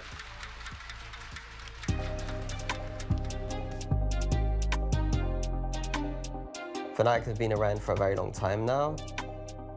Like, when me and Boaster were asked, like, what team did we want to join when we made Summon FC, it was Fnatic. Like, that's the team that you want to be in if you want to perform and get achievements, basically.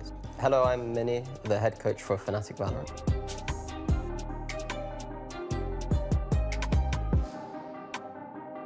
So I think part of the reason why we're at such a high level and have been consistently at a high level is no real secret. It's just hard work. But in terms of just consistency across the 2 years, it's just been a grind kind of. I think on paper, we clearly have one of the best teams in the world.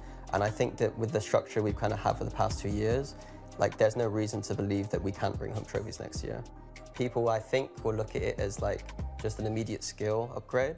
But to be quite honest about it, like, they just fit the culture that we're trying to set. They have the right vibe, they have the right attitude.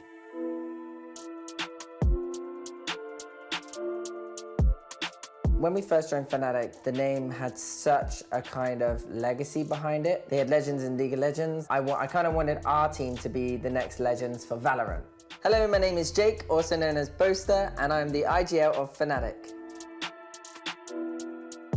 Us as a team, we'd want to be in an organization that we can represent and be a part of the best in Valorant. So I like being that kind of team that sets the bar and sets the standards. I think there's going to be quite a lot of pressure on us because we have built a team that is ridiculously good, to the point of, like, some people be like, if they don't win a trophy, then they're rubbish kind of thing. There's definitely a lot of competition. Now, I'm not going to go out there and say Fnatic are the best, like, we've got nothing to worry about, because that's not really kind of how we roll. We kind of respect and don't underestimate all these teams. However, I will say that Fnatic is probably going to look their strongest that they ever have in the year coming up. They're going to be coming guns blazing at you anyway, so hopefully they got to be ready. We're all very happy to just make ourselves be idiots and have fun, and it does certainly help that Boaster's able to just be a bit of a monkey now and again, though. We know what the fans want, and we know they're here to be entertained, so, like, why not just let them have that a little bit?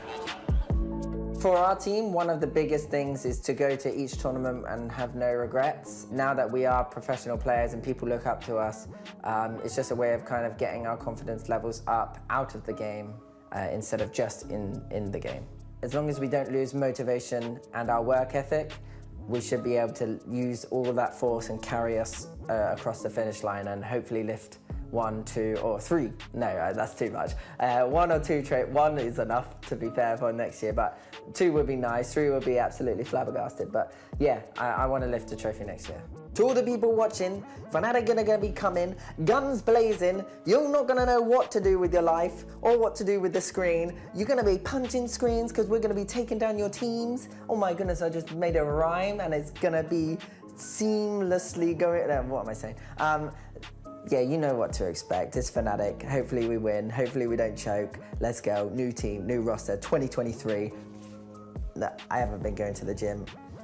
Yeah. Oh.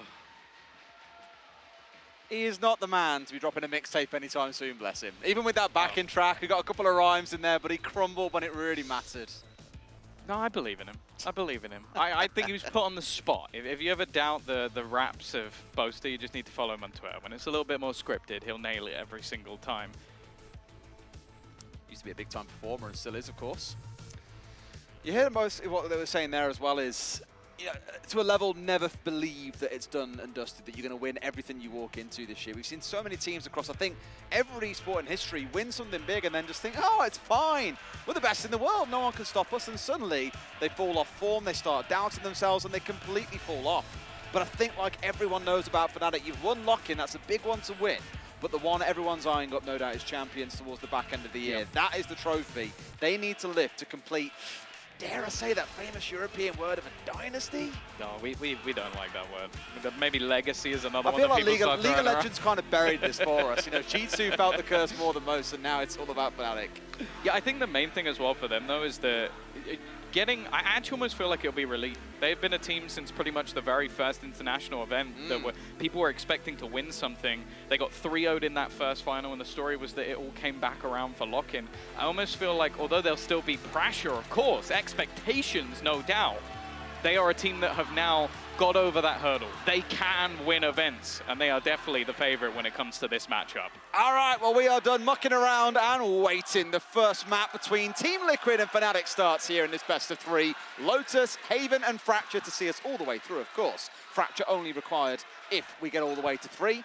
I think before, if you had a few expectations of given the way this draft has gone, that Fnatic might just 2-0 here, but Liquid, as we know, have got a point to prove. Yeah, for sure. And they've got a lot of fire and flair alongside them as well. So Fnatic definitely have to be careful. An aggressive start over towards that A site, taking that early map control, and you can see instantaneously Safe already back on their rotation. Looking to get back into spot over on the other side of the map, but the patience of Fnatic is almost, okay, you can challenge for that early map control, but that doesn't mean we're not going to go back for it. At this point, it's only the Sky left on this side of the map as well. Yampi may be in for a bit of a rude awakening. Does, of course, have a little bit of stall potential with the dog and the bird to come over the top if so required. Bring out the whole menagerie and see if you can hold them back. But with that read coming in, they know that it's gone off, and now that's when Fnatic look to try and move their way in. They've got themselves marching on forwards, although are on the other side of this smoke. Yeah, it does seem like Liquid are fairly convinced this is still going to be a C hit. Even though that control has been reclaimed, the flash from Yumpy is going to give him the information that there are still players here, but he is yet to garner any support from a teammate. And now spotting that deep control, well, you can already see Safe running his little legs back over. 3 of them just charging on over. I'm curious to know if the Omen sticks close to them, watches for Baby Door here, because up mid there is a potential walking coming in from the Astra Troop too. And here we go. This is the rotate I was on about. Doubles back pretty quickly here, and maybe able to get in just in time, but it's already been smoked off. Fnatic have got B control. Here we go with this plank coming down, and we have seen this CAB rotate so many times on this map since the start of the stage. Oh, that's not the start they were hoping for, but a decent trade from Soulcast. Will survive on his last legs. 13 HP available to him once he gets back out of that Viper screen. It's dangerous as well, especially with Leo holding that frenzy and Boaster still lurking around the back lines. Leo getting aggressive, leaving just 2 remain. Boaster's just been the anti-player this round, whether his team or not, he is, and he's made it count. Redgar finding one back the other way, but it's a 3 versus 2 with a spike still to be defused. It feels like Fnatic have all the control they need now. Boaster comes in for the active engagement, gonna find Nats, and it's an easy closeout from Chronicle 2. Great first round for Fnatic. Brilliant flanking play coming out from Boaster. Yeah, I think that's what they're going to do throughout this game, is not only have the lurk of Alpha initially to try and catch off those rotations from A, but then also have the secondary lurk. Like, Boaster was playing very passive, just basically lurking off of his utility. And you see towards the end, paint shells from Durka held late into the round. Gravwell used after that. There was little to no time for Liquid to do anything, and even then there were still 3 players to stand behind. They have already been a master of afterplants in the past, and by the looks of it, they're going to be that again. I kind of called him the anti-player throughout, because when we saw all of Fnatic moving over towards A side, you had Boaster looking his way to work through mid and catch any potential rotators coming in through the B side itself. They'd already gone past, but then once they rotated themselves in towards B, he moved over towards A. So it was just good balancing around, maintaining a similar level of distance between both sides, between himself and the rest of his team, but still enough to make an impact, as we saw in the close towards that round. So Fnatic starting out pretty slow in that first round, just kind of feeling out exactly where the push is coming through, and here kind of baiting Liquid forward. They did not sprint forward for the orb as they did in the previous round, and Liquid think, okay, maybe it's safe to take. Turns out it's absolutely not. Yeah, Fnatic are being very methodical, by even using nano swarms to clear the close to rubble. Just having these crossfire setups, so any double swings are not going to allow for any real level of damage. And with 2 kills now on the A side of the map, they basically have it for free. Nat's the only one here, and the man has a classic. And just making great use of the range as well, right? Holding back, not looking to get aggressive and push forward too fast and take a risk running into a Sheriff, for example. Going to sit here straight on top of the name, mind you. Nat's down to very, very low HP at this point. As Fnatic have control of the site, will find one, but immediately Chronicle is there for the trade. Down goes the Spike. It's just 1 left alive for Redgar. 2-0 for Fnatic, pretty much guaranteed, unless there is a miraculous clutch coming out here. But the thing is, any kills from this point onwards are actual damage. Like, there was 1 player who had a pistol, that was Leo. He's retrieved the gun. Anybody else who dies, that will drop a weapon on the dirt, and there you go. Alpha gonna fall. Okay. Redgar as well with another through the wall. That's decent damage for a round that looked like it was going to be almost for free for Fnatic. Liquid make it costly. Well, we knew we had to find those headshot kills coming in with the Sheriff, talking about how much of a beast it can be in these 2nd and 3rd rounds, depending on where the economy sits. And as you say, those 2 kills in the close, definitely inflicting some unnecessary damage on the side of Fnatic, maybe getting a little bit relaxed there in the close. Do find the close out regardless. Chronicle, okay, so going into the Logitech G power-up round, Chronicle has bought himself an Odin, and is he about to pre-fire spam where Safe is going to push up? This could be one of the nastiest things I've ever seen, and while Safe bypasses it, still taking a little bit of damage on the way back through, but this is almost a direct counter to what is being attempted on the other side. And they're trying to shoot back as well, which is the real risk that he's running here as well. I mean, a Guardian, sure, versus a Nodin, not really one you want to bring into it, but it's still the point of threat. It did just go over his left shoulder earlier as well, so it was dangerously close to connecting a few more bullets and potentially netting an early kill. But what I love about this is it suppresses the side of Liquid. They can't push up and try and push deep here and force them away from A. They kind of have to sit quite passively, as you're seeing out of the sky really far back. This is the same style of hold that we saw from Liquid back in round 1, a very heavy stack over towards C, expecting that Fnatic will commit towards that. Yeah, it's the same again as well from Fnatic, though. It's like, okay, you have gone for that early aggression. We're now going to use our utility to clear all of that out, make sure there's not so many risks, and just basically deny any of those aggressive spots that you want to take, which again, when you're playing a Neon, is something you desperately need to be doing. It's the constant orbs as well. They've already got 2 or 3 this round. They've denied the A1 away so far because of the Odin. They're looking for a 3rd. You know, 3 orbs is nothing to turn your nose up at. Really good control so far from Fnatic of the map. Just collecting the resources and then looking to make a push happen. This time it does look to be into C. Viper util denying them. 20 seconds left on the clock. Oh, Nats goes down, but again, you're right. They're going to double back in towards this B site. Redgar has the read. Waiting on the cross, watching for anybody make that push through, and he peeks in and just gets domed. A clean take in towards the site. There is nothing that Liquid can do in this position. Very, very easy from Fnatic, and even with a late rotation, Liquid could do nothing. Not a full buy coming into the round either. We did saw the Guardians, for example. It just wasn't fully stacked up and ready to deal with this Fnatic team. But I think even outside of that, even had all things been equal, you still would have put Fnatic down as the winners. Again, the control of all 3 orbs, the way they slowly move their way through and then double back on towards B. It feels like the classic go-to play on the attacking half of Lotus is to choose the C or the A, and if you see enough defensive utility committed towards holding you back, you force your way straight across into B because the rotate is so damn quick. Yeah, I think this next round is where we might have to see Liquid properly challenged for that map control, because again, they've been taking it very early. We've seen that in multiple rounds, A site being fought for just to try and hold that in the early stages of the round, but then after not spotting anything, they give it up. Now Fnatic have been very content to go, okay, we'll just wait until maybe a little bit after the minute mark, and then we're just going to start taking that control a bit later. Now, it does mean that maybe time could become a factor later on, but they've done very well at just finding those openers, and then whenever the rotation is coming from Liquid, they go back towards that B side. It's a few really awkward rounds, because even here, they're not going to be able to get anything near a buy coming out. That was their full buy in the last, even though it had pieces missing. That's what I'm going to say. Even with it being an air quotes full buy round, it still wasn't a full buy, right? And that's the danger. You know, yesterday, I think most of the games that we cast 4 rounds in, we saw the timeouts coming through to get the reset energy back online, and often it wouldn't work, but you start asking that question already. Do Liquid need a little bit of a breather here? I like it. I love how Chronicle's job has just become spam the wall at the beginning of the round and try and stop them taking that control. Very reminiscent of Ascent. He's still going to push up on this. Now, obviously, if Chronicle continues to just spam this wall, there's a chance that he'll go down. Does have a little bit of support from Leo, and again, these orbs are just being battled for across the map. Nice shot from Redgar. I think the majority of kills so far that Liquid have been him with the Sheriff. Yeah. And really, when that share only contributing, you know, factor, I guess, it starts asking questions about where the rest will come from. Sapia trying to get nice and close, Guardian in hand. The only buy that they actually had at the start of this round really was that rifle, of course, outside of 3 sheriffs as we saw previously. It's not enough to establish full control, but Fnatic acknowledging, okay, it's not really worth giving up 2 or 3 players here on the push for an orb when we know we're already down 1 man. So their goal, it appears to be to rotate over towards A here. May even try and make a hit going through tree. Door is popped out. More of a bait than anything else, and may try to go instead via main. Well, they've got the lockdown. That's the thing. If they want to try and make this that little bit safer, they can throw the lockdown in. Timing for Yumpy again.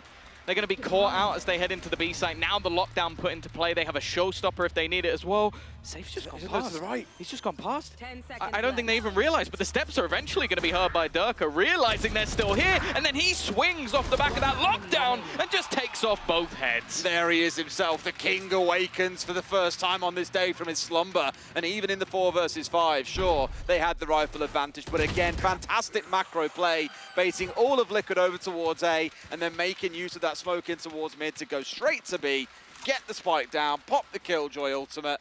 Fantastic, again, macro play coming out of Fnatic. I mean, look at this. Between 4 players on the side of Liquid, there's 2 kills. Well, the other thing as well, right? So they've got 6 total. 3 of them are Sheriff kills. So it actually is just, it's just Redgar so far. It's only been a little bit of damage. Economy on the side of Fnatic is great, even though they're buying an Odin in on the attack side, which is their top player, by the way. I will be enjoying the fact if he ends up with a Viper's Pit. Okay, they've actually swapped the gun over, maybe for that exact reason. Alpha looks a little bit more shaky, I'll be honest. Like, when I see Chronicle doing that, it looks like sort of clean, accurate, whereas I want to see Alpha's face and see if he was cackling while he was doing that. No, he's pretty damn serious. Just holding it down, doing the job of a Sentinel too. I mean, the fact that he's got such powerful lockdown here on the one side means that A, for all intents and purposes, is off limits to the side of Liquid. He's like, yeah, this gun's crap, man. Get me out. Get me back on the rifle. But clearly it's for a reason, as every single player is starting to walk their way forwards here. Maybe there's a read into the fact the Odin has stopped firing though, and Liquid should maybe start to expect this, because yet again, they have 3 players stacked up on C. But this time they're pushing. This is a different ball game altogether. The last few rounds they've been passive. The Tiger also finding them early, although after them stunning up the players, they're going to rotate a little bit more safely instead and actually double up into the B site maybe? No, they're going to go all the way back around to A. If this ends up on the B site again, I think we have problems. Instead though, an easy entry off the showstopper. It will be free for Fnatic. This is when they pulled the play around last time and went in towards B, which is why we've got Redgar holding on B this time, expecting the B hit to come through. The difference this time is Fnatic have read that super well, anticipating the response coming out of Liquid, and have gone in towards A. Durka playing at the bottom of the rope here, finds himself 1. Sadly flashed out for a couple of seconds, but Leo going to pick up the pieces to keep things going. Yeah, and they're being shut down from all angles. Nat's already making the decision to try and save, but he's going to be hunted down as well. Durka across the board, 5-0. Fnatic decimating Liquid at the moment, and this is their map choice. That's what I was going to say. They wanted to play this one. A timeout has to come in. There's a lot of hard places to take Fnatic to. Really, Pearl feels like the only place you might have some success at this stage, and as we know, it's a Fnatic permaban. There's a reason for that. And they're very grateful for the fact they get that ban. But those first 5 rounds, it has been like Fnatic playing with a dog toy. They've just been throwing them around the map, leading them astray, oftentimes as well. And it almost feels like they have the perfect read on what the movements from Liquid are going to be. Every time they move towards A, that's when Liquid rotate over, they split in towards B. When we see the C hit coming in, they fast rotate in towards B again. B is kind of that get out of jail free card when you realize there's too much being invested in A. And really that 5th round was the first time that we saw a response from Liquid. Redgar, as I mentioned, stuck around, holding the other side of Baby Door, expecting to see a push to come in. But Fnatic, it was kind of a double bluff, just hard committed in towards the A site. Yeah, I think I actually want to see them properly try and take some of that map control away. Because there was a moment in the previous round where it looked like they were going to push C, try and shut down Boaster in the backlines and get a quick flank in.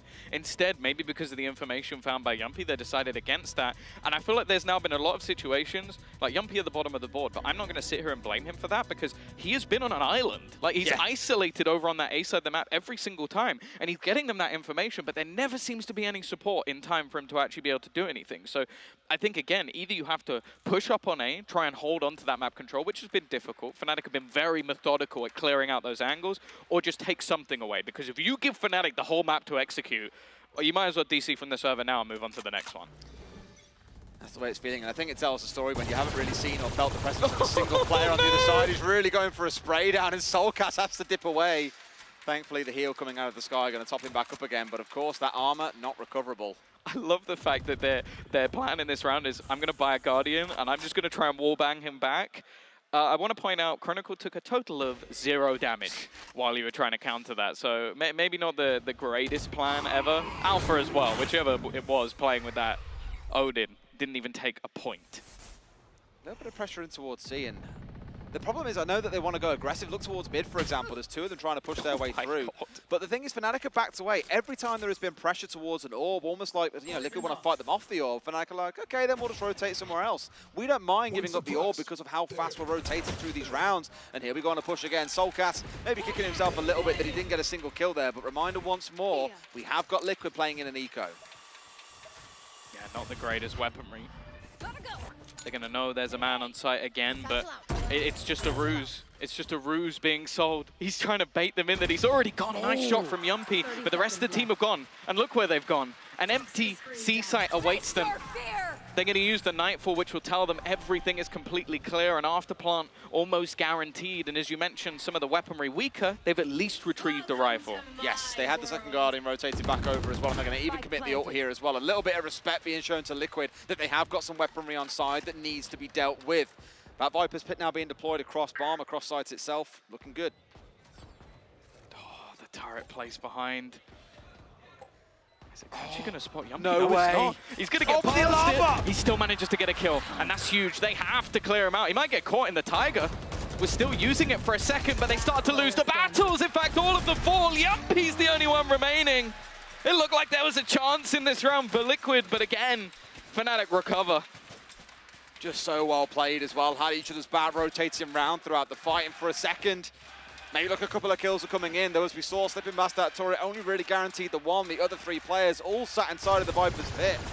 Just gets everything going against him. This is that immense amount of damage that we saw. Underneath the bullets. It's unreal. Looks unbothered. I just like it, but I am spamming.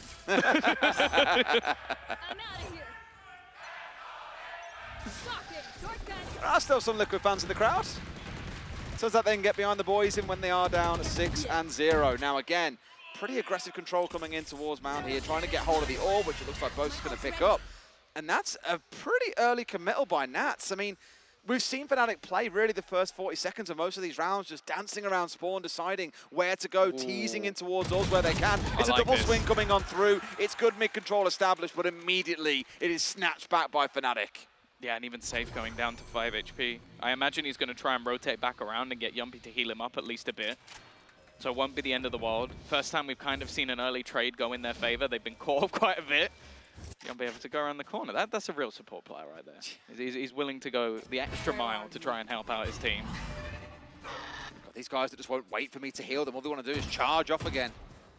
That nurse and children. But for now, they still have the chance to fight things through in this 4 versus 4. For the first time it feels in a long time, Liquid are kind of fully geared here and able to contest into players on Fnatic's side.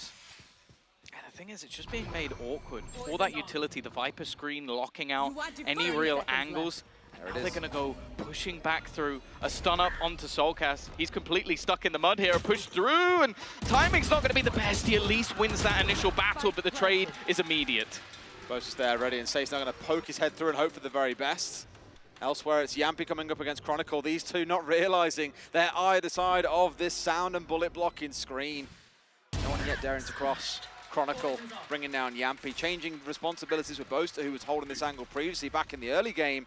But a 3 versus 2, and it feels once again that Fnatic will not be stopped. They've managed to make their way into the site. Again, just trying to bait out any utility that they can, and pinged up by Leo. He's just going to double up to close the round. 7-0. And I like what you mentioned, the fact that they've now swapped that up between 3 different players. Yeah, Alpha has been left too, behind as well. So it's like every single time, like you're going to be commenting, okay, like Boaster's here, Boaster's on the side, so there's no longer this lag, there's no longer, and you can see Yumpy how long he took. He's like clearing everything, and even still he gets caught the second he tries to cross back into the site. There's no safe rotations right now, and more worryingly, I hate to say it, there's no safe either. 0 and 6. We mentioned this sort of duelist battle. Right now, he hasn't even entered the server yet. I mean, for all intents and purposes, Durka being at 9 and 3, that +6 that he's got, could every single one be unsafe? Obviously it isn't, but that's the gap being established between these two players right now.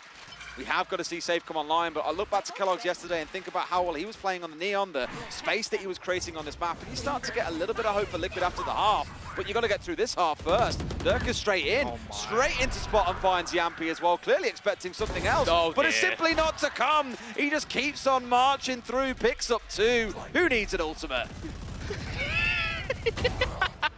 I think Chronicle blinded, just trying for the spam. Safe, there he goes, finally turns up into the server. Looking to try and take this one on his own. It's left all onto Alpha.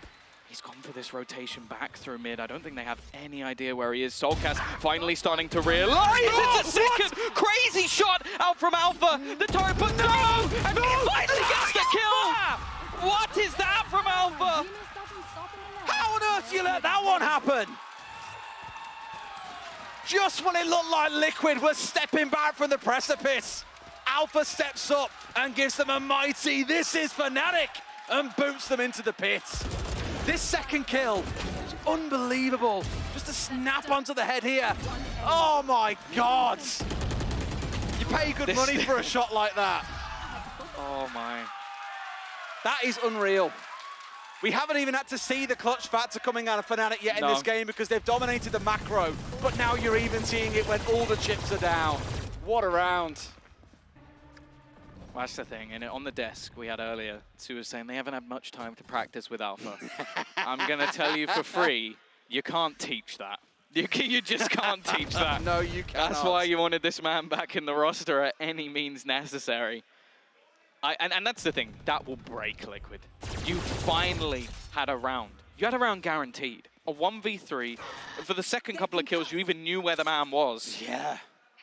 And he was putting a turret down in front of him as well. And, oh, sheer frustration. Safe, though, has woken up. We saw him get 2 kills in the previous round. He started this one out onto his counterpart in Durka. We spoke about needing to get this trade back and start seeing things come online. It has slowly woken up. Nice to Leo. You're really enjoying this, aren't you? Yeah, it's just the amount that they're attempting to do with this gun. Is he going to get caught? No, okay. I thought Redgar might just swing him after going for the reload. Again. Well, there's 2 of them, but there is the bot on the floor as well, which would give everything away. Playing into the late round. 30 seconds It's something left. Fnatic has done regularly. The rotation this time looking like it's right, but the problem is those ults still favoring Fnatic. They've got a lockdown if they need it. Again, they catch the rotations. 3 players within this site, but they are being picked apart one by one. It's left on to Nats, and there is no clutch to be had for Liquid. 9-0. Really half expected a big bait to come there out of Fnatic once they put the fade ult across site to turn straight on towards B and see what can be retrieved from there. What a 9 rounds we've had. I know it's been one-sided, and sometimes one-sided games can be so boring, but when you're seeing Fnatic pull things off with such finesse, it's a joy to watch. That's the thing. This is why we talk about them as the best team in the world. Like, they are methodical to the nth degree. They can take their time, go down to the last 30, 40 seconds and make it look like they had the full minute and a half left on the clock. Like, they are not stressing in any of these scenarios. The trades have been sublime. There's not a player missing within the server.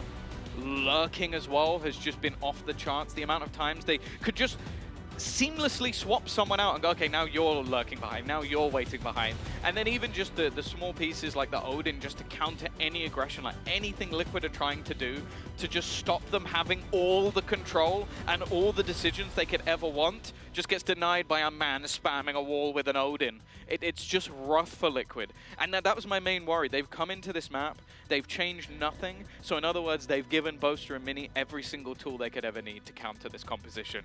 And honestly, well, for the most part, I don't think they've needed to counter that much. They've not been challenged throughout the server, but they are making things look very, very easy. And I think something you pointed out as well is their ult orb management has just been sublime. Like, think they've had an ult basically every single round. Something they can use in the late round, which just goes, okay, this site is now clear, this site is now clear, this site is now clear. And even when the chips are down, we saw, for example, the Viper's Pit ult, the beautiful use of it in the 4 versus 5 to make sure they still had the advantage. Yep. You saw the lockdown come through when they pushed in towards B. Just everything they've done has been so calculated. And it's not like, you know, oh, okay, we overcome a little bit of gun skill and we're absolutely fine. Or, oh, we show a little bit of aggression, we're absolutely fine. Because you unpick that first layer, there's still 2 or 3 more things that you have to figure out against Fnatic to really slow them down. Well, our tech timeout has moved into a Liquid timeout, one where they maybe need a little bit more to just focus up. The thing is, like, going into that attack side, if you can get safe, going strong, maybe there's a chance of a turnaround, but you need some rounds. You can't let this go in at a 12-0 half, and even at 9-3. I'm going to be brutal and say I don't think it's enough, but they need something, even just to get them into that second map. Like, Haven is a map where I think it's one that you can challenge even just off some individual basis. I think it's one where Fnatic are heavily, heavily favored, but if you're coming in this cold, that's a 13-0. That's the scary part. Imagine, with the way things are going, if this one turns into a 13-0, what possibly could be awaiting them when it comes to Haven. Yeah. As we know, Fnatic map pick, second favorite map they've got in their whole pool. It just looks brutal, and Fractured does look like a very distant dream at this time. Not just for us as viewers, but most definitely for Team Liquid. Timeout over. That's the only breather that Team Liquid are now allowed. Everything else is a straight slog all the way up to the half. And this could be a very bruising 3 rounds, not just for the players, but for their egos as well. Yeah, and that's the rough thing. This has been built up as a grudge match. But rightly so, rightly so. These were going into the year, the 2 super teams, the organizations that spent the big bucks to get the best, the cream of the crop, took them from all over to try and build these rosters. Fnatic's passing with flying colors. Like, they have surpassed everything that ever could have been wanted. Really trying to make a go of it here as well. And I love how they kept on making use of the Omen smoke here as well, just to give them that kind of like feet level height. If someone does try and step forward, you're absolutely screwed. You're gonna get gatted down as soon as you try and step anywhere near that Omen as it chugs away. Here rotating his head over towards B. Really, if nothing else, maintaining control of the orbs for when Fnatic do want to commit numbers and utility to get control of them, as you're going to see now. I like this from Liquid. Finally, like, having some control. Like, having that deep A control. They used the shadow step to get them into position. They also had safe there initially in case they challenged. Oh, what is this? Chronicle sees one man. There's going to be a second stepping out. No, there isn't. Backs away just about in time, and here comes that lockdown. The beauty here as well is that he can still hold the angle with the Odin, because they're going to get forced either on towards Sight or into his waiting arms. One tries to go for the challenge in the sky, but backs away immediately. Sight control very much established here for the side of Fnatic as they keep on marching through. And Redgar does finally shut down that pesky Odin, but Sight control has been lost. Oh, Durka in backside, they went a little bit too deep there. Oh, they're starting to clear them out. Good work from Yumpy. Only one man watching that flank now. It's left on to Alpha. TP across. He's going to hear it. He's going to expect it. And he's spaced out both! Again, every time there's a chance, this man just puts a spanner in the works. It is clear to see why Fnatic have missed him. And now they can go into that filthy afterplan. Just sat back waiting in their crossfire. Anybody taps that spike, they've got the peak. Good flash. And this time, they managed to decimate Alpha. Yeah, he's not clutching out this one. And Team Liquid, they finally have a round. We can breathe a collective sigh of relief. I imagine the only danger looking at it is that you aren't going to have many of their players coming into the next round on full buys. Whereas for Fnatic, they had a maxed out, I believe one of the players was completely maxed out on 9k credits. Was it Leo? No. Boaster was sat on 9k credits. I think Alpha was as well. They have got plenty of cash to make sure they can just go back into another full buy, whereas Liquid don't have that same pleasure, I don't believe. They're not in a bad spot. Low shields on a few players, but the thing is, most teams are doing that anyway. Utility seems to be maxed. But again, I like the adaptation, just like allowing them to have a little bit more space over onto the A site. Quick flank as well, that's not something they've had. They haven't been able to flank Fnatic at all. They've always been caught on the rotation. And again, we're going to see the same push up. Now, no Odin this time. It has been removed, maybe because Chronicle got killed while trying to spray someone down with it. He's decided, you know what? I'm going to stick my rifle this time. Are they going to push back for this mound control? Because that seems to have been their primary focus when it comes to trying to get control of the orb. Collecting that for the team, again, keeping padding things out. That seems to have been where they've started the vast majority of these rounds. But here, just leaving Boaster to hold it himself, expecting a push round to come in from Liquid when they realise that the orb has not been taken. It feels for most of Fnatic, even without that Odin, the A is going to be their entry point. Yeah, I think not wanting this control to be kept. Redgar up above, it's something that is quite a common position. But while they start to pressure onto Redgar, the rest of the team, or at least in the form of Safe, start to push up. The Seekers is going to give them that information as well. So it's a good read once again. And Boaster going down, that's a huge difference maker. They don't have that flank anymore, but they do get the opener. Just thought for a second there he might be cheeky enough to find one or two. Straight in towards the back of the site goes Durka as well, propelled on forward. They've got a bit of a crossfire coming in, one in towards Tree. Durka coming in from the side, and they are absolutely crushing them where they stand. 2 players left to face against the onslaught of these 4 Fnatic players. The flank from Safe just a little bit further behind, and Alpha again is going to catch him on that rotation. Nats, we definitely haven't seen the best of him so far, but unfortunately that's not going to come up here either. 10-1, a blip on the radar of Fnatic, and even though this round started off pretty decently with managing to close out some of those aggressive players, these executes onto the A site, the clinical nature of Fnatic just being able to clear out these spots with too much trouble at all. I also want to give some credit over to Leo as well. I think every time he's been using a haunt in onto the site, it seems to just catch 2 or 3 players, and they're always revealed for Durka. And if Durka has the info, Durka's getting the kill. They've used it quite intelligently in a couple of these rounds, putting it in behind walls or behind smokes as well to try and feed that information where it's best required. And that's really meant the other side has been able largely to deal with it, including the pressure coming in from players like Durka, who, as you say, are just charging in to play off the back of that util. Just really rapid aggression where you're being choked out by the information, but also by the players pushing on their way through. I love Safe, by the way. Not bothered with any armor, has given up on trying to take a rifle, up on side. Let's be real, at this point, try whatever you can. Absolutely. Clearly the normal stuff isn't working, so let's go a little bit loopy. He's definitely someone who has donned the op and sniper in other games for quite a time, so no doubt that he can make it work. We'll get the opener, but it's an instant trade onto Redgar. Not the greatest of starts, but hey, at least bringing things back slightly more even with the weaponry they have on other players. I mean, Redgar was the sacrificial lamb. Someone had to die there for him to be able to get away with it. Out comes the ultimate as well from Boaster as they charge on through. No one on the side though. Oh, Nats looks completely the wrong way. Durka turns for another, gets himself 2 charges back already. Not that it matters, as this round is pretty much done and dusted. Safe can try all he likes, but that Viper Pit again being pulled out at just the right time. Yeah, in this post plant, I don't know how they stand a chance.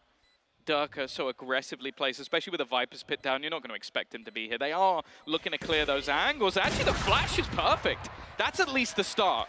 Now, having an operator going into a Viper's Pit, that's not going to help you. There needs to be a gun found, and Safe has found it. But there's so much left to do. TY Durka gives the rifle on side and at least giving a little bit of renewed chance here in the 2v3, but that time waits for no one. It is ticking on down. Yampi finds one. Can he perk into a second as well? No, that he can't. It's back the other way. Safe's going to try what he wants. Taps one, but time is pretty much done here. Doesn't matter if he finds the kill. He will not collect it anyway. Chronicle with the close. An 11-1 half of Fnatic as they move over to the defense.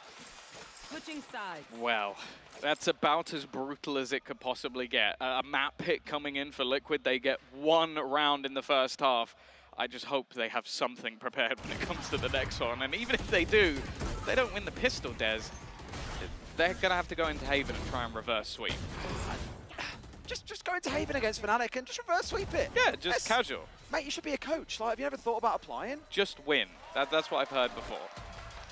Just win forehead is the only real way I can summarize it. Now, we have, of course, got our half-time. We're going to go to a very special interview with Boaster talking to an ex-teammate. Not quite Boaster just yet, Des, maybe after the match, but I am joined by Special, a professional League of Legends player, and who used to know Boaster very, very well. In fact, Special, when Boaster worked on Excel as a cameraman, a vlogger, he used to sit in the audience and watch you play professionally in the LEC. And today, you've got the opportunity to sit in the audience and watch him play. So how surreal is this moment? I mean, this is like an amazing moment for me because I obviously worked with him right in Excel back in the day. And now having it switched around is such a cool feeling. Like, I am the one watching him, and I mean, they're crushing as well, right? It honestly couldn't be any better. Yeah, that does help. Now, I think a lot of people behind the scenes, they talk about how his esports journey has been a bit of a roller coaster. You know, he tried to go pro in League of Legends, it failed, and now he is a VALORANT player on stage. You were there, a part of that journey when you tried to go pro. So talk me through, you know, how hard of a grind was it really for him? I mean, honestly, from the start, I could already see he has the right mentality to go pro. It's just, it can cost a lot of time and effort, and he was trying so much to get better that in a short time he got so much better at League of Legends, and him putting his efforts from, well, CSGO basically now to VALORANT, and then using that is actually incredible.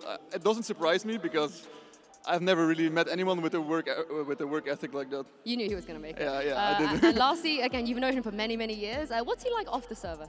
I mean, he's such an energetic person. Like, it's amazing to be around. It's great. It's always happy vibes, joking around, and I mean, sometimes I miss it, you know, because it's like, it's a lovely guy, like, seriously, yeah. Yeah, he's going to be really happy to see that you're here supporting him as well. Thank you very much, Special. Thank and you. We'll see how Fnatic can do in the second half as I pass this back to Des and Tom. That I don't remember. That wasn't Boaster. I know that Sue and Boaster look kind of similar, and they do spend a lot of time together. But I think he's on the server, right? You are the worst person in the world. You know what? I love my man Sam. I'm not going to throw him in the deep end on this one. No, Sam, I'm not throwing you in the deep end. You're not throwing Sam by name dropping him and saying that. Nah, all right then, fine. Producer's telling me. Producer gave me the wrong call. Our bad guys. It was correct to me. Like, can you just not read? Shut your mouth. You know, your job is to be smart. Be smart about the game. Go on, talk us into it. Liquid, tough task, got win lots round in row. Sorry, I was talking to Sam. He's more important for a conversation than you. That's true, to be honest. At this point, he could probably give a little bit more insight, because I think turning this round for Liquid is going to need a miracle. I think that's the best way to put it. Pistol round would be a good start. Already claiming a decent amount of control back. Fnatic, both teams seemingly having a heavier C lean in the early stages of the round. It feels like the classic move. Start C, get the orb, rotate over towards A. If you see a lot of resistance, cut through baby door in towards B. It's the go-to standard. I've determined that after probably watching 3 or 4 maps of it. You know. Well. That's all that's required. Okay. Pretty naughty. Straight headshot through the smoke as well. Liquid have got control of B. Yeah, they've also got control of A. You've got Yumpy just sat deep after basically getting rid of all of the utility that was there.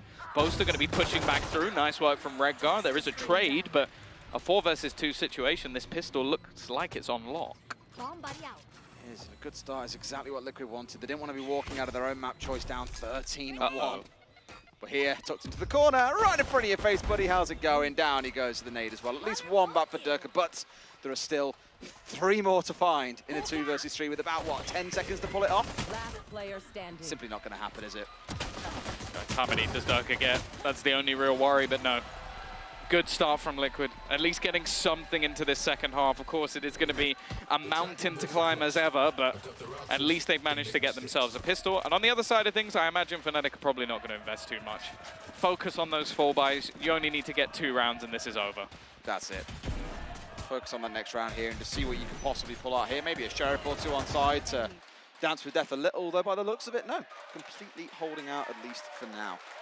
For Liquid, as you say, it's still a big mountain for them to climb back and fight their way into this one. It feels almost impossible. So it does feel impossible. Not even almost, it does feel impossible. We'll give them a chance.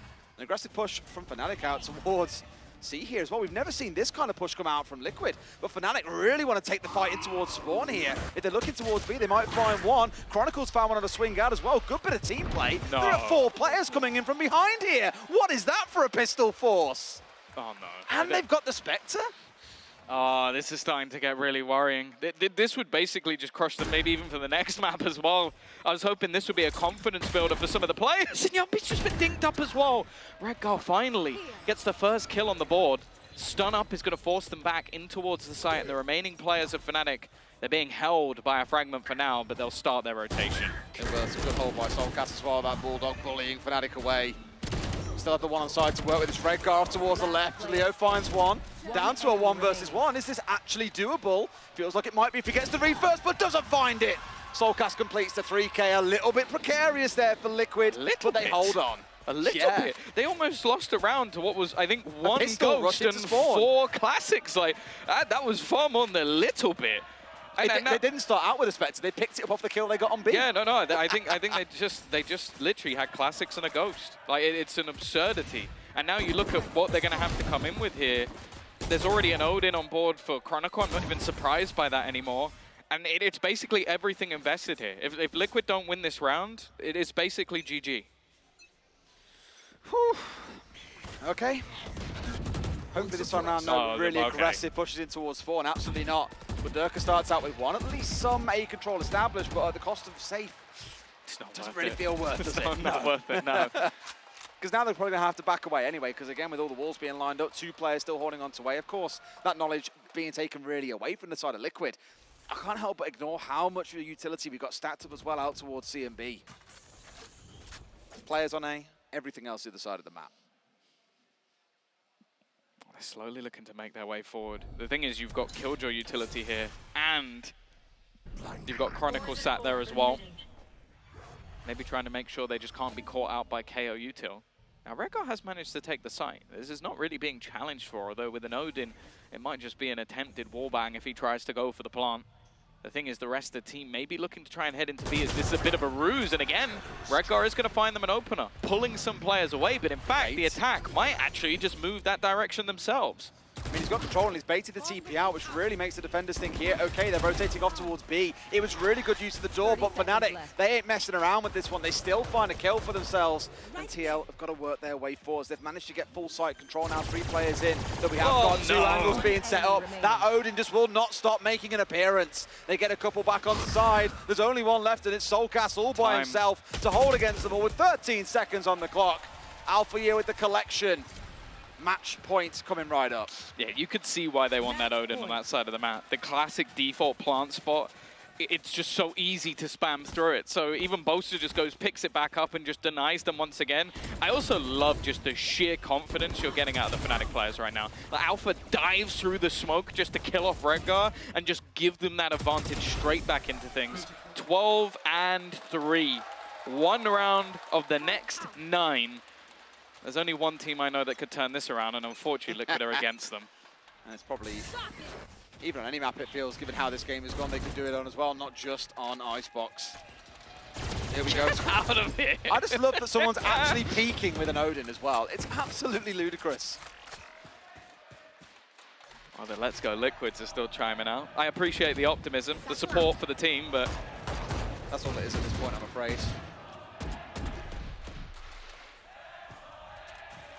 It's actually Fnatic fans that are also chanting along with it. Hey, you know, you want they want their gods to be challenged, to show their real power. Well, I think they have shown their real power. Safe. He's going to try and just fight deep into the site. He's definitely not shown his best so far in this map, but they will get themselves into an afterplant. Weaponry still heavily in favor of Fnatic and Redgar. Actually going, TPing into the A site. He's trying to clear them out from behind, like wrap around on that flank. Leo is looking in the wrong direction. He might actually have a kill for free. But the paranoia might give him away if he's not too careful either. No, doesn't bring it out at that exact moment. We've already seen Liquid rotating their ultimates through, trying to see what they can pull off here as well. They do get 1 from the backside. That might put a little bit of panic into this Fnatic side, because now they're aware that in the background they've got to deal with 1. They find Yampy. Nade comes out as well, nice and close, not quite expecting, but 3 kills coming from Fnatic. They forced it down to a 2 versus 2. Redgar, the one that's been popping off in the round, but that's going to be despite going off here, and Fnatic, despite their best efforts, will not be able to hold on. Liquid make it 4. Huge round from Redgar. Absolutely unbelievable. Like, managing to come through on that flank, a really risky TP from the shadows over into that A site and then just wiping them out on the flank. It seemed like Fnatic had absolutely no idea of where he was. He's currently 17 and 15 at the moment. The IGL is still performing to a decent standard. Unfortunately, there hasn't been much else for this roster on an individual level. Now the buy from Fnatic is definitely not perfect. A piece or two missing, but we've seen them do more with less. What kind of craziness can they employ here if they really want to make this work? I love how, by the way, we've got the real disparity of buys here. That you have an Odin in one player and a Sheriff in another. Yeah, you know. Literally playing from top to bottom here. So I imagine Alpha's probably looking here to play a couple of his teammates, collect the rifles away off the back of it, and it's a potluck kind of chance in this round, it feels. Both teams having to go through the wall and no one falling down, but some damage definitely being taken. Durka coming off the worst for wear on it too. For sure. Maybe you should leave the wall banging over to Chronicle. He seems to be the maestro of it so far. Him and Alpha have been doing their work. Oh, he's gone back for more. Serious? The man is desperately low on HP, but seems to have absolutely no fear. And actually, because of that, they've fallen back off this position. Haunt out. Not actually going to find too much. Spike's still lurking outside of A, but it might be that same move again. Redgar did an incredible job of just selling an initial fake in towards this C site, and you can already see the beginning of rotations coming through from the Fnatic players as they look to go in the other direction. Do they know? There's enough utility that went down there to maybe convince Fnatic, but I feel like they've read into it a little bit too intelligently. You can see a couple of players angling out towards B, almost as if they're ready to commit to it. But now they get the read. It could have been a second for Durka, but no. Yampi gets the shutdown, site control established, and this is when Fnatic all start their rotate over. Yeah, he'll get Seekers. That's the one ultimate they're going to have ready for this after plant position. Can maybe get a little bit of information as to where they're coming from. Allow for those rotations to come in of his teammate. There it comes. Seekers racing on up here, may even catch out onto one as well on the short range side of things. Haunt goes to reveal's location, but a full flash comes in and Yampi goes into another. Really making himself important in this round before finally being shut down by Leo. 3 still standing for Fnatic, and they've got 2 more to find. They get 1. Oh no! He doesn't expect him to be that close. Left onto Nats in the clutch scenario though. Into the 1v1, time being bought on the spike, and Nats will keep it going a little longer. Team Liquid cling to life with 1 man standing and 5 on the board. Another clutch coming out. Question for you, Tom. At what point do you start to believe? 12.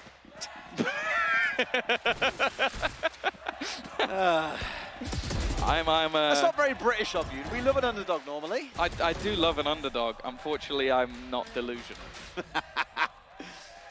And we're going into a round where Fnatic, okay, you go, oh, look, the buy's not great. It's a Guardian, pistols, but they have all 5 ults online.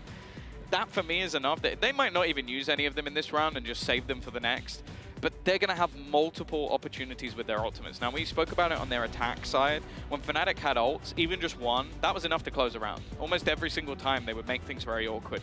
You give this team 5 ults, I'm not going to lie to you, I wouldn't even be surprised if they close it here. And that really speaks volumes when that's their biggest consideration, right? Do we invest all 5 ults and try and win it now? Or do we wait for the following round when we have a bye? Yeah. And can then guarantee it over there? That's kind of a measure of ego, I think, it's really going to come down to. Have they got the self-assuredness to close things out here and now? Or do we need one more? But I really think this timeout is going to be exactly what they need to get their heads straight here and stop what's slowly, very slowly, starting to be a momentum builder for Team Liquid. But as I said, it tells you a lot when 4 players aren't into double-digit kills 17 rounds in. Yeah, it's not been great. It's been a rough time, and we hyped up Safe, and thus far he's yet to deliver. Still plenty of time in this series to turn that around. Sees nade early. Just look at the utility combinations being used by Fnatic to just garner that extra space. Allow Durka to shut down one side of the map. He's got a showstopper as well, so if they try and pressure him too heavily, he might just be able to end it here and now. And look at the rest of the players of Fnatic.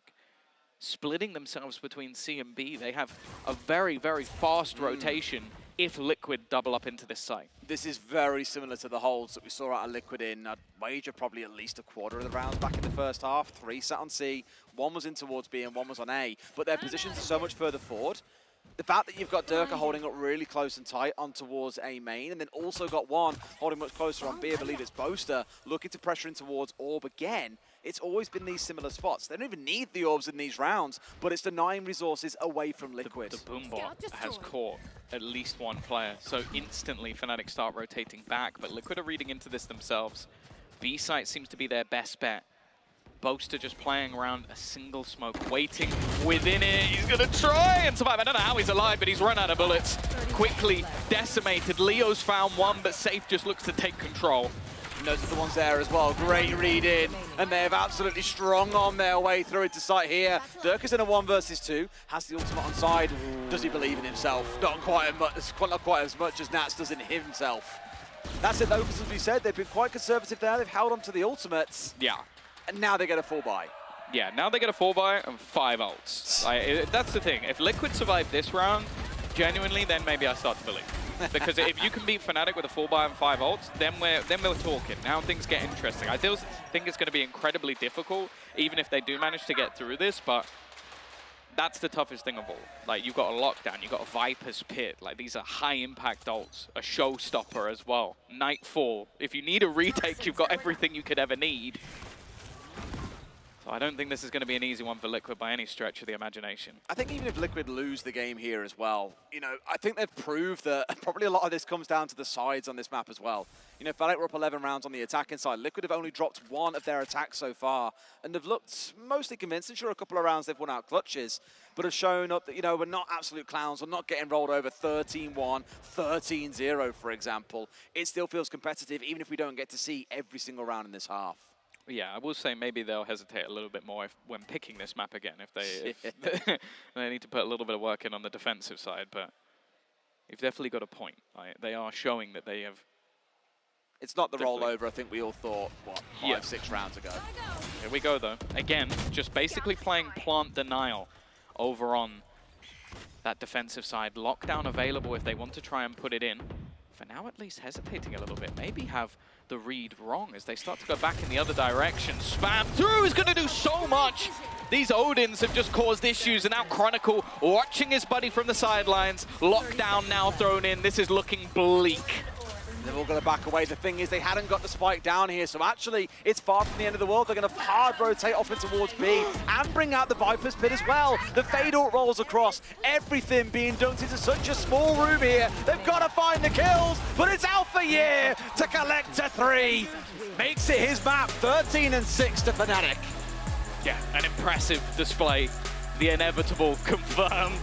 Didn't think they were going to make it through that round, but the fact is, the 2 entries they got actually had nothing to do with the ults. Just showing the power of the Odin on this map, which I'm sure Mitch will be very happy about, as it is his favorite weapon of choice, but also just the sheer depth of this roster. Alpha, an incredible game. Durka looked fantastic, but there really wasn't a missing piece when it came to Fnatic, and that was their opponent's map choice. Looks good, right? Feels good, man. Yeah. What I love is obviously in the pre-game as well. Look, the devs very fairly saying Alpheus had 8 days back with this team. Great player still. Imagine him after 9. Imagine him after 9.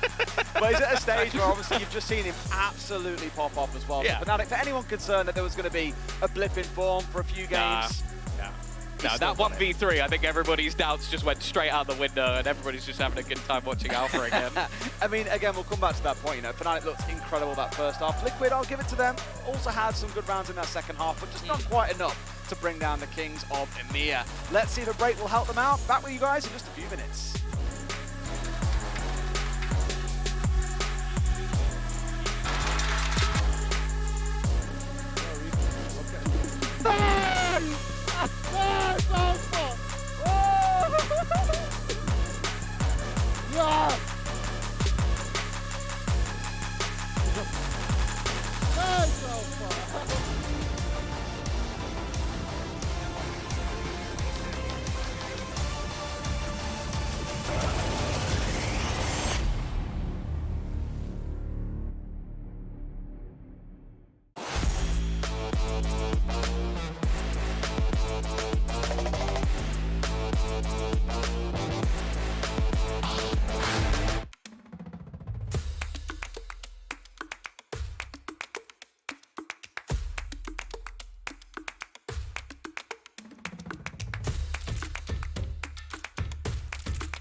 Red Bull gives you wings.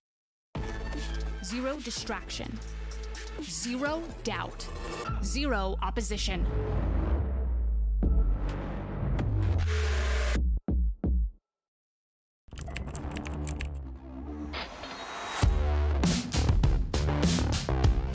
What is this from EA?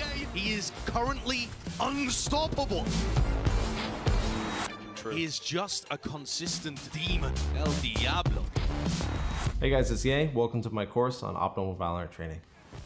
I'm going to be demonstrating now some angle clearing. I'll slowly come around the corner as well, making sure no one's on these off angles.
Fnatic, they continue their win streak in this rivalry as well as they close out a Lotus against Team Liquid. I'm your host Yingsu and I'm back here with Cougar and Zesht. Did you believe, that was also a 3-11 by the way, if Liquid had managed to do that it would have been a 3-11 comeback. Did you believe at any point? No, I don't think so. I think that the moment that Fnatic was getting so many rounds in a row, the fact that they were working with the economy in a different way, just investing in the Odins, and then, you know, they moved from half shields to we're capping money, so just spend whatever you want. The utility economy as well, like everything seemed perfectly rounded on the side of Fnatic. The dreamy part in me at one point thought it is somewhat possible. But at the realistic part of me just said, it's not going to happen. It is literally impossible. And that we've witnessed, right?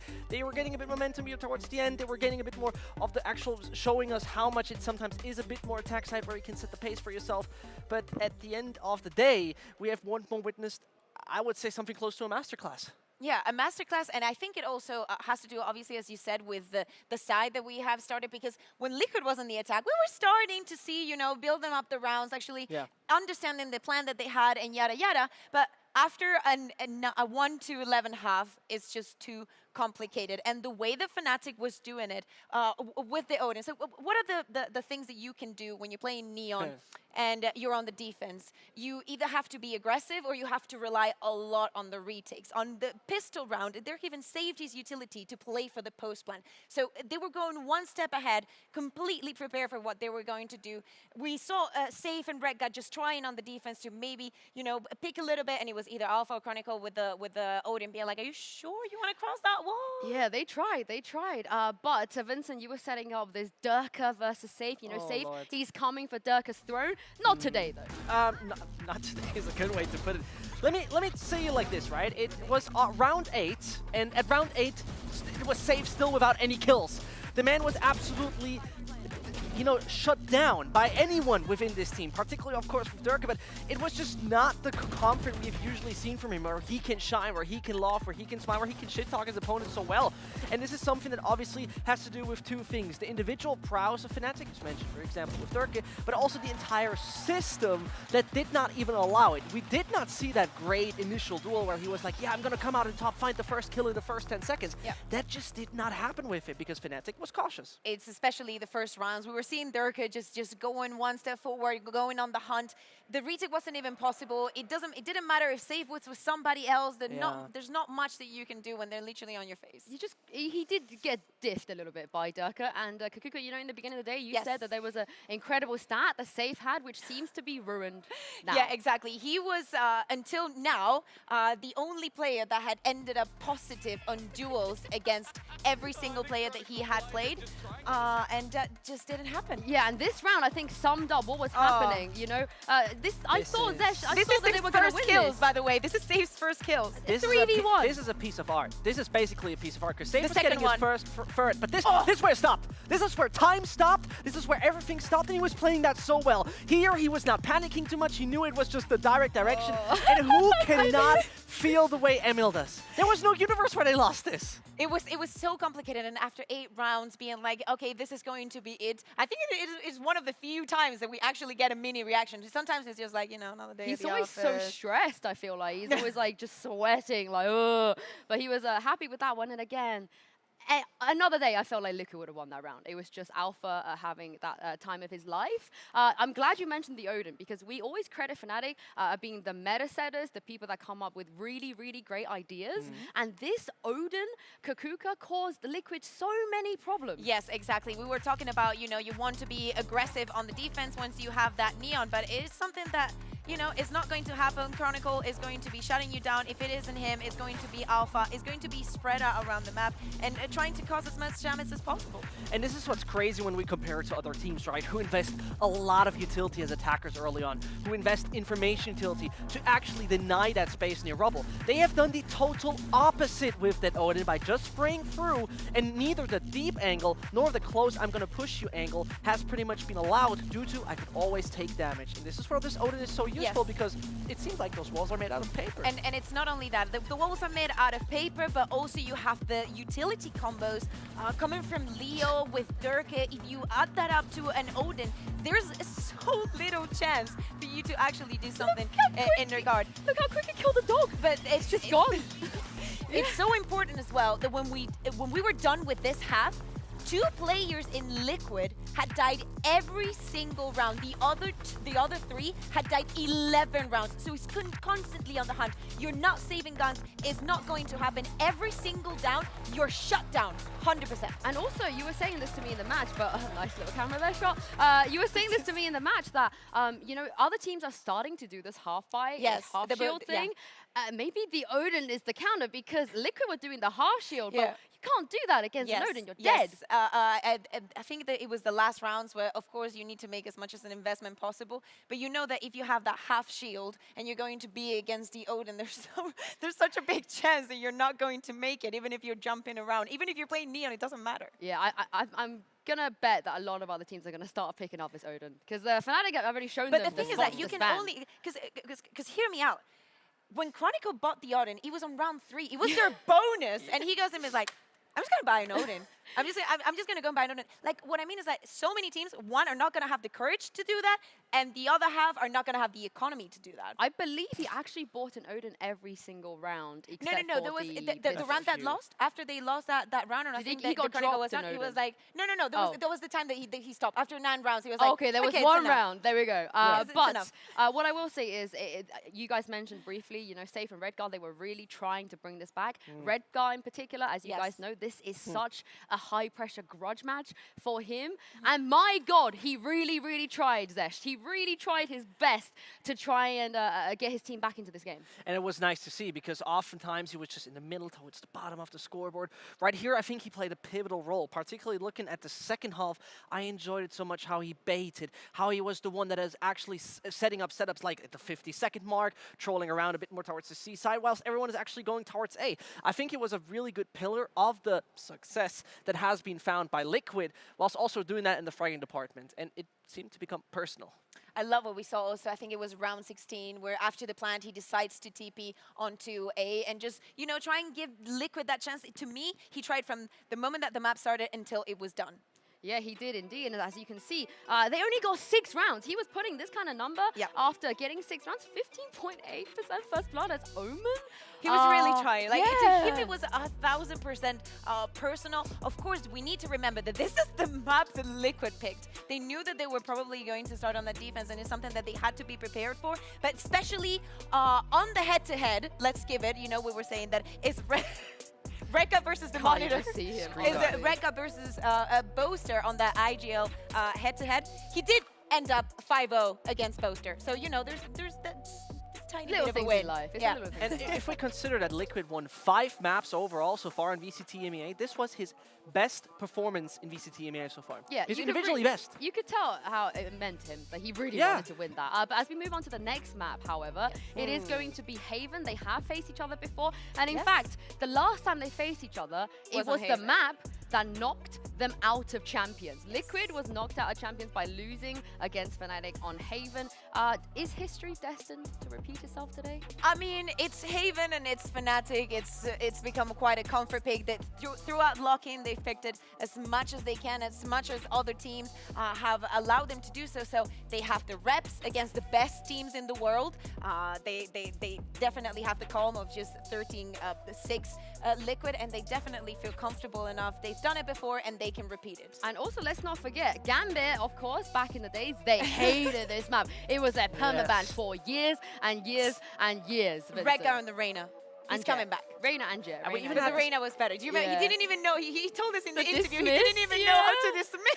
Yeah, that was we great. had this conversation in the week 1 where we were like, they were playing against that Vitality, right? They were losing at 6-13. We're like, is it one of those things where they're trying it for the sake of it, or do they rather want to leave it out from now on? Because I'm generally not a big fan of Liquid / Redgar on this map, because it seems like it always, disjointed is the wrong word, but it misses a bit of the encouragement that we see. We miss a bit of their initiative that we would expect on this map. There is a saving grace, which is they knew they were going to ban Icebox, and if they ban Icebox, Fnatic will pick Haven or Fracture. So they have had plenty of time to really hone in on this Haven.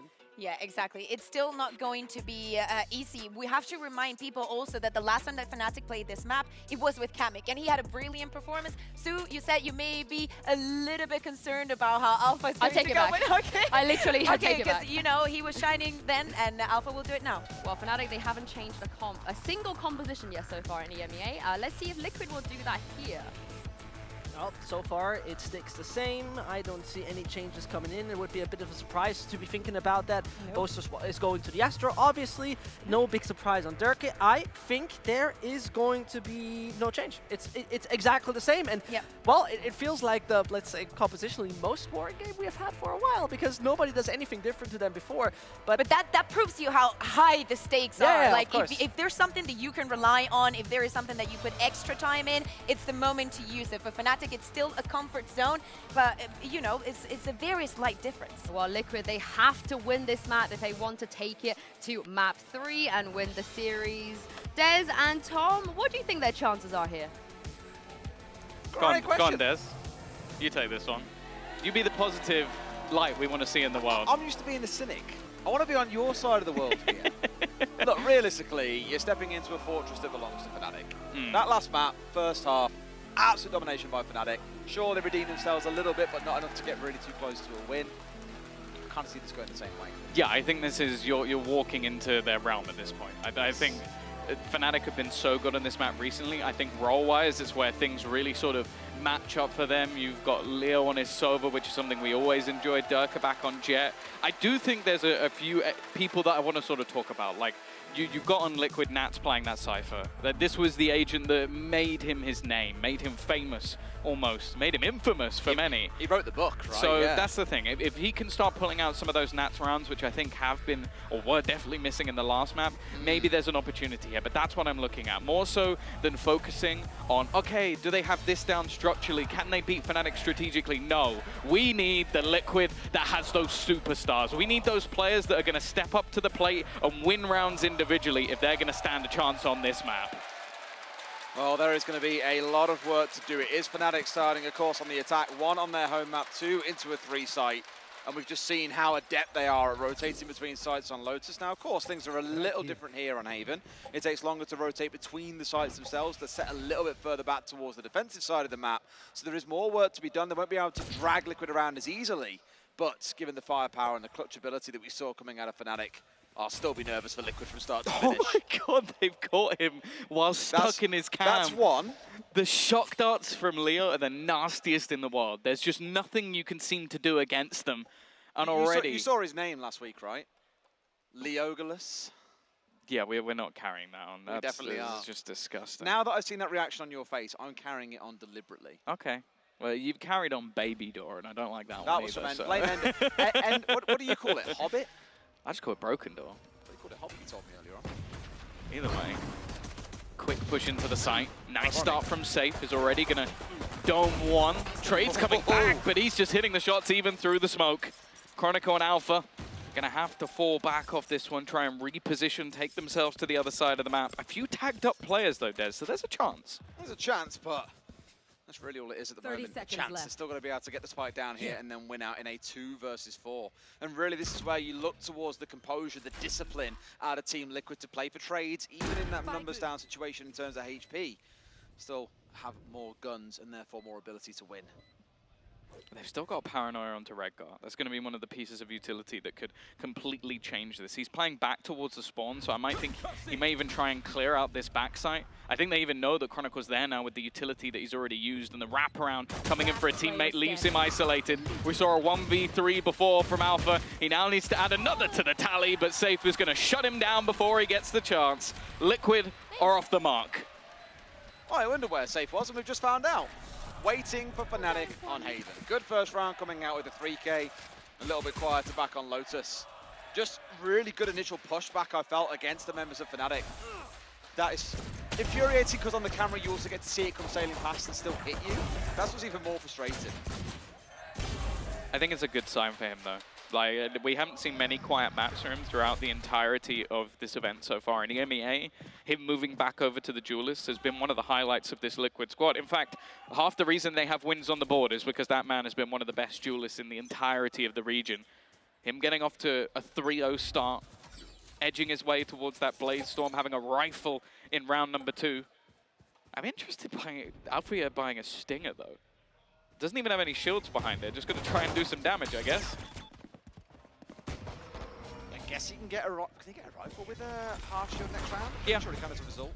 Maybe that's what the ride is here. Give them something to go off of. try and look to post in a slightly more aggressive position when the time matters most. And that time is already starting to build up here, and here we go. Right upon window at close range. This is where that Stinger can really do some damage. Needs to pray that someone's going to come peeking over here, holding in Garage himself, and Nats, I think, was looking for the right idea. But the crouch down from Alpha here kept him tucked away just ever so slightly.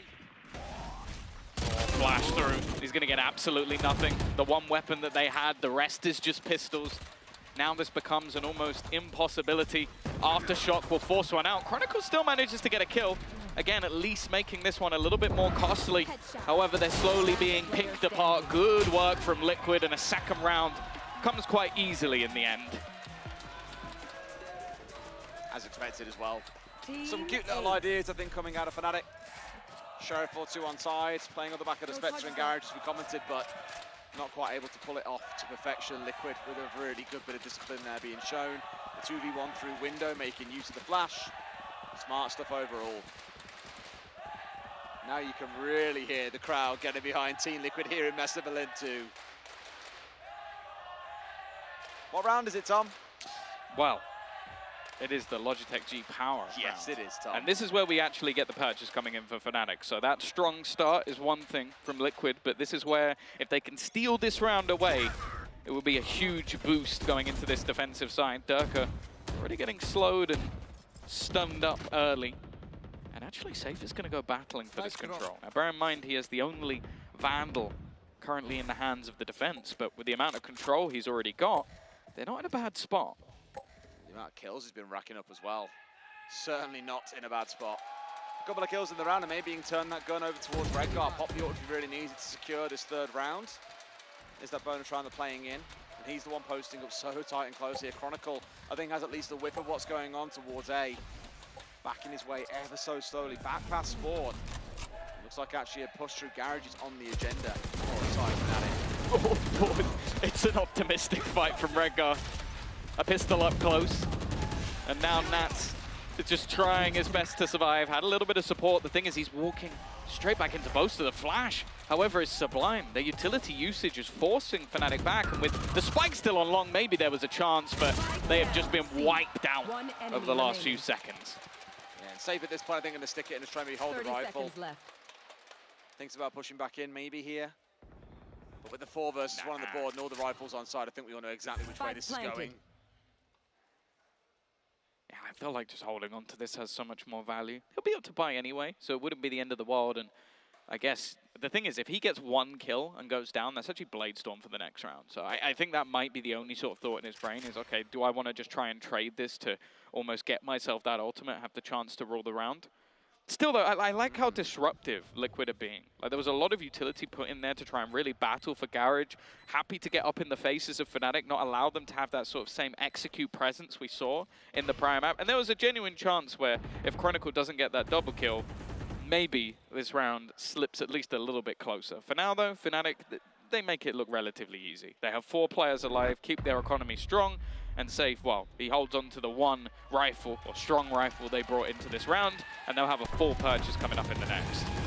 This is where things now start to get really interesting, I think. We've seen a good start from Liquid, a bounce back from what we saw on Lotus, but Fnatic coming back with a little bit of force here as well between the 2 sides. So this is where the battleground is now established. Should be a full buy for everyone coming in. 1 or 2 ultimates starting to come online as well. On one side, that Hunter's Fury, the other, the Rolling Thunder, which we, as we know, can be so deadly when coming for a push in. Yeah, I wonder if Fnatic will base around that. It's normally a lean in towards the A site when you have the Rolling Thunder. You can pretty much clear out the entirety of the site. But actually, a very early Hunter's Fury. This is just to try and give Safe some space. Pressure onto Durka, a free kill. Pigeon shooting! And now he's going to pressure off of it. I thought maybe Safe would just opt to try and fall back after they get the opener, but 1 wasn't enough for Liquid. Really pushing out aggressively, and I love it as well, that response after the bonus. Just coming out and looking to meet Fnatic in the field itself, and walking away with a couple of kills is an absolute smash and grab because Safe's got away with 85 HP still on the board. Yeah, this is where we now look to Fnatic. How are they going to react to this? The worst thing is as well, the player that got caught was Chronicle. The Rolling Thunder is gone. That ultimate that could have potentially brought this back, no longer an issue. And maybe that was the reason we saw Liquid get so aggressive, is almost just try and counter. Don't allow them to get to the point where they can use that ult. I like this from Fnatic though. not shooting the dart, not giving away their positions. They're just going to sit pretty. The thing is, with presence into mid being searched for safe, they can gamble a couple of players on this side of the map. 30 seconds left. Now they know, and I think we all expect at this point to see a player in heaven. They've got the right idea. How's it going to work out? Dropping down the smoke up high. That was the heaven player straight away, and the bolt came on through as well, but Leo gets it through the wall. Beautiful little bit of play. Making use of the smoke to disguise it away, and netting them a kill. Yampi going to retake up that ground. 3 players still left for Fnatic. That's the thing, still a favorable after plant. I think Boaster may be realizing that, okay, I've got to try and find something here. Maybe getting that a little bit more aggressive. Util, not the greatest, but they do have a drone to sort of keep them a little bit further back. Info going to be had onto safe. I don't know if they can necessarily act off it, though. By the looks of it, Liquid are the ones who want to go aggressive here. They're pushing in super aggressively. They look close, but Redgar turns away at the wrong second. Boaster gets one. It's still a couple of kills going either way. Leo still standing, swings out and safe finds him. Should have enough time here to get this one off as well. They'll just about walk away with it. That's how you know the utility is accurate from Leo, when a dart is literally stuck in the leg. And you can see from Safe some tactical crouching onto his old teammate. I know for him, he's got a lot of love for Leo, but this is still a grudge match. Now, we mentioned it. I believe that Safe was what? 0-6, 0-7 in the previous. He's now 7-0, so he's completely flipped that scoreline. A double updraft to try and escape the Hunter's Fury, but simply could not get away with it. Not going to miss his prey in that situation. It's a good fight back once again. The beauty here being that Fnatic still can afford basically a full buy, bar a Guardian coming out for Chronicle. Everyone else still in the spot to be able to battle back against Liquid. Oh, he knows there's a man in this corner. He knows his Durker as well. Safe feeling himself, and well, he's going to feel the wrath of Fnatic. A quick opener for them. Soulcast still here. Still trying to hold them back that little bit longer, but Fnatic don't feel the need to rush into things. They've already got the openers. It's really interesting seeing Liquid being the ones going more aggressive when we saw how aggressively Fnatic played on Lotus. Here it's been a little bit calmer. Sure, the first 40 seconds of a round on Lotus were one of the more slower parts of the game.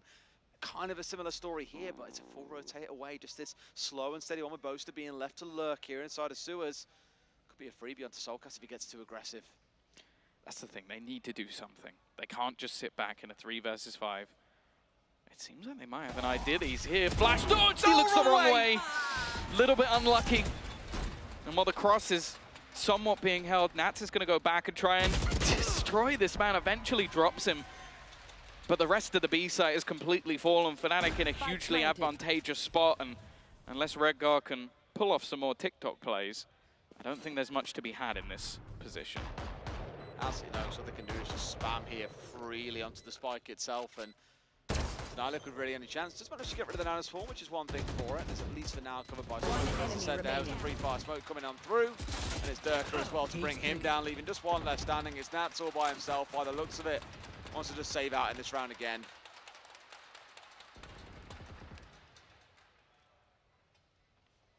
He's chased him down.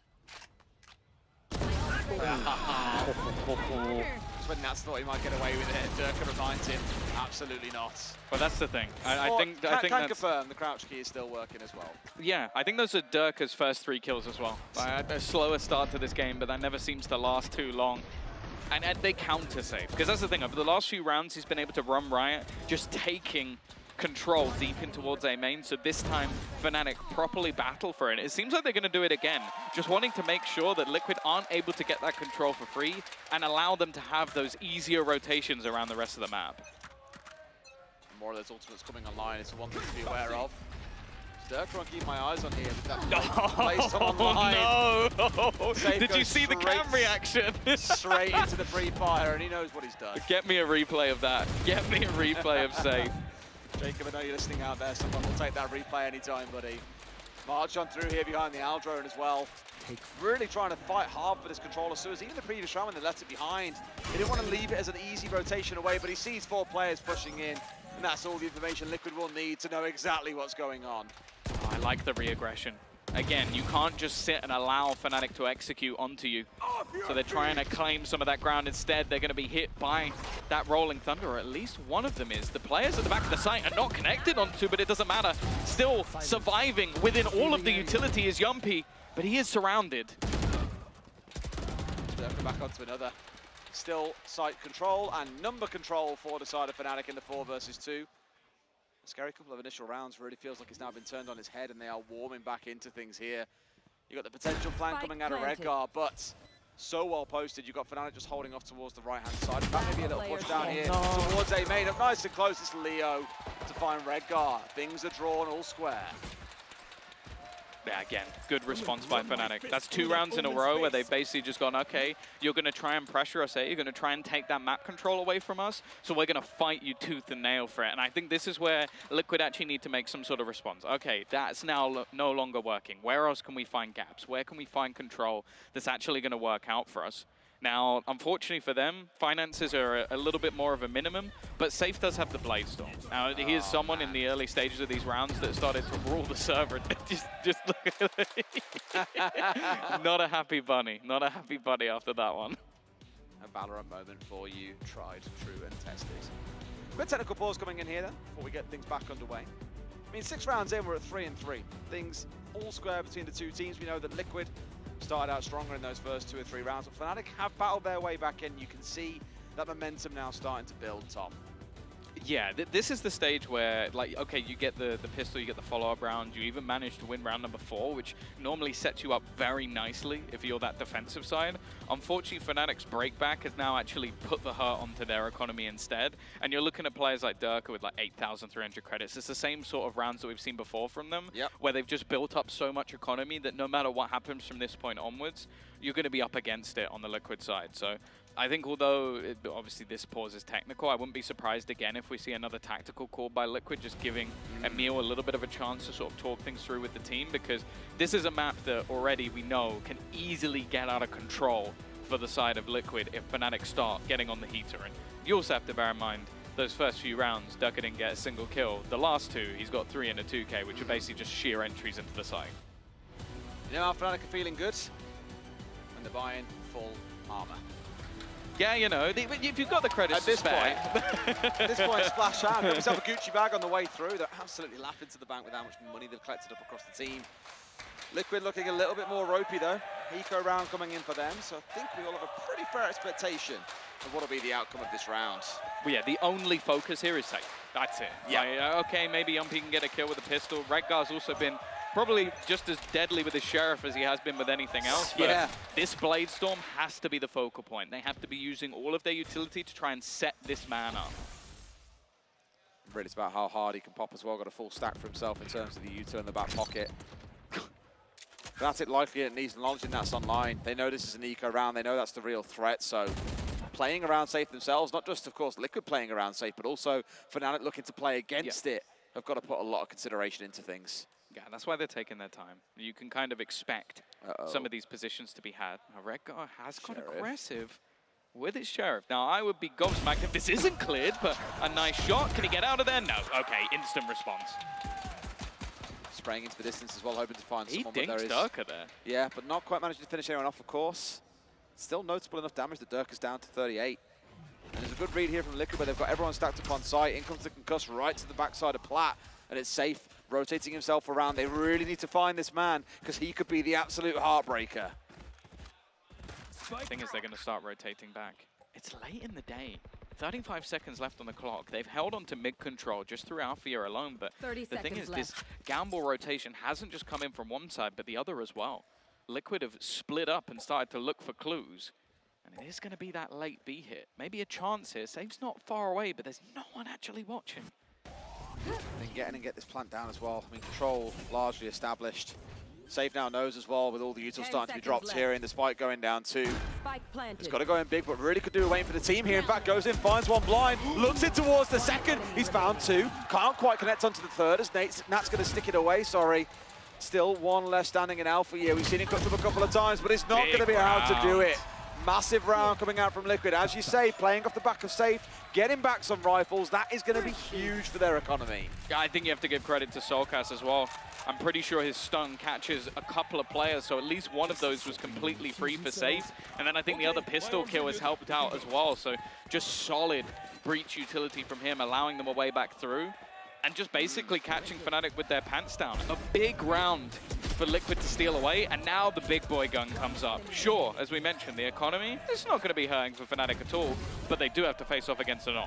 Oh, this is a nice spot. I just think it was really, really good at Liquid, because at the start of that round, it felt like a foregone conclusion. Fnatic on full buy, even with the heavy armor, stacked up to the hilt, still could not get the round closed out because of the damage that Safe had done. Now, as you commented, now that his ult's offline, feels very, very comfortable going in towards playing on the off here. And will probably post himself up on out towards A long or out towards C long. In this case, it's out towards A, just daring in on the side of Fnatic to get too close. I think they might have predicted this, though. A faster pace take, lockdown available for them, which is going to force some of the players into the corners. It seems like instead, though, an instant response. A rolling thunder put through, peeking forward, almost. Alpha manages to try and tap two, but they do get rid of the lockdown. Instead, Cosmic Divide put through as well, and Nats is caught as he tries to run through it. It's good stuff, because it's given some control here as well. Boaster's on site. I don't think he's 100% aware that Redgar's in behind. No! Guess they'll take it down and almost manages to escape. Literally a matter of millimeters. Whiffs on the op shot as well. That's not the kind of one to be missing, my friend. Oh, this is such a weird round. Neither player seems to have any idea of where the other is. And now Durka with the realization, but Yumpy playing a slightly elevated angle. He doesn't quite finish off the remainder, but the wallbang's there from Safe. The back and forth all the way through, but again, Liquid come out on top. I got your backs. Maybe a little bit too close for comfort for Liquid there, but again, off the back of having a couple of rounds of playing eco, dragging away weapons from Fnatic. They've got themselves built up, but now suddenly it's Fnatic you're looking at and saying, how good's the money looking? The answer is only good for one of those 5 players. A timeout. The thing is, if they need to, Durka can juggle a weapon over. He's got a Blade Storm, so they'll still have a purchase into this one. I do think the fact that Fnatic used 2 ultimates there, and the quick reaction from Liquid, okay, let's try and fight this. Let's try and destroy this. But not only that, I didn't really spot it, the fast rotation that came through from Safe on that flank. Okay, he misses the shot, but it's just the fear from Fnatic. They go, okay, we can't plant here anymore. We've got to adapt. We've got to try and re-aggress. And unfortunately, even though the luck from Durka was very good, it just seemed like the timing wasn't quite there. Chronicle fighting, him somewhat lost in the source to trying to find out where the remaining players are. And Liquid, in that sort of scrappy mess of a round, they come out on top. All off the back of really good shot calling as well, in my opinion. Yeah. As soon as the Killjoy goes down, immediately Soulcast is there with the Rolling Thunder back over the top of it. And that was what enabled them to push on through, knowing anyone in the area was screwed. They could not really fight back. And sure, they got the 1, but no way in hell were they chaining that into 2 or 3 off the back of it. So again, the snap reaction times, the belief in themselves to get it over the line.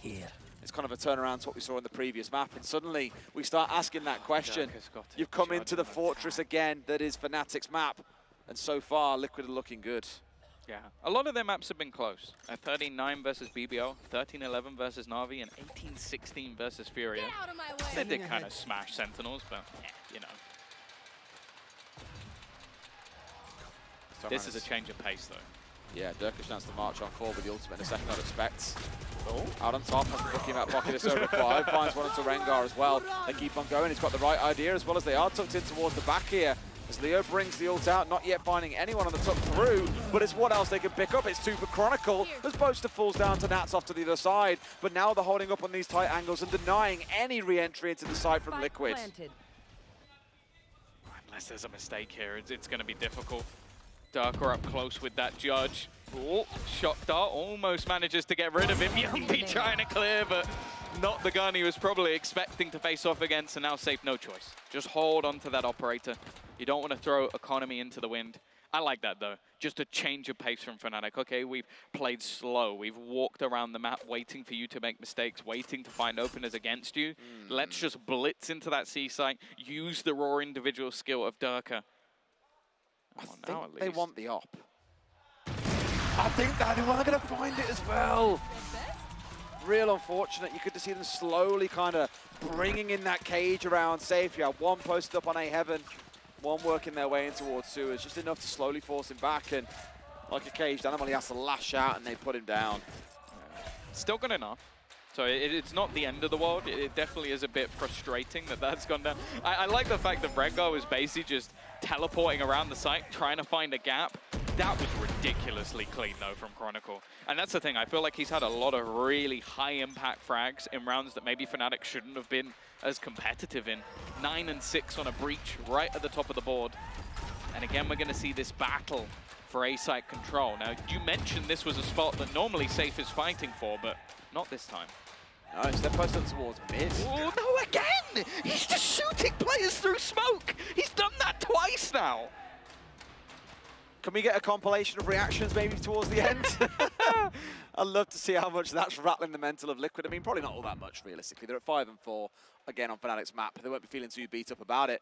Now, we've got them moving on forward here and going deep in towards spawn. 2 have taken control of window. So Fnatic kind of have to hard commit towards this A push at this point. Otherwise, you're backing yourself into a couple of players, maybe even 3, as the breach is stacking up as well. I love this from Liquid. So aggressive on the retake. Caution here. It's almost a retake. And they've not even got into a spot of planting the spike yet. And they're fighting versus the full force. The flash is sublime. Unfortunately, there's just too many opponents on the other side. An attempt being made, shock darts landing on Safe. He's got to do so much here. 2 players trapped in this corner. First goes his way. He actually somewhat gets out of there unscathed. Change has gone over here as well, knowing instead that he's fighting at a little bit of closer range here. Still looking to stage it off. We'll find one, but Leo finds him, collecting that headshot through the wall. Now Boaster's going in for the plan, a dash away from Durka. Nice touch as well. Natska not collecting him, and Durka turns around and gets the closing kill. Almost using the dash as a little bit of bait to find out exactly where the last man was. Yeah, I don't mind the idea from Liquid.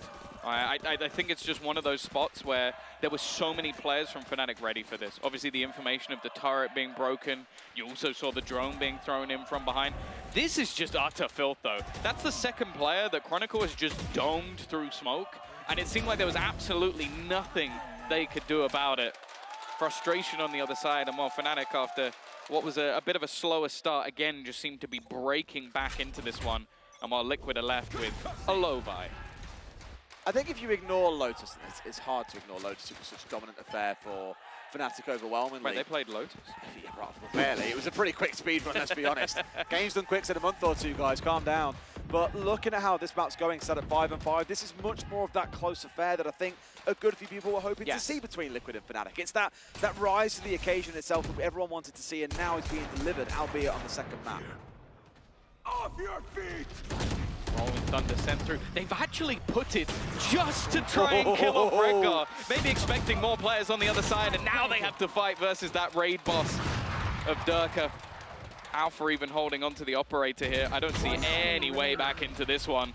And while Safe, he's been good so far, but this might be a bit much. Yeah, you might be asking a little too much of the guy. Turns out, indeed you are. It's Alpha here with that retrieved op gets to work. Last round. Fnatic, that's how many rounds now? 3-1 to 1. Not a non-loss, to 1 loss across the last few. Yeah, 3 in a row. Really starting to fly. And I imagine at this point, Liquid, now that they're feeling Fnatic and getting their way into the half, probably thankful it's the last round of it. It is funny just looking at the fact that Durka was 0 and 3 and he's now 12 and 5. Like it was like that little bit of a breather he just gave to Liquid, going like, you know what? For the first few rounds, but I almost imagine it, you know, like the Incredibles, where he's not actually running for the first bit of it, and then he just goes, okay, like get a close second. That seems to be the aim at this point. Operator in hand. While they're building into this B site, Trip will give them away at least. That's going to allow Nats to have that knowledge, and a smoke comes down before anything more happens.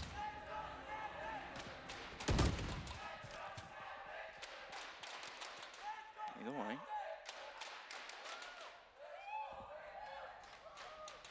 Slowing things down, Fnatic.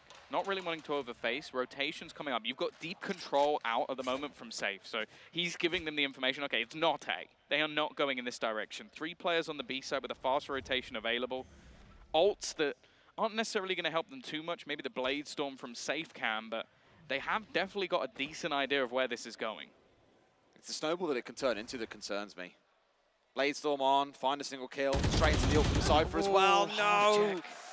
That really is what they wanted as well. That opening kill could have given so much information over with the Cypher, but it was so deep as well that there's no real ability to make this work. And sure enough, Fnatic pulling off again one of those 30-second rotates. It's kind of become a bit of a theme of theirs so far in this series. You should run. Head in towards this B side. That's the thing, they're going to use it as a ruse. The peek out from Redgar, he's walking straight into the trap. 17 seconds though. It's still a little bit dangerous with the time. Yumpy might actually have a chance to end this. Spikes on the deck. There's a real opportunity for Liquid. They might have just overcooked this one a little bit on the Fnatic side. They look like they had everything, and now Durka has 3 seconds to kill everyone else. Liquid steal around out of the hands of Fnatic, and we go in level at the half. So much of that coming off on Yampi as well, just following it the whole way through, behind them, getting the flank in, ripping them apart, not falling for that ruse. Beautiful stuff to keep things dead even. Yeah, no, an impressive display from Liquid.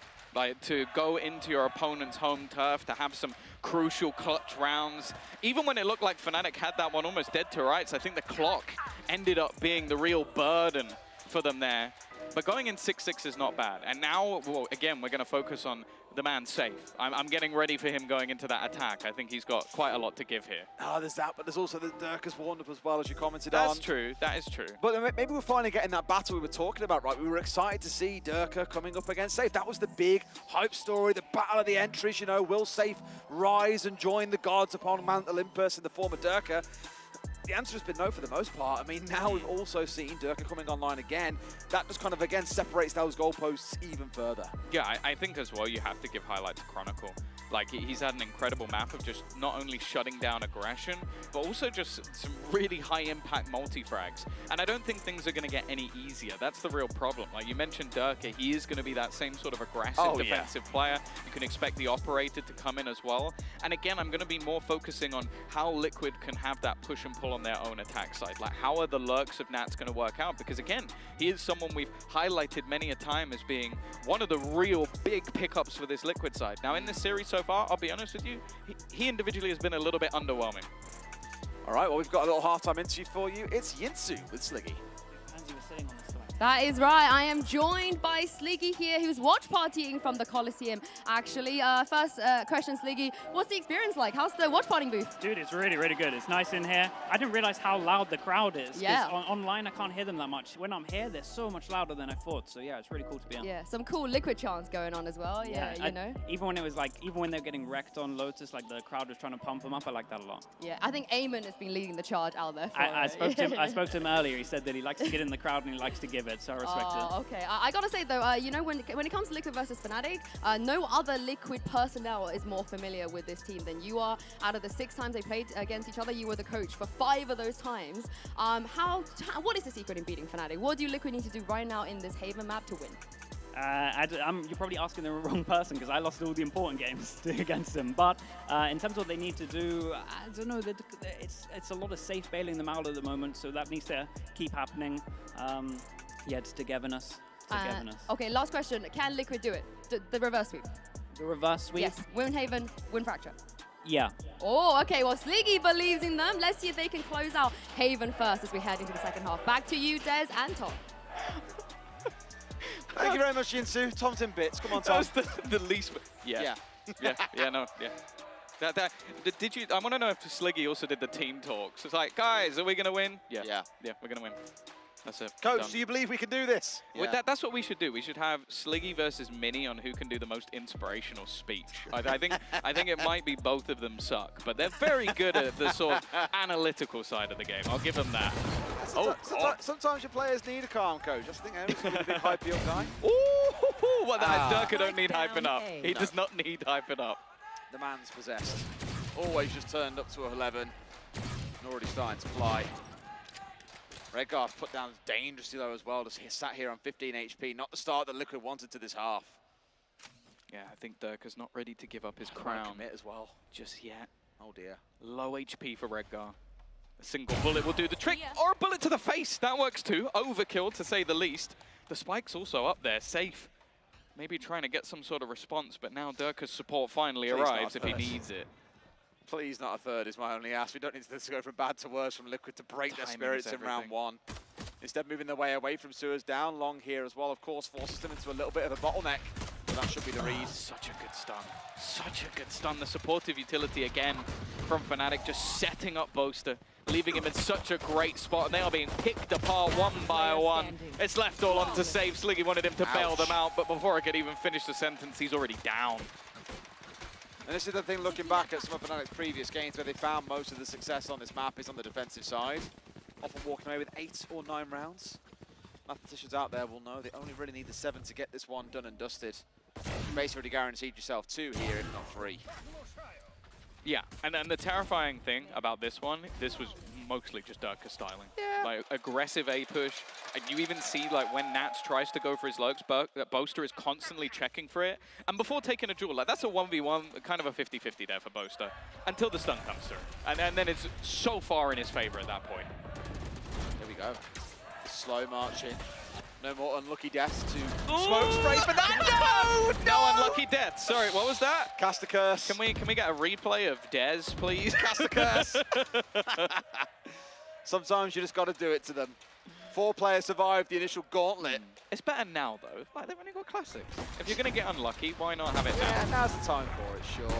Durka, oh my god, they're just padding out stats here for fun. Durka finds another 3, Leo into a 2. There we go, 8 and 6, as expected. Maybe Safe needs to shave his head. Maybe that'll be the difference. Because he's having a good game, 12 and 8, but 19 and 5 for Durka. As said, he was 0 and 3. Yes. So since then, he has been 19 and 2. It's just filth. There is a reason that we put him as the best player, at least with the EMEA, but I think at this point we can just say the world. I don't know if there's too many arguing with that one. I like how we've seen from Fnatic a little bit of a play here as well. Rather than just doing the classic rollover into the 3rd round, into the Logitech G-Power round, they've committed to instead buy 3 rifles going into this. Kept the 2 Bulldogs they had, but traded out the Marshall, away the pistol, all the rest of it, and have really come to this round with the intent to win and get the snowball rolling. Good start, though. They've caught the aggression of Boaster. Smokes down, controller gone. Leo is up close here. Timing could be everything. And they're going to want to try and go for something to almost even this round back up. Now, Althea's spot might not actually be expected. When you have somebody pushing that deep within the C site, having a second player also that far forward and not instantly swinging from the trade might actually be something that's a bit of a surprise. Instead, though, Liquid just slow down. They're expecting, okay, this is more of a bonus round. Where's the aggression? Where's that second player going to come from? And while being very careful, Leo, he's not going to get caught. In fact, he's going to push! Genius play as well, making use of the player deeper back to get rid of the Owl, not revealing Leo's position. And he goes aggressive, bringing down 2. Massive play coming out from Fnatic, and they flip this round on its head. Beautiful stuff. Yeah, at least there'll be a path now onto that B site. Redgar, we've seen this many a time, getting aggressive off the back of the Omen. All he can really do is try and slow them down a little bit. And Alpha's already on them. He's in from behind. That's a spike on the deck. They don't even realize that Redgar's on the other side, but he's got 15 seconds. Follow them up the whole way. A little bit of a crossfire here coming through as well, off towards one side, towards A, the other. He got the right idea, but can he find the man? Yes, he can, but has to get hold of the spike. He's done. Fully concussed, and immediately a smoke coming over the top. This one's looking a little bit ropey. Finds one for himself, but Chronicle has already split out elsewhere. Nowhere near this engagement, and Fnatic take 3 in a row. Yeah, just making sure that they confirm the round, and yeah, a beautiful set piece there from Fnatic. The drone looked like it was just going to clear out Leo with just that little bit of support that comes out. A stun straight through the wall afterwards. Again, like, credit has got to be given to Chronicle and his utility. You see it in back-to-back rounds where his stun basically just changes the way a fight is going to go. And that felt like insurance. Because again, the play off the Owl drone being shot down by the Jet, who was further back, that was what really let Leo get the jump on them. That concuss was there if nothing else. Dare I even say, in a way, it probably not really worked against them, but would have given the indication, right, you're getting swung on now, whether you like it or not, because with that concuss coming through, they're not going to do that when the Jet is miles on back. And Liquid down 3 rounds on the bounce. They know that they've got to start turning things around, or this game is done and dusted. It's toast. Yeah, it's a tough spot to be in as well. You had one player save a rifle, so there's always going to be that sort of, do we want to now try and force off this? Do we want to try and make a play off this? At least from Soulcast, it seems like they might, which I think would definitely be a risk this early on. I'd rather see them maybe just play around that rifle a little bit, get some light shields for Redgar, and then still go into the next round with a full. Especially when you're in a case as well where you don't actually have any ultimates online. If there was something that could maybe thread the needle, like you have a Hunter's Fury, a Blade Storm, something to pull this round closer together, I might be behind it. But no, instead Soulcast's going to sell it, buy up a Spectre, and they're going to play this one as more of an eco. Find their weakness. Got to find a way back in at some point, boys. Whether it is that full eco, well, not really full eco, but playing it as an eco, expecting to come out as the loser in this one and just waiting for the next is one thing. deliberating around more towards spawn side. Again, a bit of a Fnatic classic there, just dancing around and waiting to figure out exactly what the player's got to be. Looks like they're opting maybe for mid here. Straight up in towards Garage, on the doors. Alpha Year, waiting, ready to contest. He's got utility that can play contact for him. The second the turret goes off, you'll see him spamming through the smoke, but Liquid for now are not going to play off of this. Instead, they're going to start destroying his utility elsewhere on the map, try and bait rotations, pull players into this spot. They've done just that, spotting Chronicle. In the meantime, they now look to build back up to this A site, but yeah, as you mentioned, there's probably the one player you really don't want to face right now. Just sat there ready and waiting, daring them to march on forward. Liquid not had the best time pushing down towards Sewer or even up towards Long. But I think at this point, Durka realizes, okay, we know there's going to be a big push coming in here. 3 or 4 players. Leo needs to stop. Decent stun. Safe's been given the rifle as well. This was originally on Redgar. Instead, they're going to try and give him a chance. Just a single kill. Chronicle. But the trade's almost immediate. And there's still multiple players here. The rest don't really have much to play with. A nice shot from Nats, but a distraction made, but not quite enough of one. Redgar's flank is spotted at the last second. And okay, 2 kills. It wasn't much of an investment for Liquid, but now this has to be it. If they don't manage to turn something here, it's looking like GG 2-0. I mean, the problem now as well is Durka's got his ultimate online. Nothing really coming up just yet for the side of Liquid. Sure, they're close, but close doesn't quite cut it. Not going to see him change over to playing the Judge once again, as we've already seen him do previously. But I imagine that gets pulled out and we see Fnatic pull off another beautiful bit of team play. As we've seen across several rounds across this series, just 3-4 players all working in perfect harmony. Renders Liquid absolutely lost. Early utility. There's 4 players here from Fnatic just to take this initial control. Now, there was a cam from Nats to basically spot this aggression, and because of that, they've gone right back in towards the C site. There is 1 man currently defending anywhere near this spot. And that is Alpha, of course. I was going to say double stroke. What is that for year? Look at the gonads on the man. 3 takes control of Garage, finds a 3rd. The support from the Hunter's Fury over the top is so required. But it absolutely is not. Alpha Year has decimated Liquid on their march forward. They've got to give it to him. They've got to give it to him.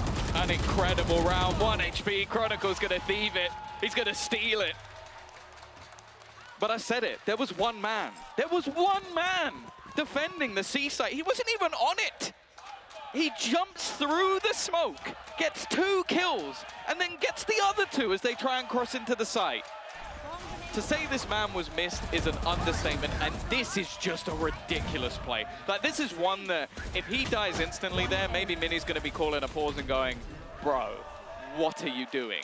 Instead, he comes out with 4 kills, and any confidence that Liquid were building, shattered. The thing is, we've seen, you commented on this back on Lotus as well, Fnatic have been playing this aggressive through smoke playstyle a good few times. It's not like they're playing it the way you play chess, where it's a case of holding it back. Now. This is what I mean. They keep on wanting to get aggressive, and it's messing with Liquid because they know that they can't rely on smokes here if Fnatic are willing to come pushing on through. Alpha goes down, but now Leo's gone pushing in. Chronicle alongside him as well. They're just blitzing back in, not even allowing an afterplant, and Nats, well, I'm pretty sure he was hoping, like, guys, okay, you get the plant, I'm going to go through Garage, I'll late luck, I'll catch them while they try and defuse. Unfortunately for Nats, everyone else is dead. He's got neural theft, though. That's a cool. I mean, you know where you get a kill and then you can be like, yeah, look, they're over there. You started the first few words there with get a kill, and I feel that might be the problem because he's being bullied out. Chronicle completes the 3K. Fnatic up to match and series points. The thing is, we're about to come down to a similar scoreline of 13-6, right? Same as on Lotus, but this map has felt more competitive, at least in the first half. This second half, Fnatic have not dropped a single round in the defense. So we've seen sublime attacks on Lotus, sublime defenses here on Haven. So it's just backwards, basically. Exactly. It's instead of getting blasted in the first half, they're getting blasted in the second. At least they've got room to show themselves a little bit on Haven, right? Yeah, it didn't feel as bleak because it didn't happen the other way around. But it's feeling bleak now. I it's will built say up to that. It's got to a point in the second half where I feel like Fnatic have almost just gone for disrespect plays. Like, they're going for retakes before the spike's even down. Even if there's a man disadvantage or multiple men disadvantage in the case of Alpha, yeah, I think they've just realized that, okay, we can just take massive risks and still pull off these rounds. And the absurdity of the individual ability of this roster is off the charts. 6 rounds in a row needed for Liquid. As you mentioned, so far in this half, they've got 0. If they manage to pull that off, all respect to them, but I have to say, and I don't think it's a particularly bold prediction, this is looking done. And they've got to do it in a broke round 2. They've got ults online, but no guns. Yeah. This is going to be their battle.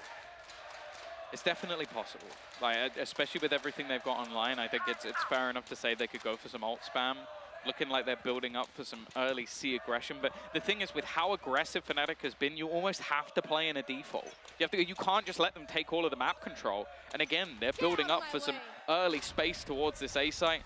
I think that might have been, was that an instant pop? Yeah, from Safe. He's going to be pulling out the Blade Storm. Dirk has got the ability to do exactly the same. Not forgetting we have Alfea's ultimate available. With that on side, if we see a lot of aggression coming in, you drop that ult down suddenly. I mean, now will be a pretty good time as they all come rotating He got it hit over. by his own teammate's ult. Probably not the start they were looking for, but as you said, it's a retake being played. Now, where does it go? This is the question. Soulcast is in such a pivotal spot here. He could be the one to shut this down to make it work, but Dirk has already found onto 2. Fnatic finding 2 of the main kills they really needed here to get this one moving. Leo is like, again, shooting clay pigeons, shuts down 2, none left standing, and Fnatic take a 2-0 over Team Liquid. Yeah, they gave us some hope in the first half, Liquid, but ultimately they are not ready to fight versus They the had King us in the just first yet. half, not gonna lie. It has been proven once again that this Fnatic team is one to fear. And the fact is, the second Alfea has come back into this roster. I don't care what you say. Oh, he's had 1 day practice. He's had 7 days practice. He's had 8. They have barely looked close to losing a map since he re-entered this roster. And I'll say, no offense to Kamek, he did an incredible job. He was a great 6th man to come in for a week. But the fact is, this is the team we've come to see. This is the team that tore Lock-in apart. And this is a team that is still yet to drop a series. Just one of those where now you have to ask that question. Who is going to be able to beat Fnatic here in EMEA? Or do we have to start looking international already? We might have to wait until week 8, I'll be honest with you. That's when they face off against Na'Vi. Right? That's when it will be the battle of the 2 best teams within the region. And we've got to see Na'Vi figure things out by then. They've looked a little bit unsure of themselves, still trying out a lot of things, I'd say. Yeah, the thing is, Na'Vi will always try out things until it matters the most. And I think when you're playing a grudge match versus Fnatic, maybe that's when it matters the most. I just think it's really hard to see anyone standing up to this Fnatic team right now. It just feels almost impossible. No, I think it was an incredible performance. And that's the thing, like, we're going to look through the Prime Gaming match highlights, and like, there was some decent rounds, especially when it came towards the end. The problem is, every time there looked like there was an opportunity for Liquid to sort of get into the match, something broke the camel's back. And in a lot of them, it was actually Alpha, yeah. Like, you're going to look at the stats at the end of this game and go, yeah, it was all right. Yeah, a pretty good game. But there were just 2 rounds in this game that he won almost single-handedly. And this was why you still had the show coming out from Chronicle having an amazing day. Durka topping all of the stats, and well, anybody who's worried like, oh, maybe Safe could put up a fight against him. I'm sorry, Safe, but not today. Not today. Not even close. And again, for me, it's the duality of the 2 maps where we've seen really solid attacks, really solid defense. Fnatic kind of showing a near flawless performance in those respective sides on both Lotus and Haven. In fact, on Haven it was flawless. Didn't drop a single round in that second half. The fun thing as well for Fnatic that round so for me far, was my favourite one, by the way.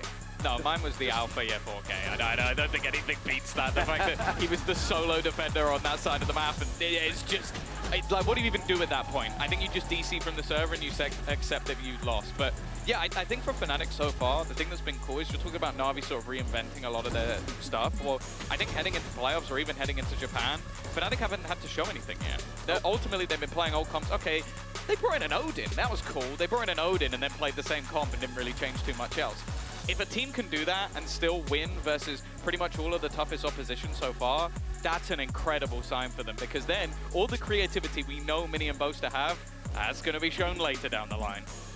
Na'Vi looking at this thinking, oh man, they're just building up to this week 8 game as well. Like, we've really got to get something special in the tank to bring this one down. But that's our games all done and dusted. Hang around though, post plan is after the break. See you soon. Hello!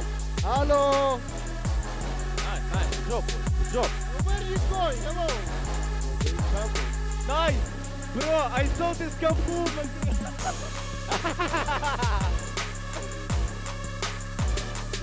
Join Chronicle, bro.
Red Bull gives you wings.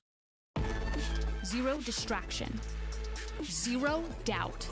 Zero opposition.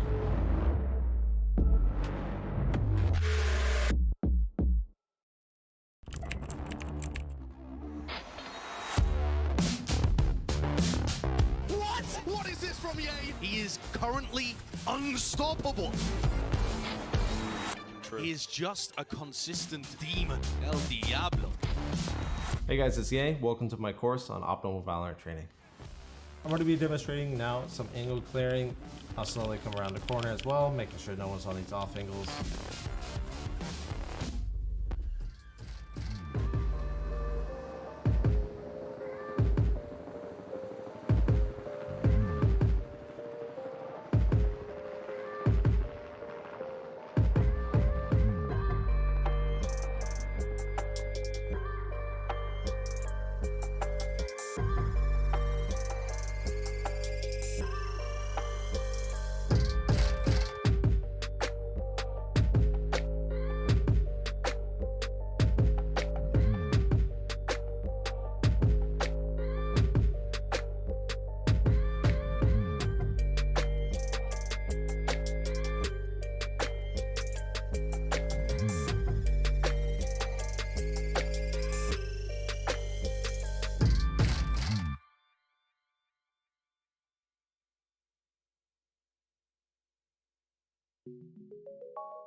Oh, this is tricky because it's Okay, it's not Sabrine. Sabine? Sabrine? It's one of those two. It's not Sabina.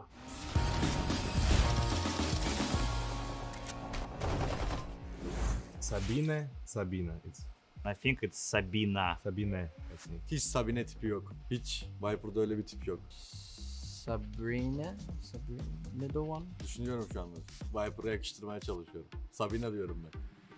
3. No, top one. She says Sabine. I'm pretty sure she says someone says Sabine. Take the top one, Sabine. Sabine. Because there's a voice like Sabine, something like that. Sabine. Oh, The bottom one, Jean-Luc Picard. How do I know this? I don't know, but I will say Vincent. Okay, let it be Charles Leclerc. I hate Chamber. Charles Leclerc. Jean-Luc Picard. I hate Chamber. Sana bir şey diyeyim mi? Vincent Fabro. Charles Leclerc. I'm gonna go Vincent. En alttaki. Vincent. Bravo. Nice. Guess that one. Neyse benim de rekorum böyle olur büyük ihtimalle. En çok bilemeyen. Mine would eat them alive. All-seeing eye. What is that? Is she blind? No, surely not. I don't know. I'll just go blindly. Her religious belief in all seeing eye. Her ability to see enemies. The first one? Her religious belief in an all-seeing eye. B. I'd say ability to see enemies. Her religion maybe. Protection. Protection? For en alttaki üç. Of course. Protection. Ah, rubbish. Oh my god. Ooh. Toxic pit. Toxic pit. Oh my god, toxic pit. I'm pretty sure the casters call it Viper's Pit. Viper's pit. I'll just go Viper's Pit. Yes. Toxic pit. You're so bad. I'm so bad. I'm going for 0 points in this game. How many roles are there in VALORANT? Let's see. Let me count. Sentinel. Released. Initiator. Controller. 4. Yeah, 4. 4. Nice. At least 1 point. I think it's 5. 4. How many knives does Jet Ultimate have? 5. 5. I know this one. Of course, I'm Jet main. I have 1 knife right here. Oh my lord. Okay. How hard is this? Oh god. Oh my goodness. Those dates. This is like. I want to say 15th. The first one, the 15th. January 15th. January 6, 2023. Oh la la la la. 10? 10 of January. January 10th. Oh. Yeah, let's go. January 6th. I think January 6th is too early, so January 10th. Ay. Close enough. 10. Çok iyi tahmin ediyorum ya. Amon, Kayo, Phoenix. Breach. Gecko. Reyna. 6? 6 maybe? I guess 6. Yoru. Okay, let it be 7. My brain's fried now. I'm trying to think. I can't. Sound agents. Okay, 7. 7. Please, please, please. Sky. That's the one I didn't count. And I've hit 8, so 8. 8. Good stuff.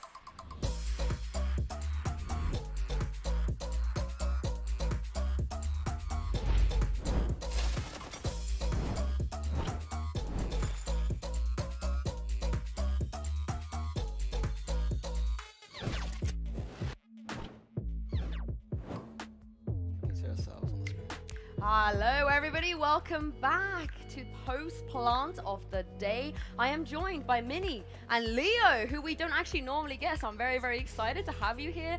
Leo and Minnie, first of all, congratulations on the win. Just talk me through, first of all, you, Minnie, with your emotions, because usually the coach cam in 2022 and 2021 is like stressy, Minnie, you know, like disappointed, Minnie.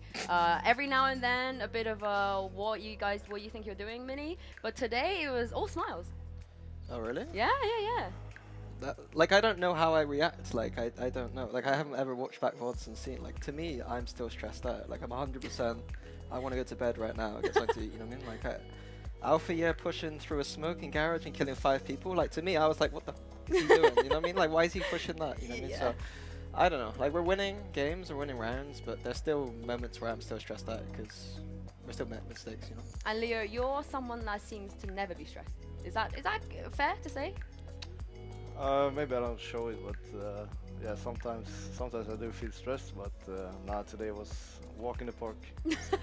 Of course, you went up against your former teammate, Safe, for the first time as well. What was that like? You know, he kind of, on the first map, I think it was all you and Durka doing the job, but the second one, he did have a couple of rounds where he had your numbers. Yeah, I got teabagged by him, but yeah.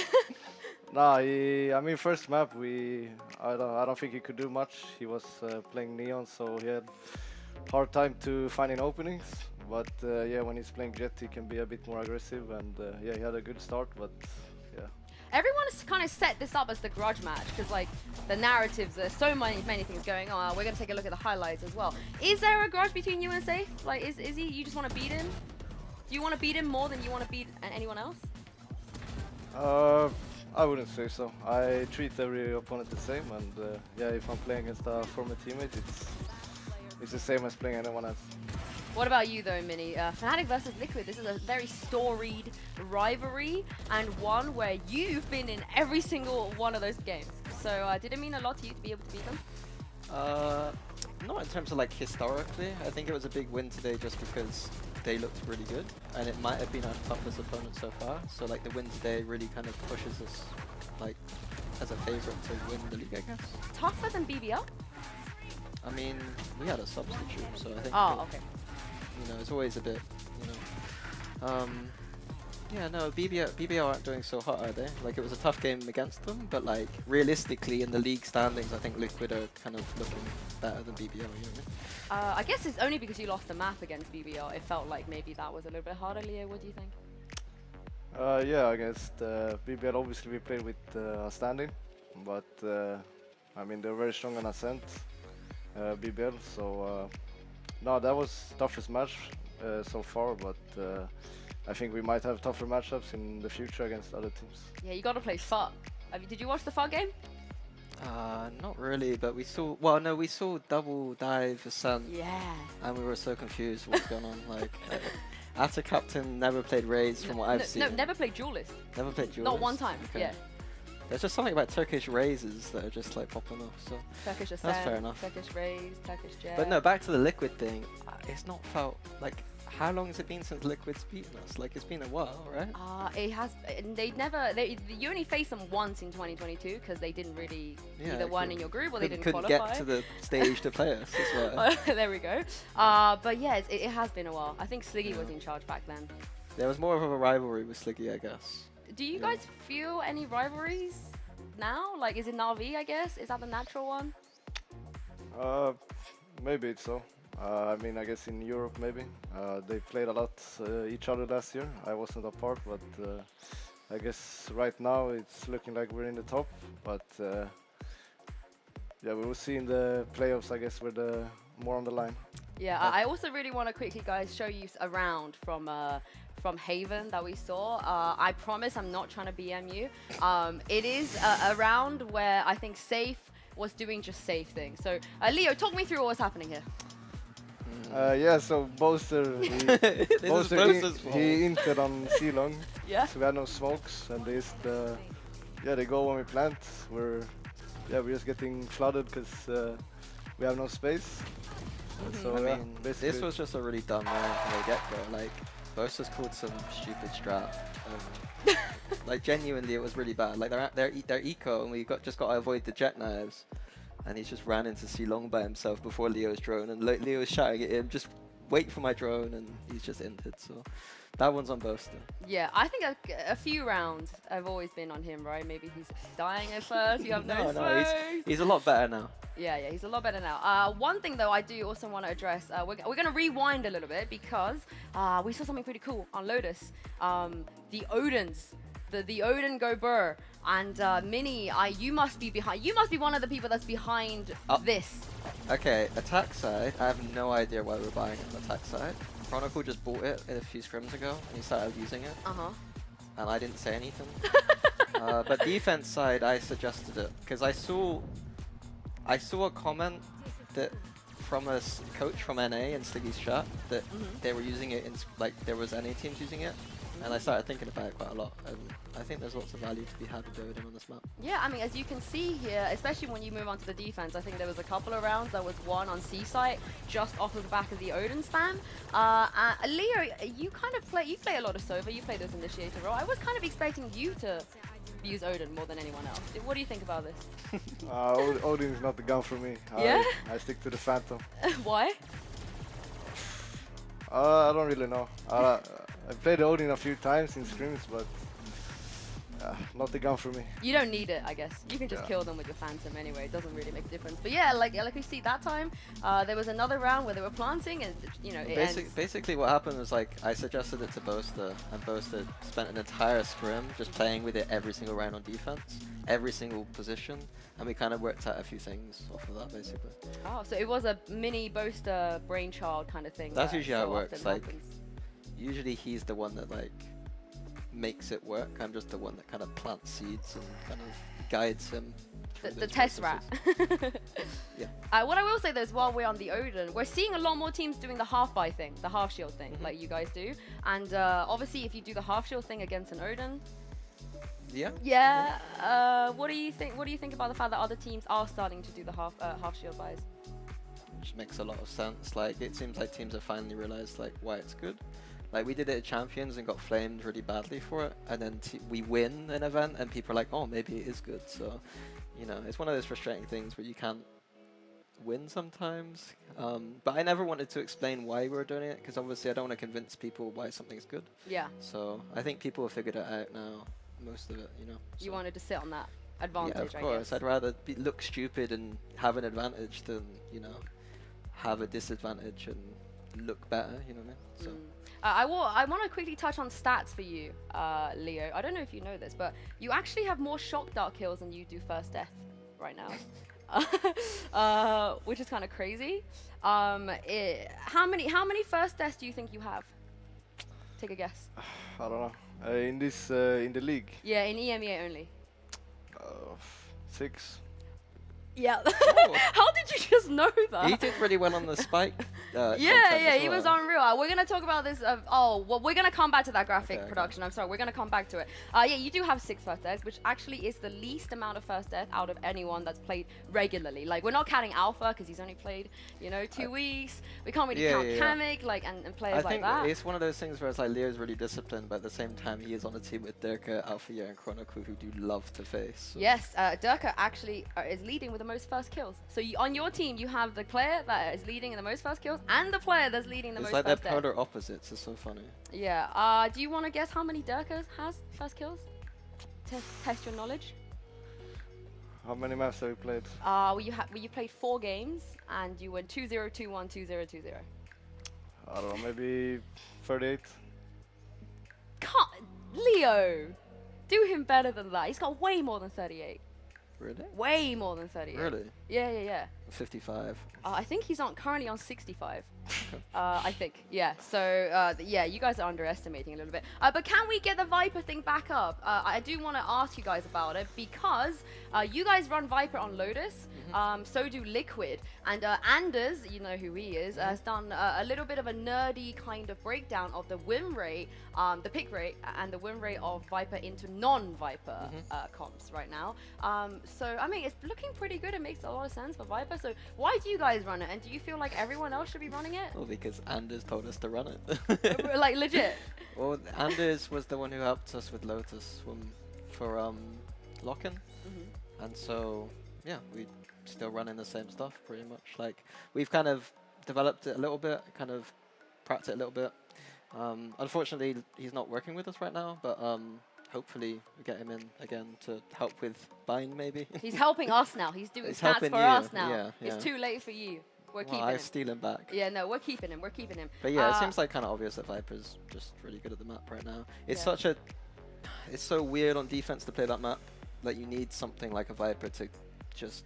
You have no control on the map otherwise, pretty much. While I have you two here, and since Leo, you are one of the newer players on this team, and Minnie, you're known for having a really big brain, I want to quiz you. I've got a quiz. It will be quick, I promise. So all I need from you guys is I'm going to ask Minnie some questions about you, Leo, and you tell me if he's right or not, and give us the answer. Ready? Go. Yep. Cool. What is Leo's favorite food? Chicken and rice.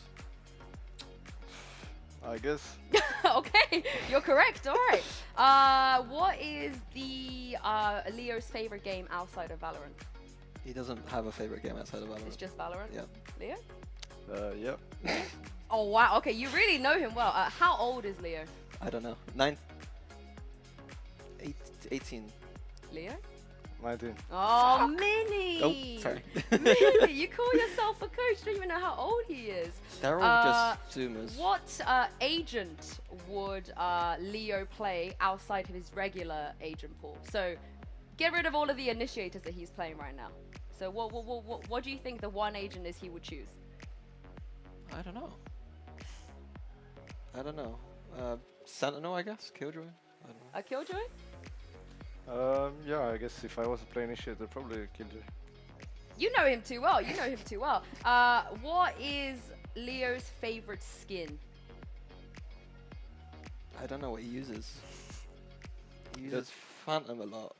Just guess any skins and I'll see if that's Leo's favorite. Glitch Pop Phantom. It's not Glitch Pop Phantom. Nah. What Phantom do you use? Recon Phantom. Every game. Oh, is that your favorite? Yeah, I played every official. Oh, okay. Well, now you know, Mini. And last question to just test if you actually know your player. What is the most amount of kills Leo has ever gotten on a single map? And bonus if you can guess which map it was. And another bonus if you can guess which opponent it was against. I don't know that. I don't even know. It was a Breach game. Just guess. Guess the agent first. Breach. Okay, kills. 39. And opponent? I don't know. Haven or Split though. Oh, map? Okay. It's Haven or Split, and I don't know who it was against. Alright, Leo, do you know? Split, I think. Do you know how many kills it was? What agent it was? Are we talking in VCT? Yeah. I mean, maybe Optic 29.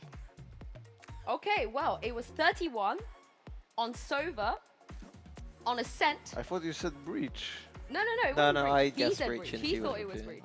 My bad. It was 31 kills on Sova, on Ascent against BBL. Oh, I thought we were talking about everything. Yeah, it is everything. No, I mean like tier 2 back in the day. Oh, you mean when he was kind of farming? Yeah, okay. Well, unfortunately, it wasn't everything. He's scammed. Well, Mini, I think you got 3 out of 6 there. I think you pass, I guess. You pass. We'll get you back here every week. You know, we get Durka, Chronicle, Boaster here just to test your knowledge. But before we round everything off, let's take a look at the standings because it is looking pretty nice for you guys up here. A 4-0. The only team to be undefeated so far. And do you think, Leo, that trend is gonna carry on? Hopefully so. I mean, we want to get first in the league, but in the end we want to win the playoffs. So the regular season isn't as important, but yeah, we want to come first. Are there any teams that you feel like could challenge you enough to break that record that you haven't played? I mean, Navi is the toughest opponent of them all, I think. But that's going to be the last game, so it's probably like a seeding game. So now we'll see. I think as I said before, in the playoffs is when you can really see the level of every team. Mini?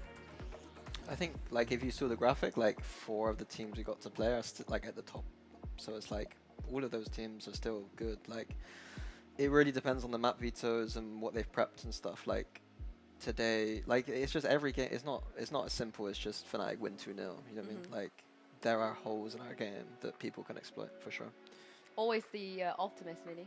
No, I'm a pessimist. 100%. I know. And lastly, we have tomorrow's schedule to look at. You guys won't be here, of course, but I want to get your predictions. Right. Giants versus BBL, Vitality versus K-Core. Leo, I'll start with you. Who's winning Giants versus BBL? I think Giants gonna win quite comfortable, I would say. They've had good performances overall.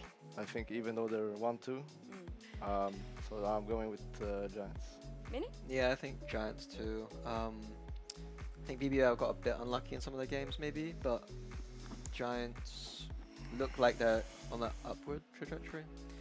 They have really good players. They got Pipson, like they got a good team. What was the other game? Vitality versus K-Core. I mean, Vitality, I guess. Like K-Core got some stuff to think about, I think. Some stuff to turn around. And if they don't, they'll just lose, I think. Leo? Yeah, I think Vitality should win. Nice and simple, nice and simple. Well, thank you so much, you two, for joining me. It's been an absolute pleasure, and we'll see you here next week and see if you can go 5-0. We have more VALORANT coming back tomorrow, you guys. So make sure you get a good night's sleep and join us as we kick it off with Giants versus BBL. We'll see you then.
but it's got a captain to close.